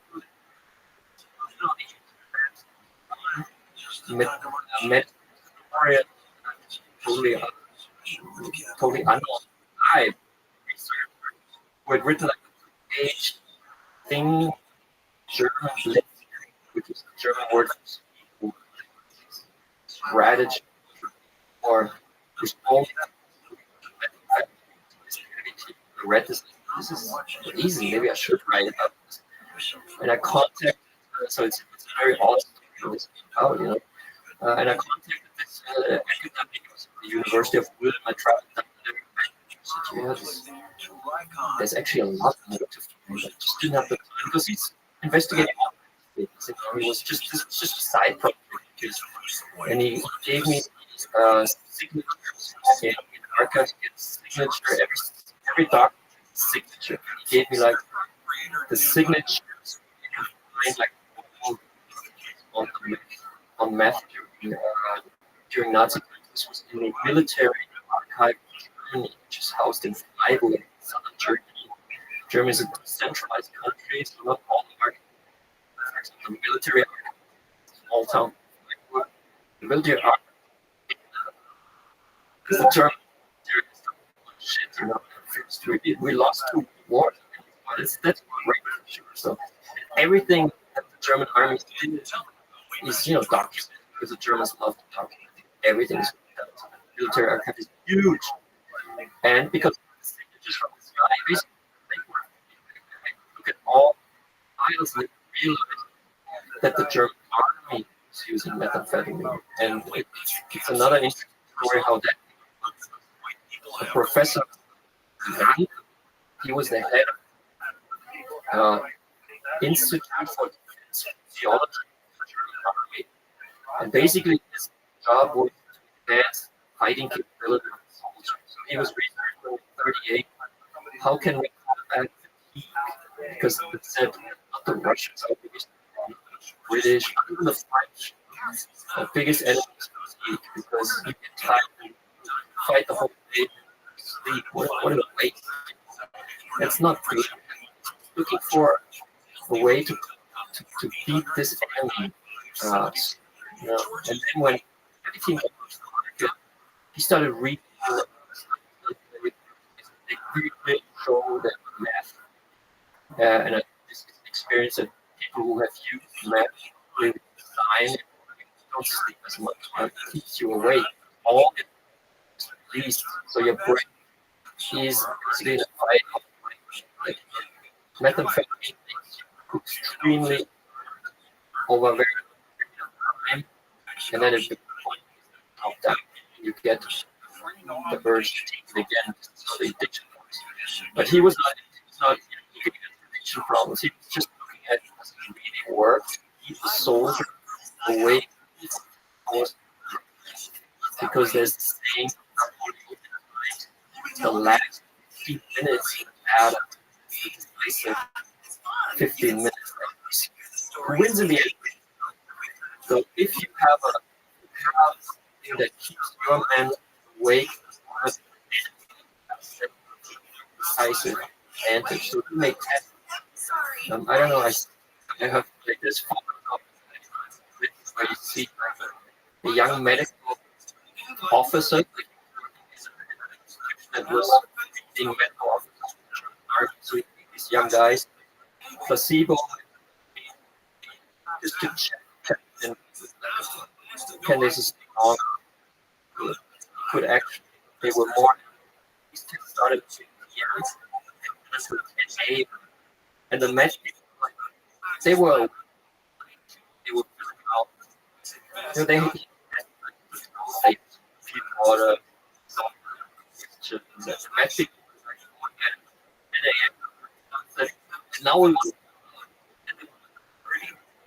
while I don't think it's funny, but like the company. Not sure which one it is. I'm gonna have it's just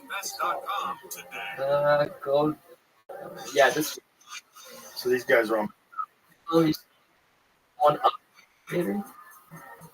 You see, like the sleeping there.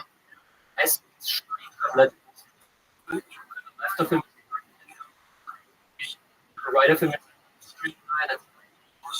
and that's another. It's not that's methamphetamine. Treat like a Mercedes, a bicycle. What is this? Season coffee. Yeah, there's a few moments. It's like a 4:15 in the morning, 5:15 in the morning. They go back to. From the last show, when it was with you, one of the questions I got a lot of questions was, we got a lot. Well, I mean, he obviously looked at the results of people filling out the S. You see in front of him, he's not young. He's or like his head is good. You see him in the far right? Yeah, he might. Well, maybe go one Yeah, that one. Like, so he saw that we take 2 times 0.6 milligrams on the they don't show any fatigue at all. Basically, it does work. Keep away. Also, it was kind of funny. He found out that you are higher. So meth up, it makes like things that are that demand like abstract or more complex things. You're not better off. Because meth sort of rushes you to conclusion. And also you feel too good about yourself. Right. And he concluded that this particular soldier makes you awake long. Because a soldier just needs to follow orders. Just needs to shoot for a long time. Right. And so he got all excited about this. Was in 38. His last testing was in 39. And Germany was about to invade Poland in September 1st, 1939, beginning of World War II. And he said to his superior was America's Surgeon General, German, that's his name, but the highest medical guy in the army determines basically at the end of the day what is needed to the soldiers. So he wrote to his boss. This was kind of an old school guy that was for the First World War. He read reports. He's like, well, we need to use a chemical drug to enhance the like he didn't get it. So he said we're not using this the attack on Poland. And then Ranke, the really believed in that, and wrote his war diary. Like every officer was required to write a diary to war. In his war diary, that he himself became addicted to meth. And he writes about it so great. He doesn't understand how he could do a day at the office without it. Why is not it? But then like a few months later, like I feel very depressed this morning. Even the heavy tea I'm using does not help me anymore. It's depressing. He didn't understand that this is actually a problem. So that he's just becoming addicted to himself. He did. Yeah, and he became quite unusual. He was like he was still doing his job. And he asked the medical officer if he called beaten by Germany, like 17 days or something. It was a quick victory. Actually quite surprising. It happened so quickly. And a lot of back to the medical was actually quite helpful. They said things like, some of them, it's like it really helped officers achieve their work, like do the work, basically killing or invading a foreign country. So Ranke again, he said to the Surgeon General, because then after the successful campaign, when they were still going against the West, France, the whole enemy in Germany, like we had 1865 during World War I, we lost, and now Hitler revenge. You know, we have the third one, but his let's please not do it, because the French army was supposed to be the best in the world in the late 40s. They were part of it. I mean, it wasn't, but everyone they also the world.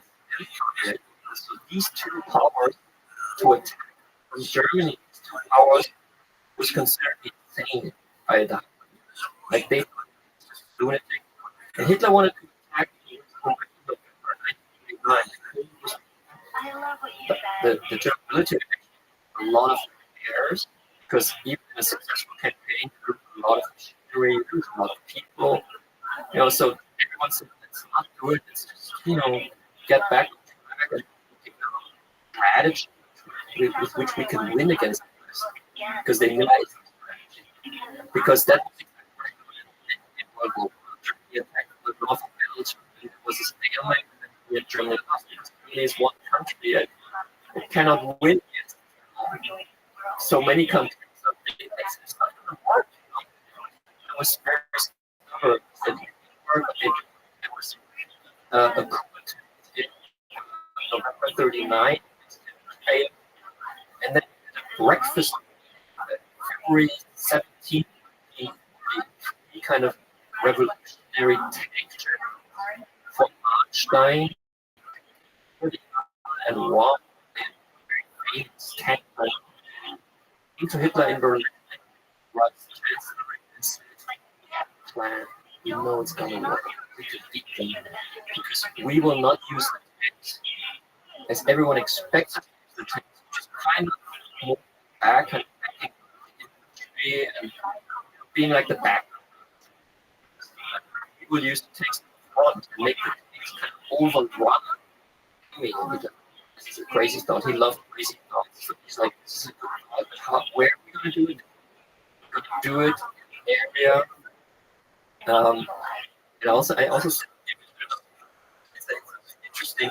They decided on an area which is in mountains range in Belgium, just exactly between the north of Belgium, the Allies were with their defense forces, and France, where the French also had heavy defense in this mountainous terrain, wasn't heavily fortified. They could go through the mountain within 3 days and nights. Stop it.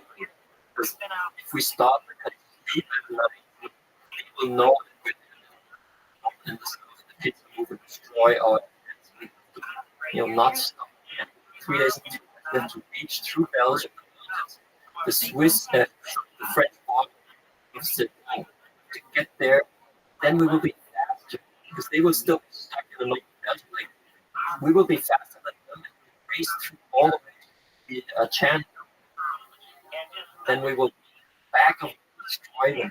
We'll have kind of surrounded Churchill sickle cut. And this is the sickle cut. You see where they go through, and then branch off to the south, circle the Alps here north, and the forces here in the south. Like further with enemy territory than it's a crazy. And the only problem is that the thing of sleep for 3 days and 3 nights. So they were not sure. And Hitler said, this is not a problem. The Germans are so convinced of the ideology of socialism, of fighting for they will not. I didn't see the First World War. That was awake, didn't need sleep and stuff like that. So he kind of said that the ideology of a normal human soldier does not sleep, which is bullshit. Everyone needs to sleep, not because you're convinced of an idea you don't want to sleep. And another fact is actually soldiers were not convinced at all. The German army was the German army, so the Nazis were the German army. But at the beginning of the young guy were not like learning from the right. His dad got against the West, and they were scared. Like I read something like mass depression before the attack started, of people who said, we're gonna lose. It's not possible because to launch a successful invasion of enemy territory, you need a 3-to-1 superiority manpower and infantry. And the Germans were actually less people, less soldiers in the West. They are not as, for example, that tanks were not as good as British tanks. So it was basically, it was a lot. This madman led by these young revolutionary generals was putting this madman actually work. But then my call, he presented his findings that actually for 3 days and 3 nights on methods. Give enough to a person, you can stay away. Suddenly, very interesting. He was invited, like giving lectures. He wrote a called Stimulant. How are you? How are you? By an basically invited, suggested to them to take synthetic stimulant, which is this is the stimulant. It says, for example, this was distributed to all so they knew the meth. So, for example, it says what you could give if someone too much, then you give like a sleeping pill. It also it's quite interesting what a side effect are direction. So it was like crazy. So Ranke was top of it shows how many dosages the German army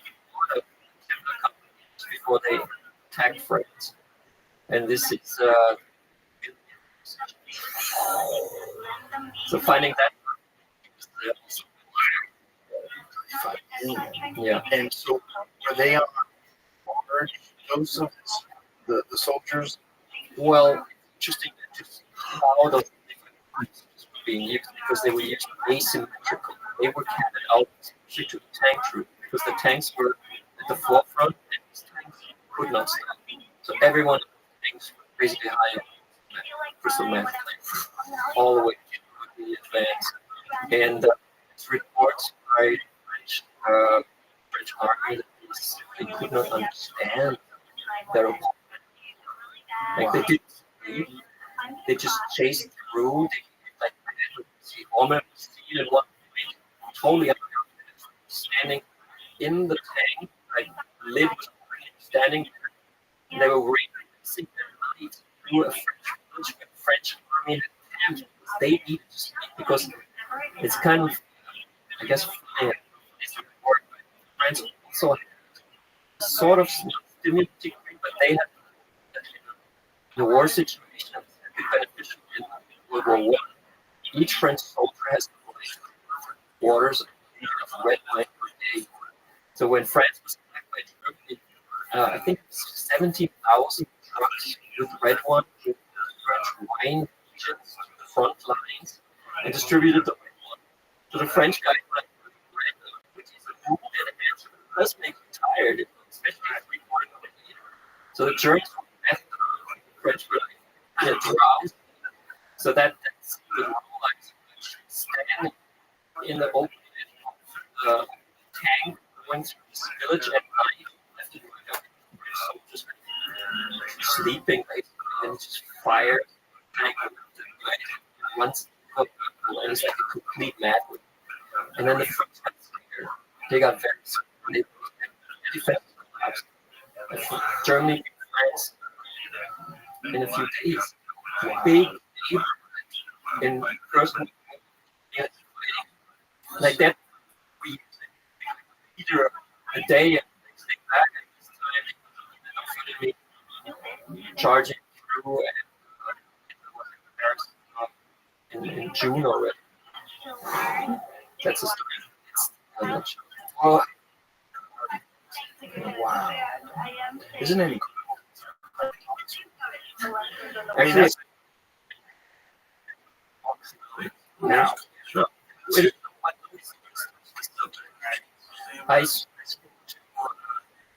For this, I elaborated. I had a leading German historian, gentleman who passed away, Moms, leading German historian. He's a really cool guy. I met him. I did my finding in the archives. It's like really open because we historians have no clue about it. Like we never. It has to. There's no way this might. Historians are square people, at least used to be very square people, and that's just such a serious topic that out of the books thinking is not really encouraged in the academia, at least, you know, me being honest with it, I couldn't. Yeah, he said this is the missing puzzle piece that we need to know to understand what now World War II. So he was very much a preface German edition also. It was interesting to communicate with him. See how he also put things perspective, because also one thing he said was, don't argue in a like it's kind of flippant to say the blitzing was holding. It's methamphetamine control, and I think it was probably one of So stay away from days, not yeah. World War II, very, very. Yeah. And it's not, if you look at it, it's actually, a lot of sense. The problem in Germany, the army was crazy, and also they were using giving it to pilots in the Luft, in the air battle, was this decisive air battle, late 1940, after beaten by Germany, conquered. Then it was Germany against Britain. There was a lot of fighting in the air, Royal Air Force, and the German was messed up too, because they had pilots. kamikaze. Yeah. So we've talked about Japanese military, so Japan was an ally. They were access. So Japan had methamphetamine successfully used in the European theater of this war, so they used it also in the kamikaze American ships and stuff.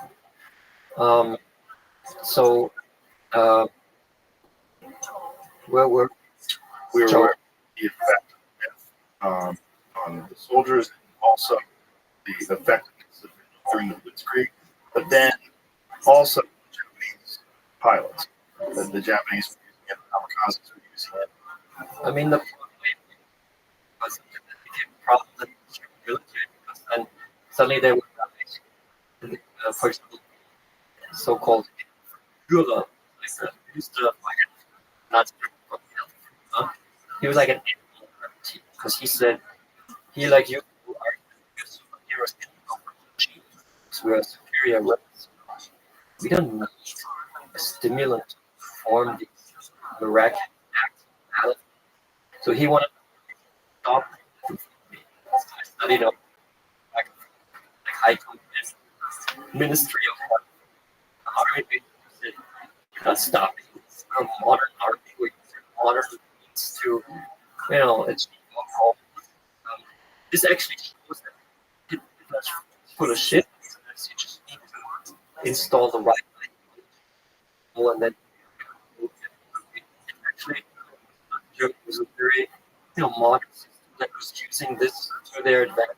The army was they used it very effectively, and that's why it's to learn. It took them a while, but the British needed to have going on. Newspaper, when does also to inform, because in the newspaper there was an article people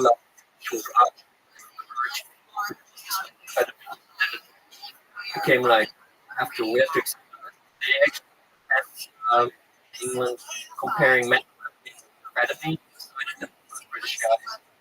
For the English guys, methamphetamine better, not so strong, not strong, and it is actually methamphetamine does produce. It's a process. Methamphetamine, made to make cheaply. You could take methamphetamine medical officers alive are in Stalingrad still like these guys that treated to death. He said it didn't work anymore. It just gave us another day of artificial energy.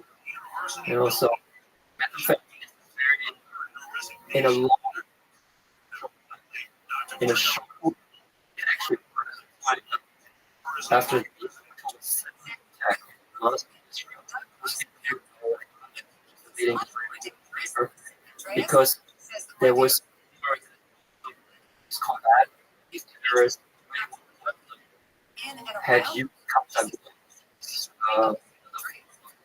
brand that's very in the Middle East, and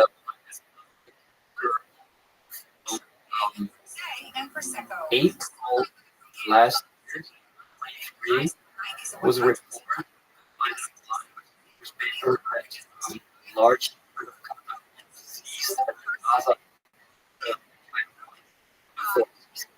who claimed that Israel was Gaza.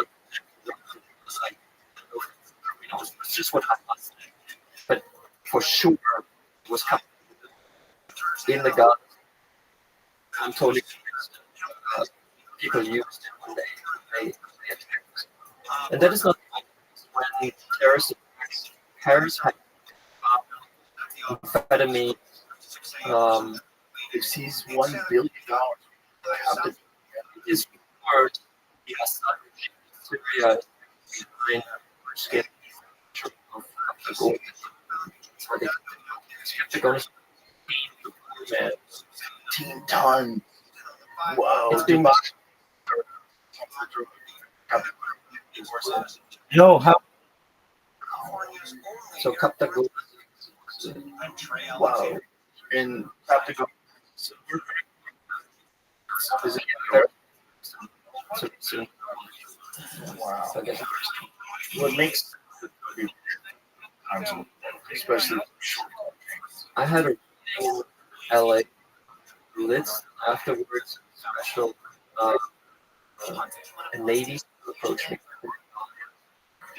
and he was on the team that he was on the parallel. Like he knew a lot. He did stuff like that. And he said before they go into an operation that it requires to stay awake for 6 hours. And not only stay awake, stay 3 hours. It's obviously using amphetamine. It doesn't matter if it's so the Nazis, the idea, to use it for all purposes. And it has been like amphetamines are like equals of armies and terrorists, because it also was fear.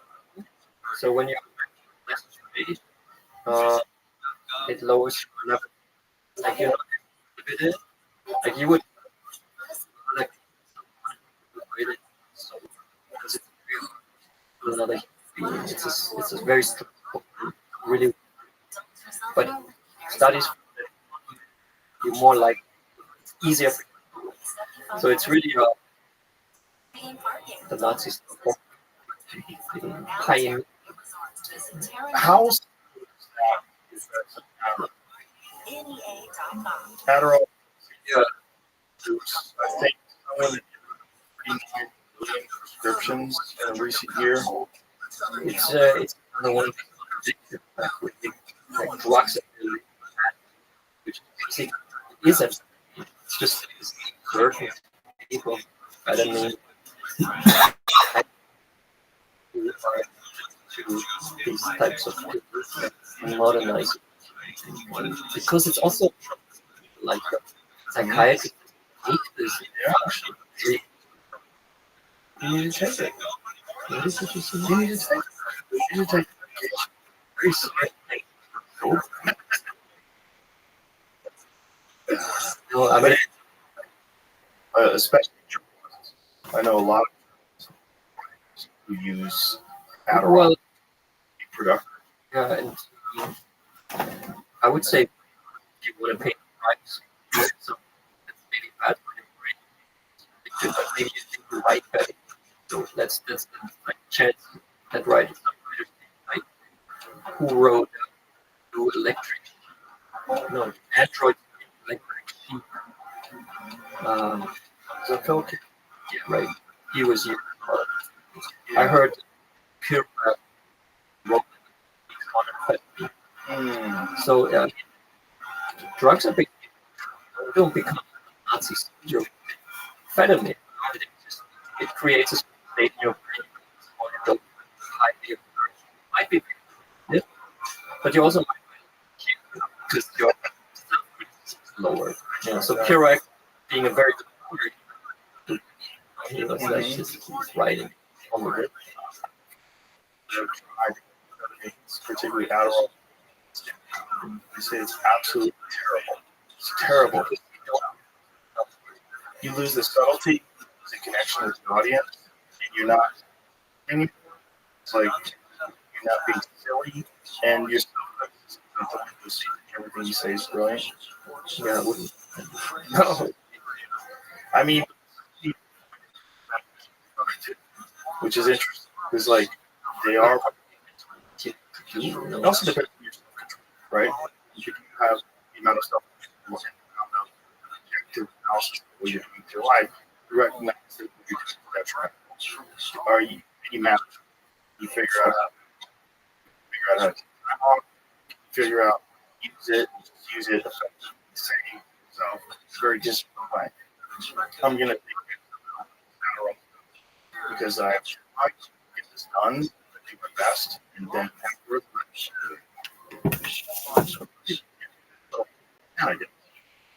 and it's sort of all. We should sort of figure out what's the dose, what's effective, what's not effective, and also helping people get off. Like I believe, I think having legalization, so legalized, I think it has to be done in conjunction with the treatment strategy. I think that treatment strategy is IBD. I mean, the psychedelic also gets you off of it. They work right. That holds the air. So take one drug, take and the heroin. Do it because if you take LSD, heroin. No. And if you take marijuana, the date. I think that's the alcohol. It lowers your judgment, and then all of a sudden, yeah, right. Yeah, and then when they drink too much alcohol. Yeah, I with the Bible. Miami found that alcohol and cocaine together create metabolite in the body, and that is the it's like 1, 2, 3 days. So won't get high from cocaine alone. Most people can take cocaine alone because they want that particular form metabolite intoxication. Interesting. It's obviously very. So here it is. How do you say that? Consumption of alcohol is metabolized. Metabolism produces two primary metabolites.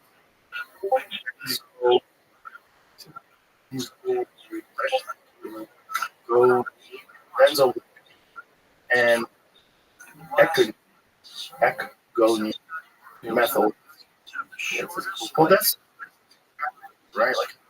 Like that's the tree in cannabis smoking, right? So like created by the liver. So there's a lot of factors. These the thing is like we don't know. It's kind of crazy. Your book work was really one of the most historically significant history of World War II. Yeah, I thought that was right. I know where I want to that was if methamphetamine after what was Hitler on? When you see him rocking back and forth, was he doing cocaine? What was he on? I mean, I studied the notes of his doctor's personal physician, who was kind of a celebrity that was famous for diseases that don't exist. He did shots and injections. He was also vitamin. He believed that vitamins kind of was unknown. So he thought such and such would be an excellent. So he cured just for disease 36 and after breaking two special patients, it was a spaghetti dinner, and Hitler was big like digestion problems. Because was like a vitamin at the time, and he was cured and pointed Morel as kind of like more time than anyone else, all the way to. So Morel's very study with nerves. With another out, and I can see the basically wonder like Hitler's the most examined in the world, like the most literature. One, I mean, I could see the record of 1986, and then some 61. It's kind of crazy. It describes like detail, like what it gives, and that's why I'm famous video of, I think maybe it's fake, in 36, and Morel was till 40. Basically, vitamin C, vitamin B, and sometimes like maybe it was in the brain. So, but there was heavy 36. I love that. I everything. Morel's in 36. So it was a. Yep. So, or is it possible to get something from? Because Morel, patient, he called him patient, and before that, when the array was general, he didn't like there was kind of like the highest position of Hitler. He didn't want an SS guy to Brandt, Morel was perfect. I was kind of chubby, humored, crazy principles and a crazy action. So I thought, this is my guy. And Morel, their husband came to the position of Hitler, like, will never once I have to take this chance and be the person he was like a pretty dark position of the most powerful. So Morel very much told to he didn't take anything that Morel didn't talk about. I thought he was always taken. I see drug taking from 36 to 41 was mostly these vitamins. And Hitler was never ill. Like he had a pretty good health in general. He was vegetarian, like bread. So that leads to very farting back. It was a and Morel Hitler a lot of treatment, very very healthy. And then in 1941, Germany decided to, and campaign against Russia was for the first 3 months. A lot of things given to the forces, like they all crazy. Within 3 months, huge territory gains. They already standing in war.